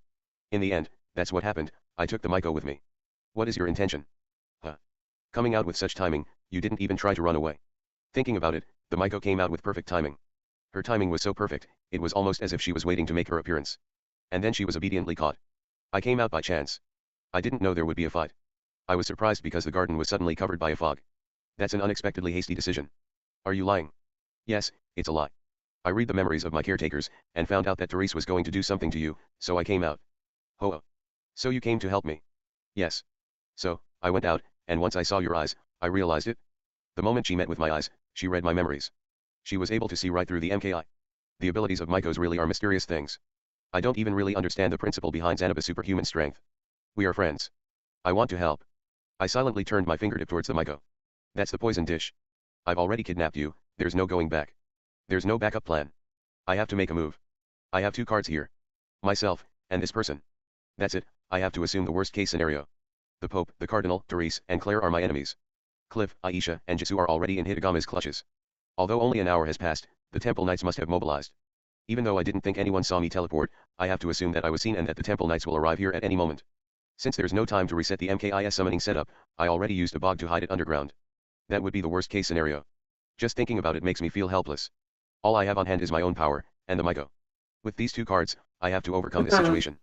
Miko, before I can trust you, please answer my questions. Of course. I need to question the Miko. She did say she wanted to help me. But before I put my trust in her, I need information. Please describe your ability as a Miko. Don't you already know? I would like to hear it again directly from you. It may be different from Orsted's information. I need to reconfirm it. I can see the surface of a person's memories. Surface? Yes. I can see a little bit of what a person is thinking and the memories associated with it. Isn't that the same as being able to read minds? No, I can only see the past. The longer I look into someone's eyes, the farther back I can see. She can see a person's memories. But she can only see memories related to a person's present thoughts. That kind of thing. Like, can you only all look? Right, then look. Yes, deeper, I can only look. Deeper. It's not possible for you to return a person who lost their mind to their original state. I cannot. If I used my power in conjunction with healing magic, it might be possible to come up with some kind of way. She can't restore Zenith's memories. So you're not able to freely read your target's mind. Well, I can guess as much. So she can only see memories related to what her target is thinking. However, it's not like someone can just stop thinking in the middle of a conversation. If someone asks what did you have for breakfast? Then that's obviously going to be their next thought. Then as a guy with a shady background, I'd like to avoid making eye contact with you. She's basically a human lie detector. She can condemn anyone she doesn't like. All she needs to do is make eye contact. Even if she were to tell a lie, nobody would know. It wouldn't matter. The Miko is that kind of existence. I understood as much by watching Zanaba. Someone like that is of incredible political importance. But Rudia-sama never looked away before. Because I wasn't doing anything shady. Before, I wouldn't avert my eyes from the Miko. But I'm getting desperate. If she can see my memories just by looking into my eyes, then it would save time explaining everything. Oh? Is that okay? If you look into my eyes like that, I'll see everything. Orsted-sama has such a curse. I see, Hitagama. His first advice. Era. The Miko suddenly blushed. What's wrong? Did you see something erotic? Well, if you were at my Inquisition, you would have seen something like that anyway. You probably seen stuff like Millis priest's affairs before. So, 2 people at the same time. Being in love with 2 people. An altar. At last, the Miko finally looked away. She broke out into a cold sweat. Her breathing was also rough. She seems to have seen something she shouldn't have. What did you see? Impure memories. And, a book, one that isn't allowed by the Millis religion, and a strange ritual, too. Then you have seen into my soul. Yes. The Miko retreated a little bit and adjusted her skirt to cover herself. I have my peace of mind. Roxyism may not be as white as the Millis religion, but it's still a beautiful blue. It's not something out of an erodoujinshin. Let's return to the discussion. Yes. I cleared my throat. I'm sure I should be embarrassed right now. In any other situation I would certainly feel ashamed. Like getting caught being intimate, or suddenly blurting out some dirty line. Point 3. But this is different. I didn't suddenly blurt anything out. I have restrained. Anyway, let's continue the talk. First of all, why did this happen? Miko-sama, who do you think the person behind this is? The Cardinal, or perhaps the Pope trying to frame him? I do not think Hitagami is involved. In other words, it's the head of Millis' expulsion faction. The Latria house isn't involved.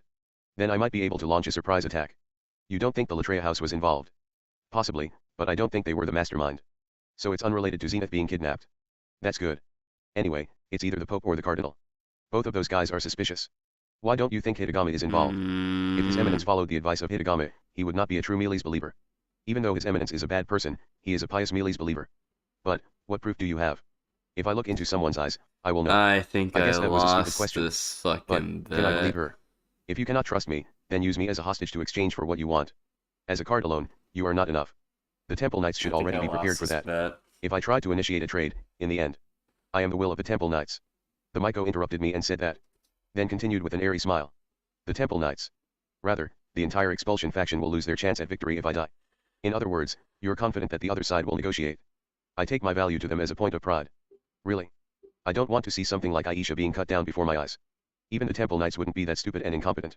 By now they could have captured Aisha and started looking for this location. No, it's not even necessary to capture her. If they had been watching me, then this location should be known. Even if I try to initiate negotiations, there's also the possibility that the Temple Knights try to rescue you. Then, I'll go with you when you start the negotiations. That's a bold idea, but if we're surrounded on the way, then it may become an all-out war. If Rudia-sama is there, wouldn't it be possible to brush them aside? After all, you were even able to hold your own against people like Orsted and Aubert. You saw that too? Well, it's possible. I'm not bragging, they're small fries, I've gone up against far worse odds. As long as I don't hold back. If I fought with the intent to kill, then even those guys I just defeated a while ago could have been wiped out instantly. If we were to be attacked, I think it would be by the Pope's faction rather than the Temple Knights. Why's that? The Temple Knights do not want to risk my death. However, the Pope's faction would. The Pope's faction would ostensibly move to protect the Miko. But, even if she's killed during the confusion of a fight, they would profit. The Temple Knights could just use barrier magic or something to recapture you though. Out of all the Temple Knights, you have already defeated their strongest group. If you consider the nature of the Temple Knights, they won't be able to come up with a stronger force. Acting against you would be too dangerous. The strongest in the Temple Knights, were those guys? Come to think of it, they did say they were the strongest. Yeah, they had good coordination, but... No, I can't call them weak. They were able to parry my rock bullets with barrier magic, and counter in rapid succession. Even against the MKI, they still tried to fight without being daunted.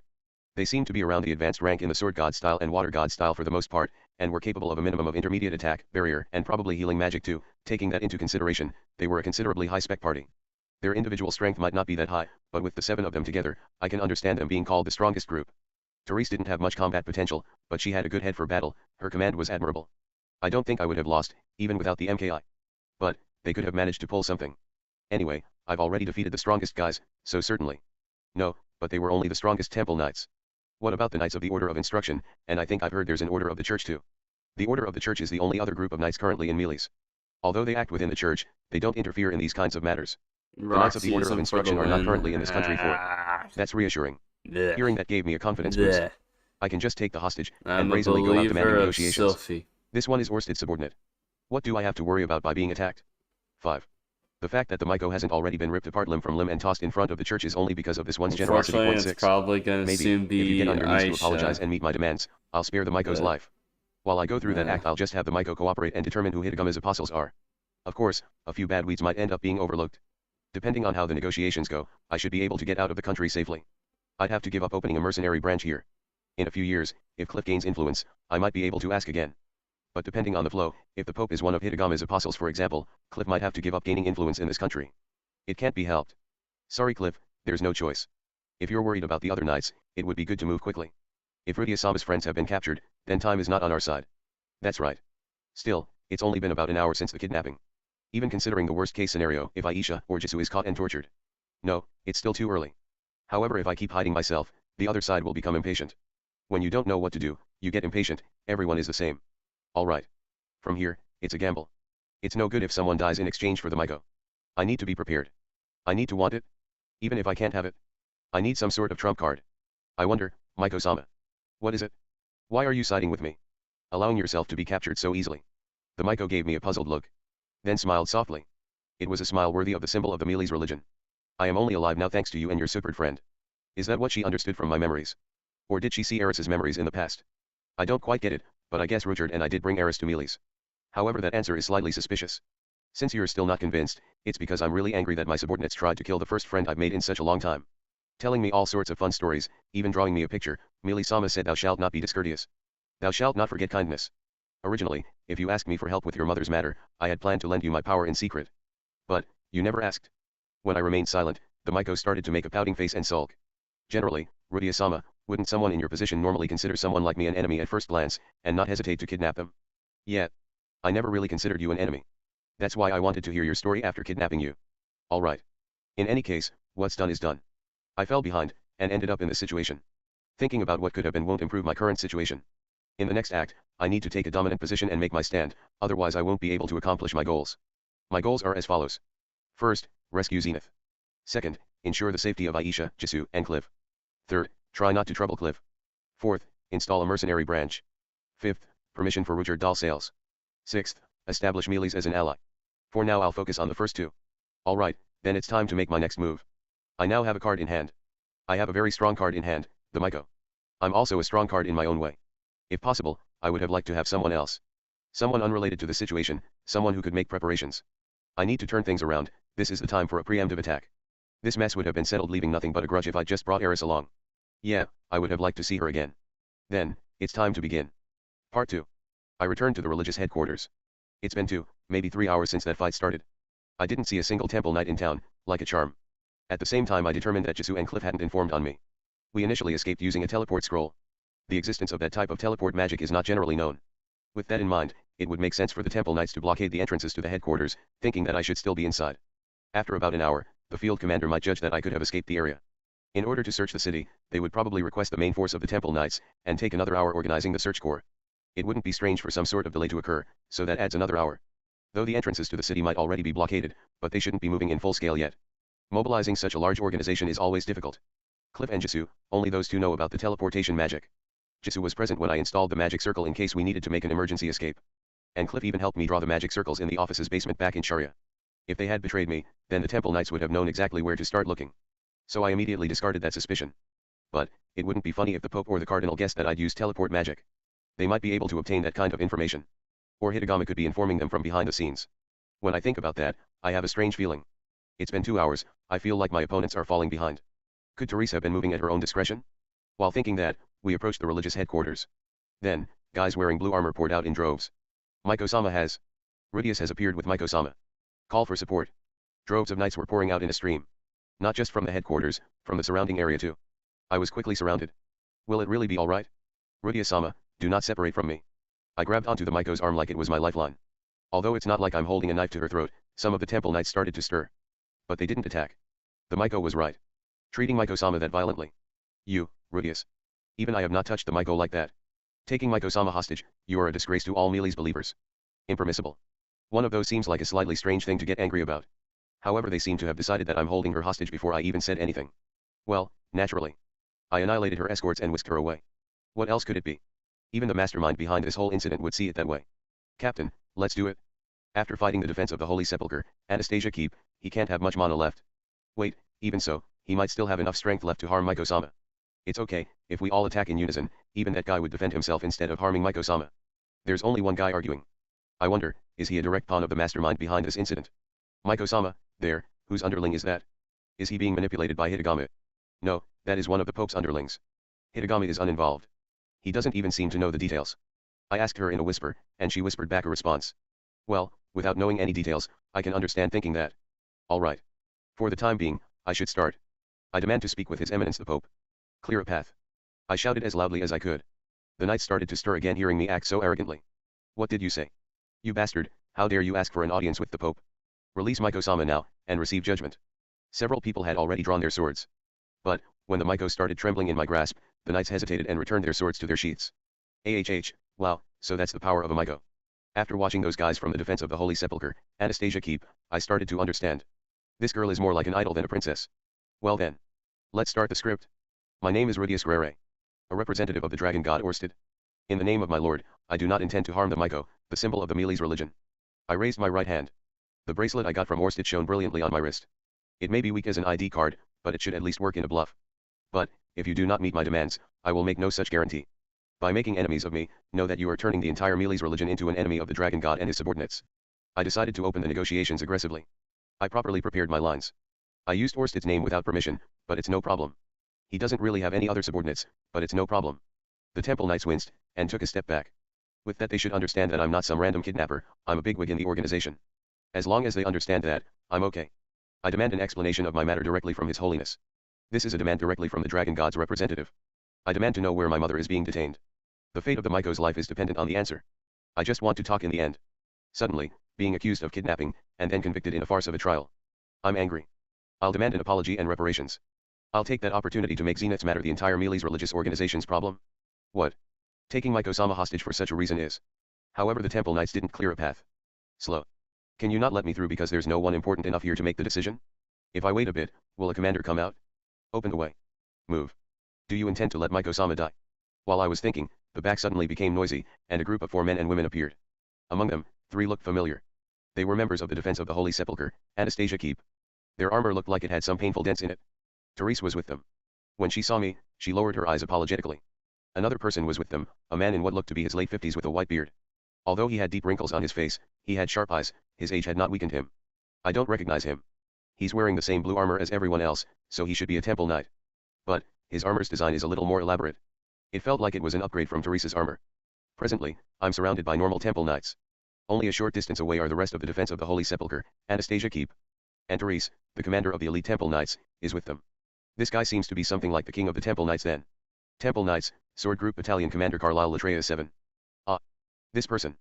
Is Carlisle. My grandfather. Despite our current situation. Nice to meet you, Rudius Grere, son of Zenith Grere. I got my answer in an instant, as Carlisle focused in on me. His gaze is sharper than Claire's. Can a married couple really be that similar? This might be troublesome. Is that right? No. I thought upon his meaning for a moment, then shook my head after remembering my interaction with Claire. I am here as Orsted's subordinate. I am Zenith's son as well. But I'm not here in that position. If you don't insist on equal footing, then it's impossible to negotiate on equal footing. I am the Dragon God Orsted's representative, Rudius Grere. I demand an audience with His Holiness. I stuck out my chest, lifted my chin, and struck Eris's pose to answer. For a fraction of a second, it looked like Carlisle showed a gentle smile. However, his expression immediately stiffened. Very well, I will guide you there. While keeping a tough face, Carlisle turned heel. Therese was making a difficult face, and followed Carlisle. What about them, Miko-sama? Therese only followed the Cardinal's orders. Carlisle did not make eye contact, so I do not know. I consulted the Miko again in a whisper. Convenient. Carlisle is undetermined. He doesn't feel like an enemy, but he gives off an odd feeling. I'll keep my eye on him. Disregarding the other temple knights, I followed after them. Part 3. We were guided straight into the center. Dude. I was in the middle. There were members of the Defense of the Holy Sepulchre, Anastasia Keep, to my front, back, left, and right. They aren't wearing their helmets anymore. They're all firmly walking on 2 feet, they must have received healing magic. Although I remain on guard, it doesn't seem like they intend to attack me. I easily broke through the king-class barrier they boasted about. Then, crushed them head-on. But I didn't kill anyone, they should clearly understand that I was holding back. The difference in strength was obvious. Moreover, I have the Miko. They shouldn't be stupid enough to challenge an opponent they lost to only a few hours ago and jeopardize the Miko. I mean, these guys should be completely embarrassed. Especially Mr. Dust. He's been deliberately avoiding eye contact for a while now. But I don't sense any malice. No hostility either. He doesn't even seem that guarded towards me. Rather, he's positioning himself as if he were protecting me. We've been walking through the center for a few minutes. Before I noticed it, I lost my sense of direction. The passages almost felt circular, but we also went around a few 70-degree turns. When I came here before, I thought these passages were tricky. They're like a labyrinth. It's like a maze. Yes. In case of emergency, these halls were designed so people like the Pope and I could easily escape. The Miko answered. The walls also seemed to be covered in a kind of barrier. For a moment, it was almost quiet enough that you could fall asleep. Point 8. Yes. Miko-sama knows all these passageways. We used to run through here playing tag. Then all at once, her lackeys started boasting. So, it really was designed to let important people escape. However, I can't help but feel lost. There's no way I could find my way out of here. I'd probably have to blow a hole through the ceiling. The walls. Since they're covered in a barrier, I wonder if the magic absorbing stone would work? Yeah. I may have come in here nonchalantly, but I'll be okay. No way I'll make it to the end. I'll be troubled if we have to go much further. I have work tomorrow. Only a little further. Carlisle responded without looking back. Really? This doesn't feel like a trap. I'll be cautious, I'm keeping an eye on the guys behind me as well. Then, suddenly, those guys start shouting. Carlisle. Don't be impolite. At the very least look at him when you speak. Rudius is holding Miko-sama's arm. What if he becomes angry and harms Miko-sama? Please look at the dents in this armor. Only someone with superhuman strength could do this to the Temple Knight's armor. Even if he becomes a little displeased, if Miko-sama is bruised. Everyone be quiet. Therese had to scold them to shut them up. At the same time, Carlisle paused and faced me. It is only a little further. Very well. I nodded again, and resumed following him. It couldn't have been more than 10 steps later. Carlisle stopped in front of a door and knocked. We have brought Rudius Grere. It really was just a little more. Sorry, I didn't mean to rush you. Come to think of it, even though I completely lost my sense of direction, we only made 2 turns. I might be able to find my way back. Please, enter. I heard the Pope's voice from within the room. Carlyle murmured a light prayer towards the door, and then opened it. While holding the door open, he motioned to invite me inside.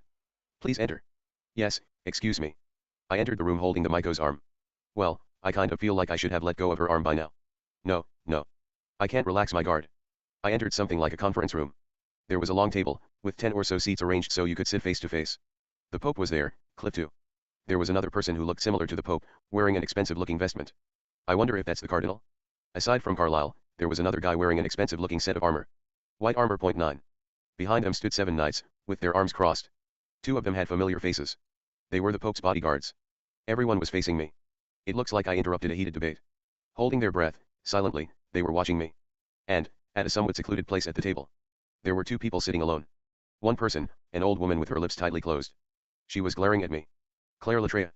And, next to her, it was, finally, a woman absent-mindedly looking up at the ceiling. Just under 40 years old.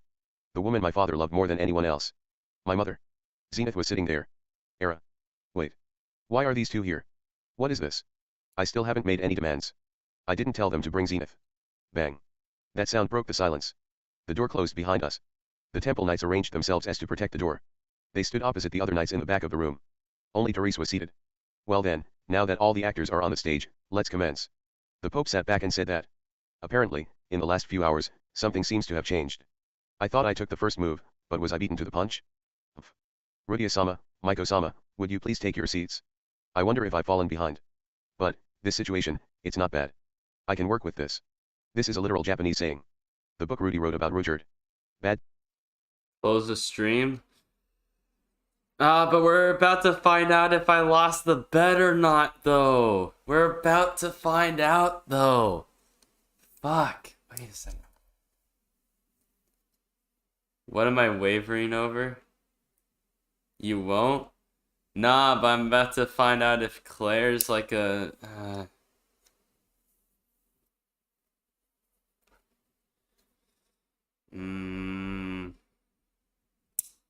Alright. We'll continue later. Alright. Thank you. Thank you all for being a part of this stream. It was fun. It was fantastic. Hopefully you all get to see me read the rest later. Actually, you know what? To end the stream, I will make the thumbnail. Similar to how I ended the last stream. I'm going to make the thumbnail right now, actually. So, if you want to stay for that, you can.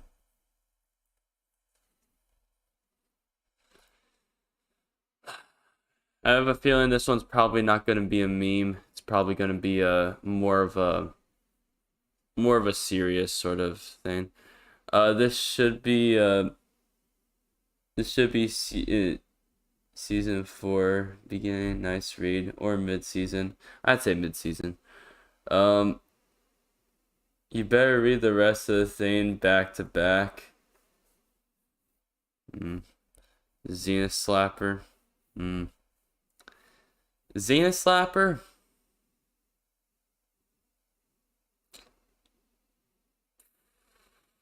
I could just do that.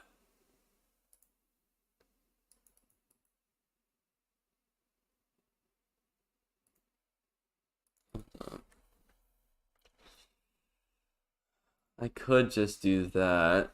If she does slap someone, does she slap someone? Yes or no? Does she slap someone? I need confirmation. Does she slap someone? I need confirmation.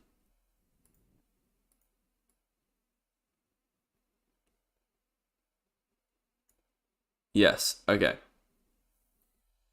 In that case,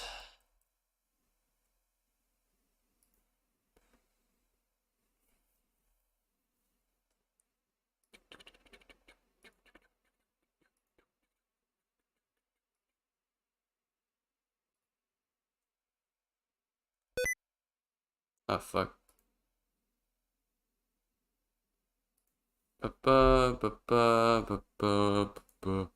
All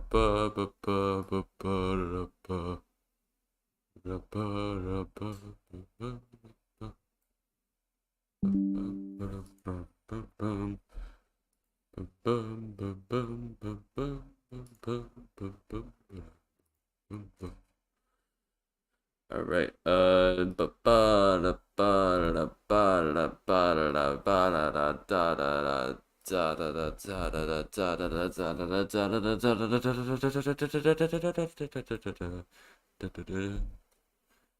How do y'all like this as the thumbnail?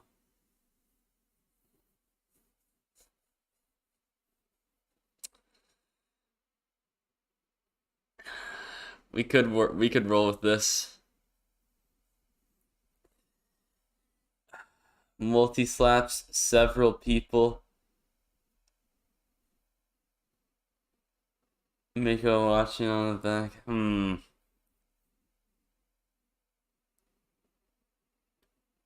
Yeah, the Miko will.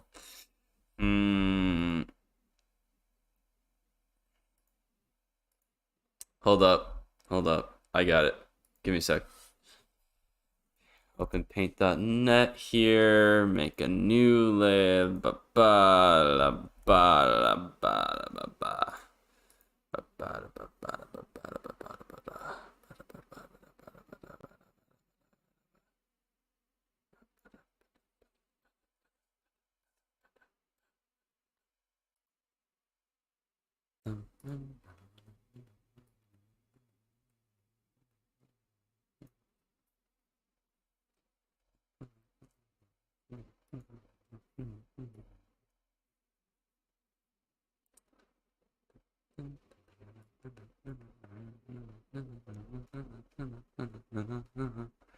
Oh wait, you gotta fit this to screen here. Transform, fit to screen. There you go.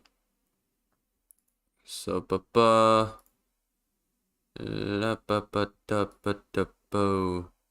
that's too big. That's fine. Erase, delete.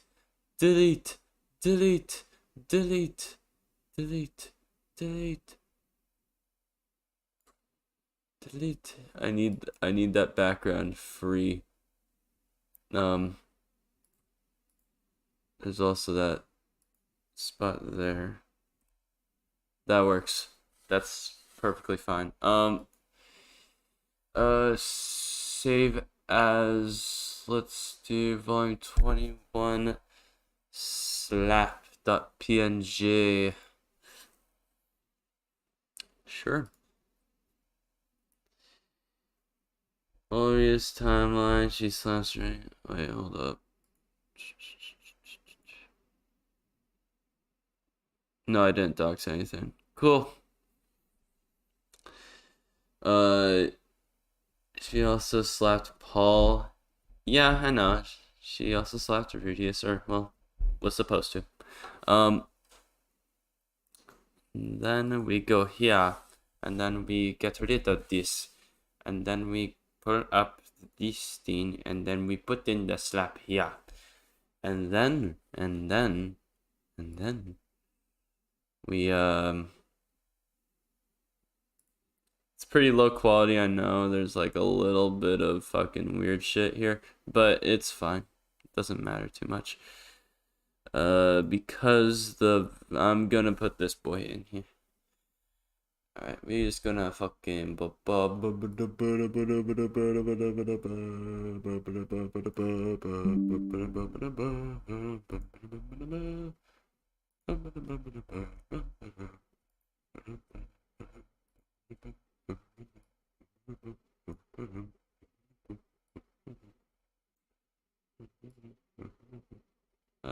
shit. That's not gonna look good. Fuck. Shit. It's not gonna look good. Fuck. Fuck. No. Get out of here. A sad or angry Zenith is better.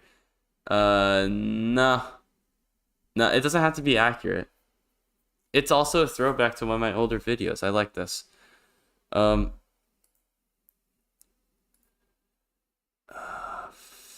Fuck. What do we go with here? Google Images. Go there. Ba-ba. Ba-ba. All right. Hmm. Hmm.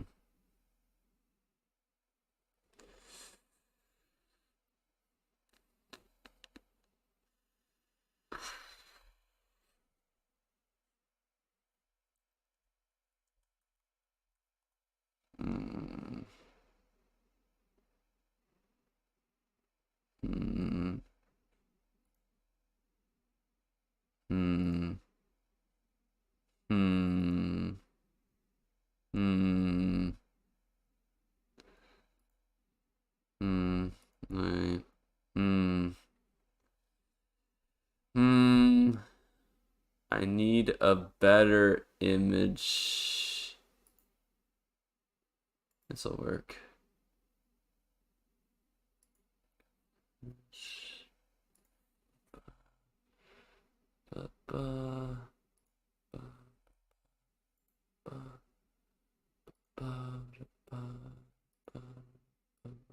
Nope.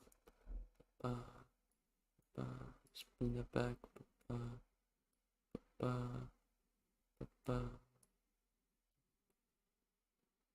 Fuck, I can't tell if it's...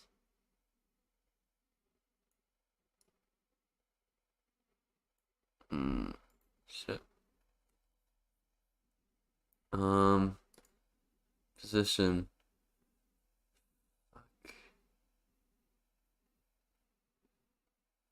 Let's play for the next volume. There's a fight between two half-naked girls. What the fuck? What the fuck, dude? Zero and zero. Nah, that's not a good picture. We'll just go with fucking... This'll work.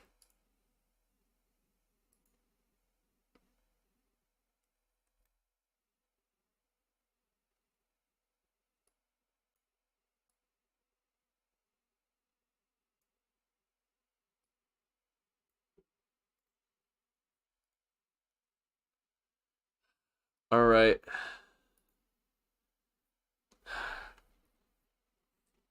I think that might be the way we go here.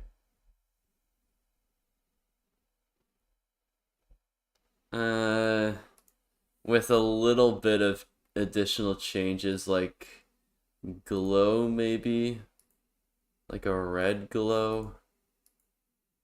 We have a red glow here. Not transparency a little bit more. A little bit more like that.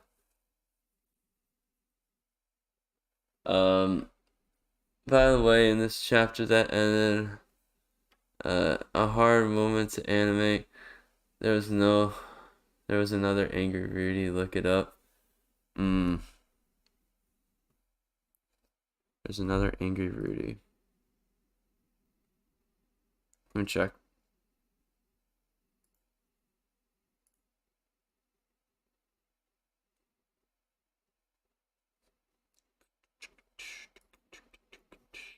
I don't want to spoil anyone who's reading the web novel at the same time as me in case I run into any spoilers as I'm doing this.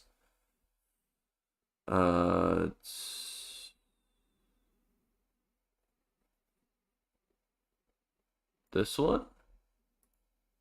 It's not as great. It's not as good.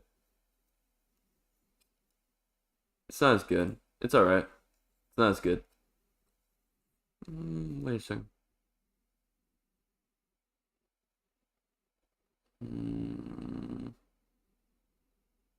It's a good picture of Claire, though.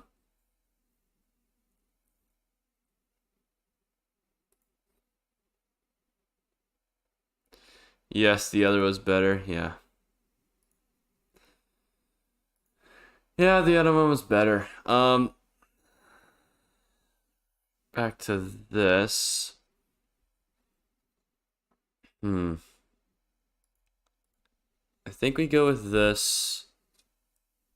Maybe add a little more picture corrections, sharpness, contrast, more contrast, I think. No. What would it look like here? It looks pretty decent. Yeah, that looks fine.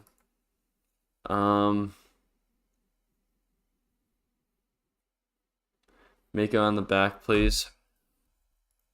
Okay.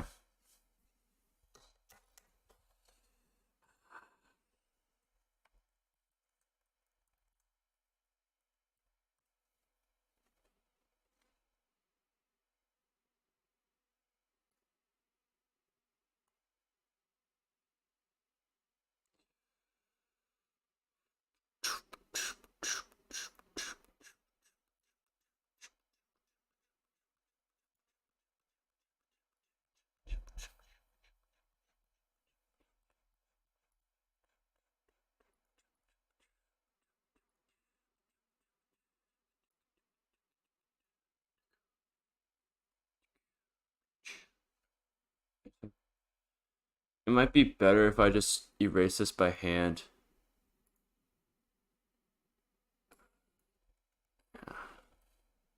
It probably will be better if I just erase this by hand. Ba ba ba ba ba. Ba ba ba ba. Baru. Baru. Baru. Baru baru baru baru baru banana. Ana ana ana ana ana ana ana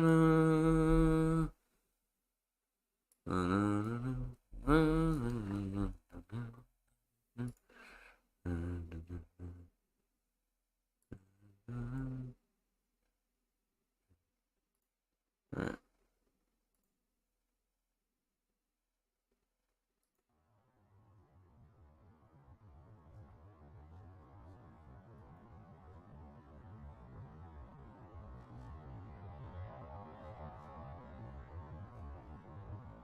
This is a weird start to the song. I didn't think it started like this.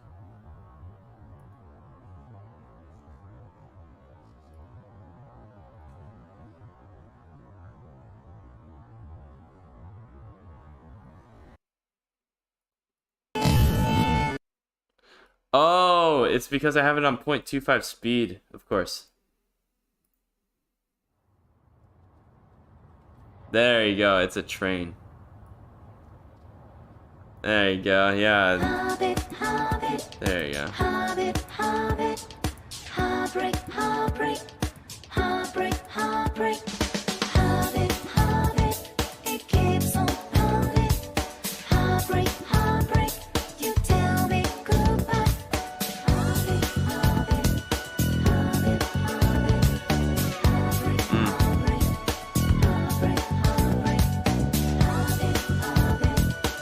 No worries.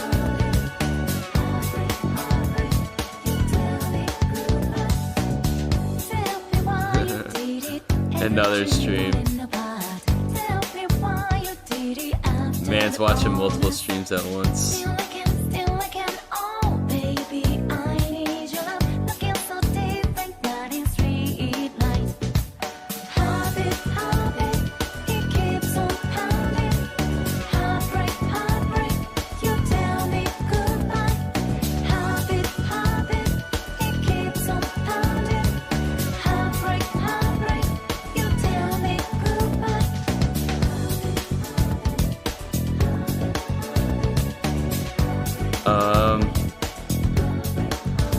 This is Heartbreak from Persona 4. This is Persona 4 Reincarnation version. So yeah.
Actually, yeah, shit, right there. Fuck.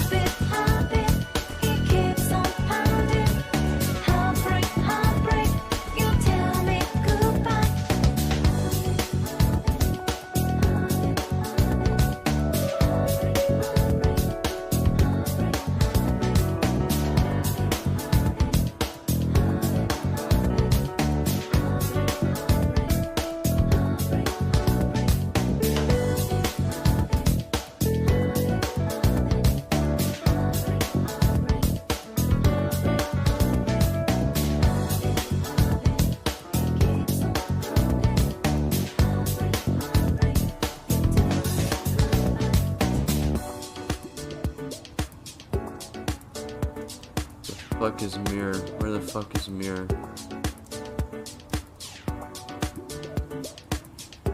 Fuck. I did it yesterday, I thought.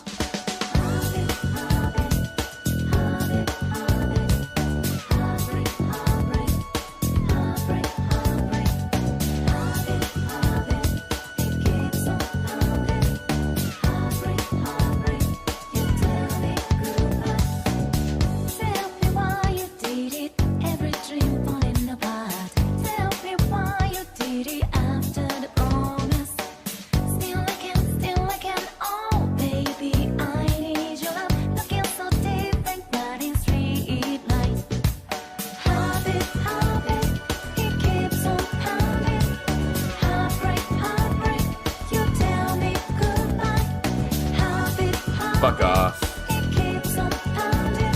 Fuck off, dude. Holy shit.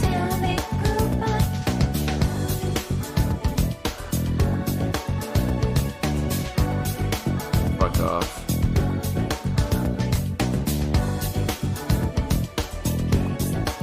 Ah, fuck.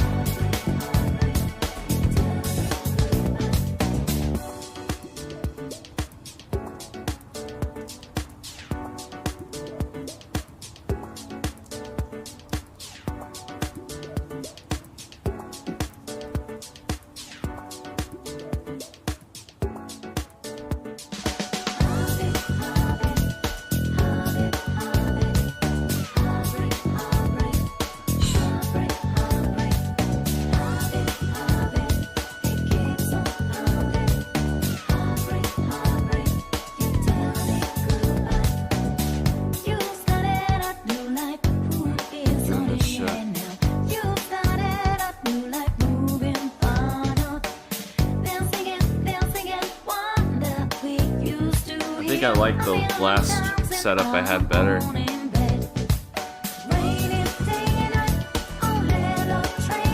Controller, drag left and right.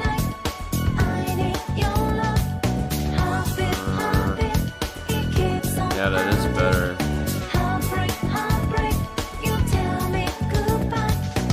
Oh, that's cop. That removed, that duplicates it. It's not really great.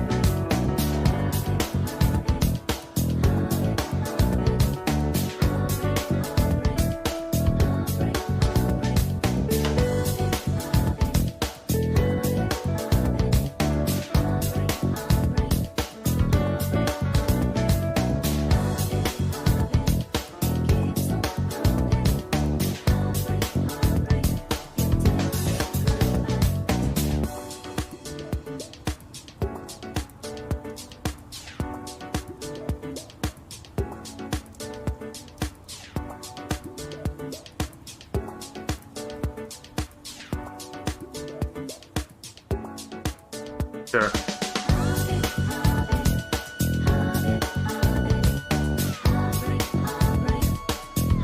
There you go.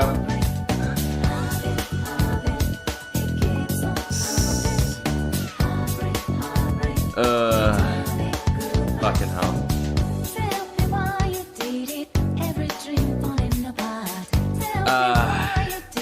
We'll go for this.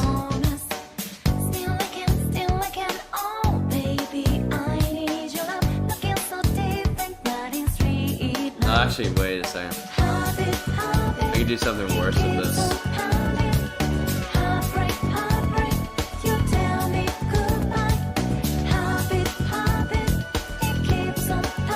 Yeah.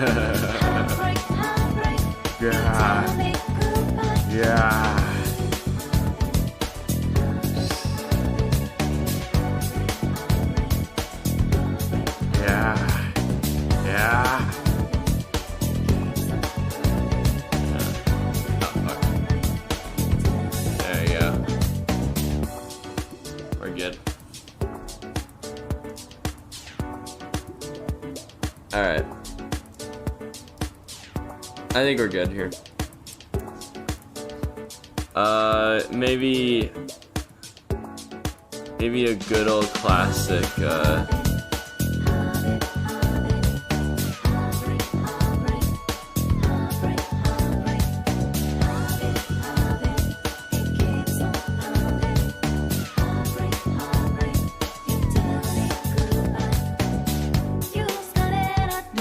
you know, I'm a YouTuber, I gotta put it in somehow.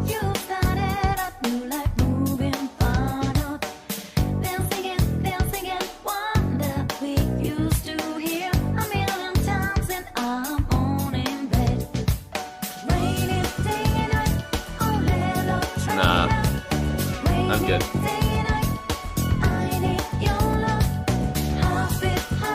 Well,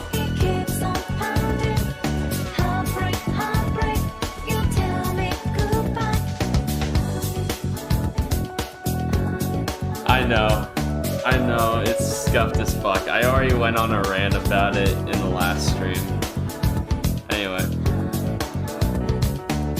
It's scuffed as fuck, but, you know, I don't have PowerPoint, and I'm too lazy to do it in Paint.net, so what you gonna do? Anyway, that is it. That is all I have for y'all today. Now, appreciate this masterpiece, and I will see y'all in the next stream. See y'all later. I don't know if it's gonna be tomorrow or if it's gonna be sometime later this week. I don't know, but tomorrow's next. I don't know. If I have nothing else to do, yeah. And if I have nothing else to do, then expect it around the time I started this stream, so around 6 p.m. Eastern time. Yes. So yeah. I'll see y'all later. All right. See ya. It's not confirmed yet. Not confirmed yet. Miko still has to go through everyone. Go through all the necessary checks. All right. See ya.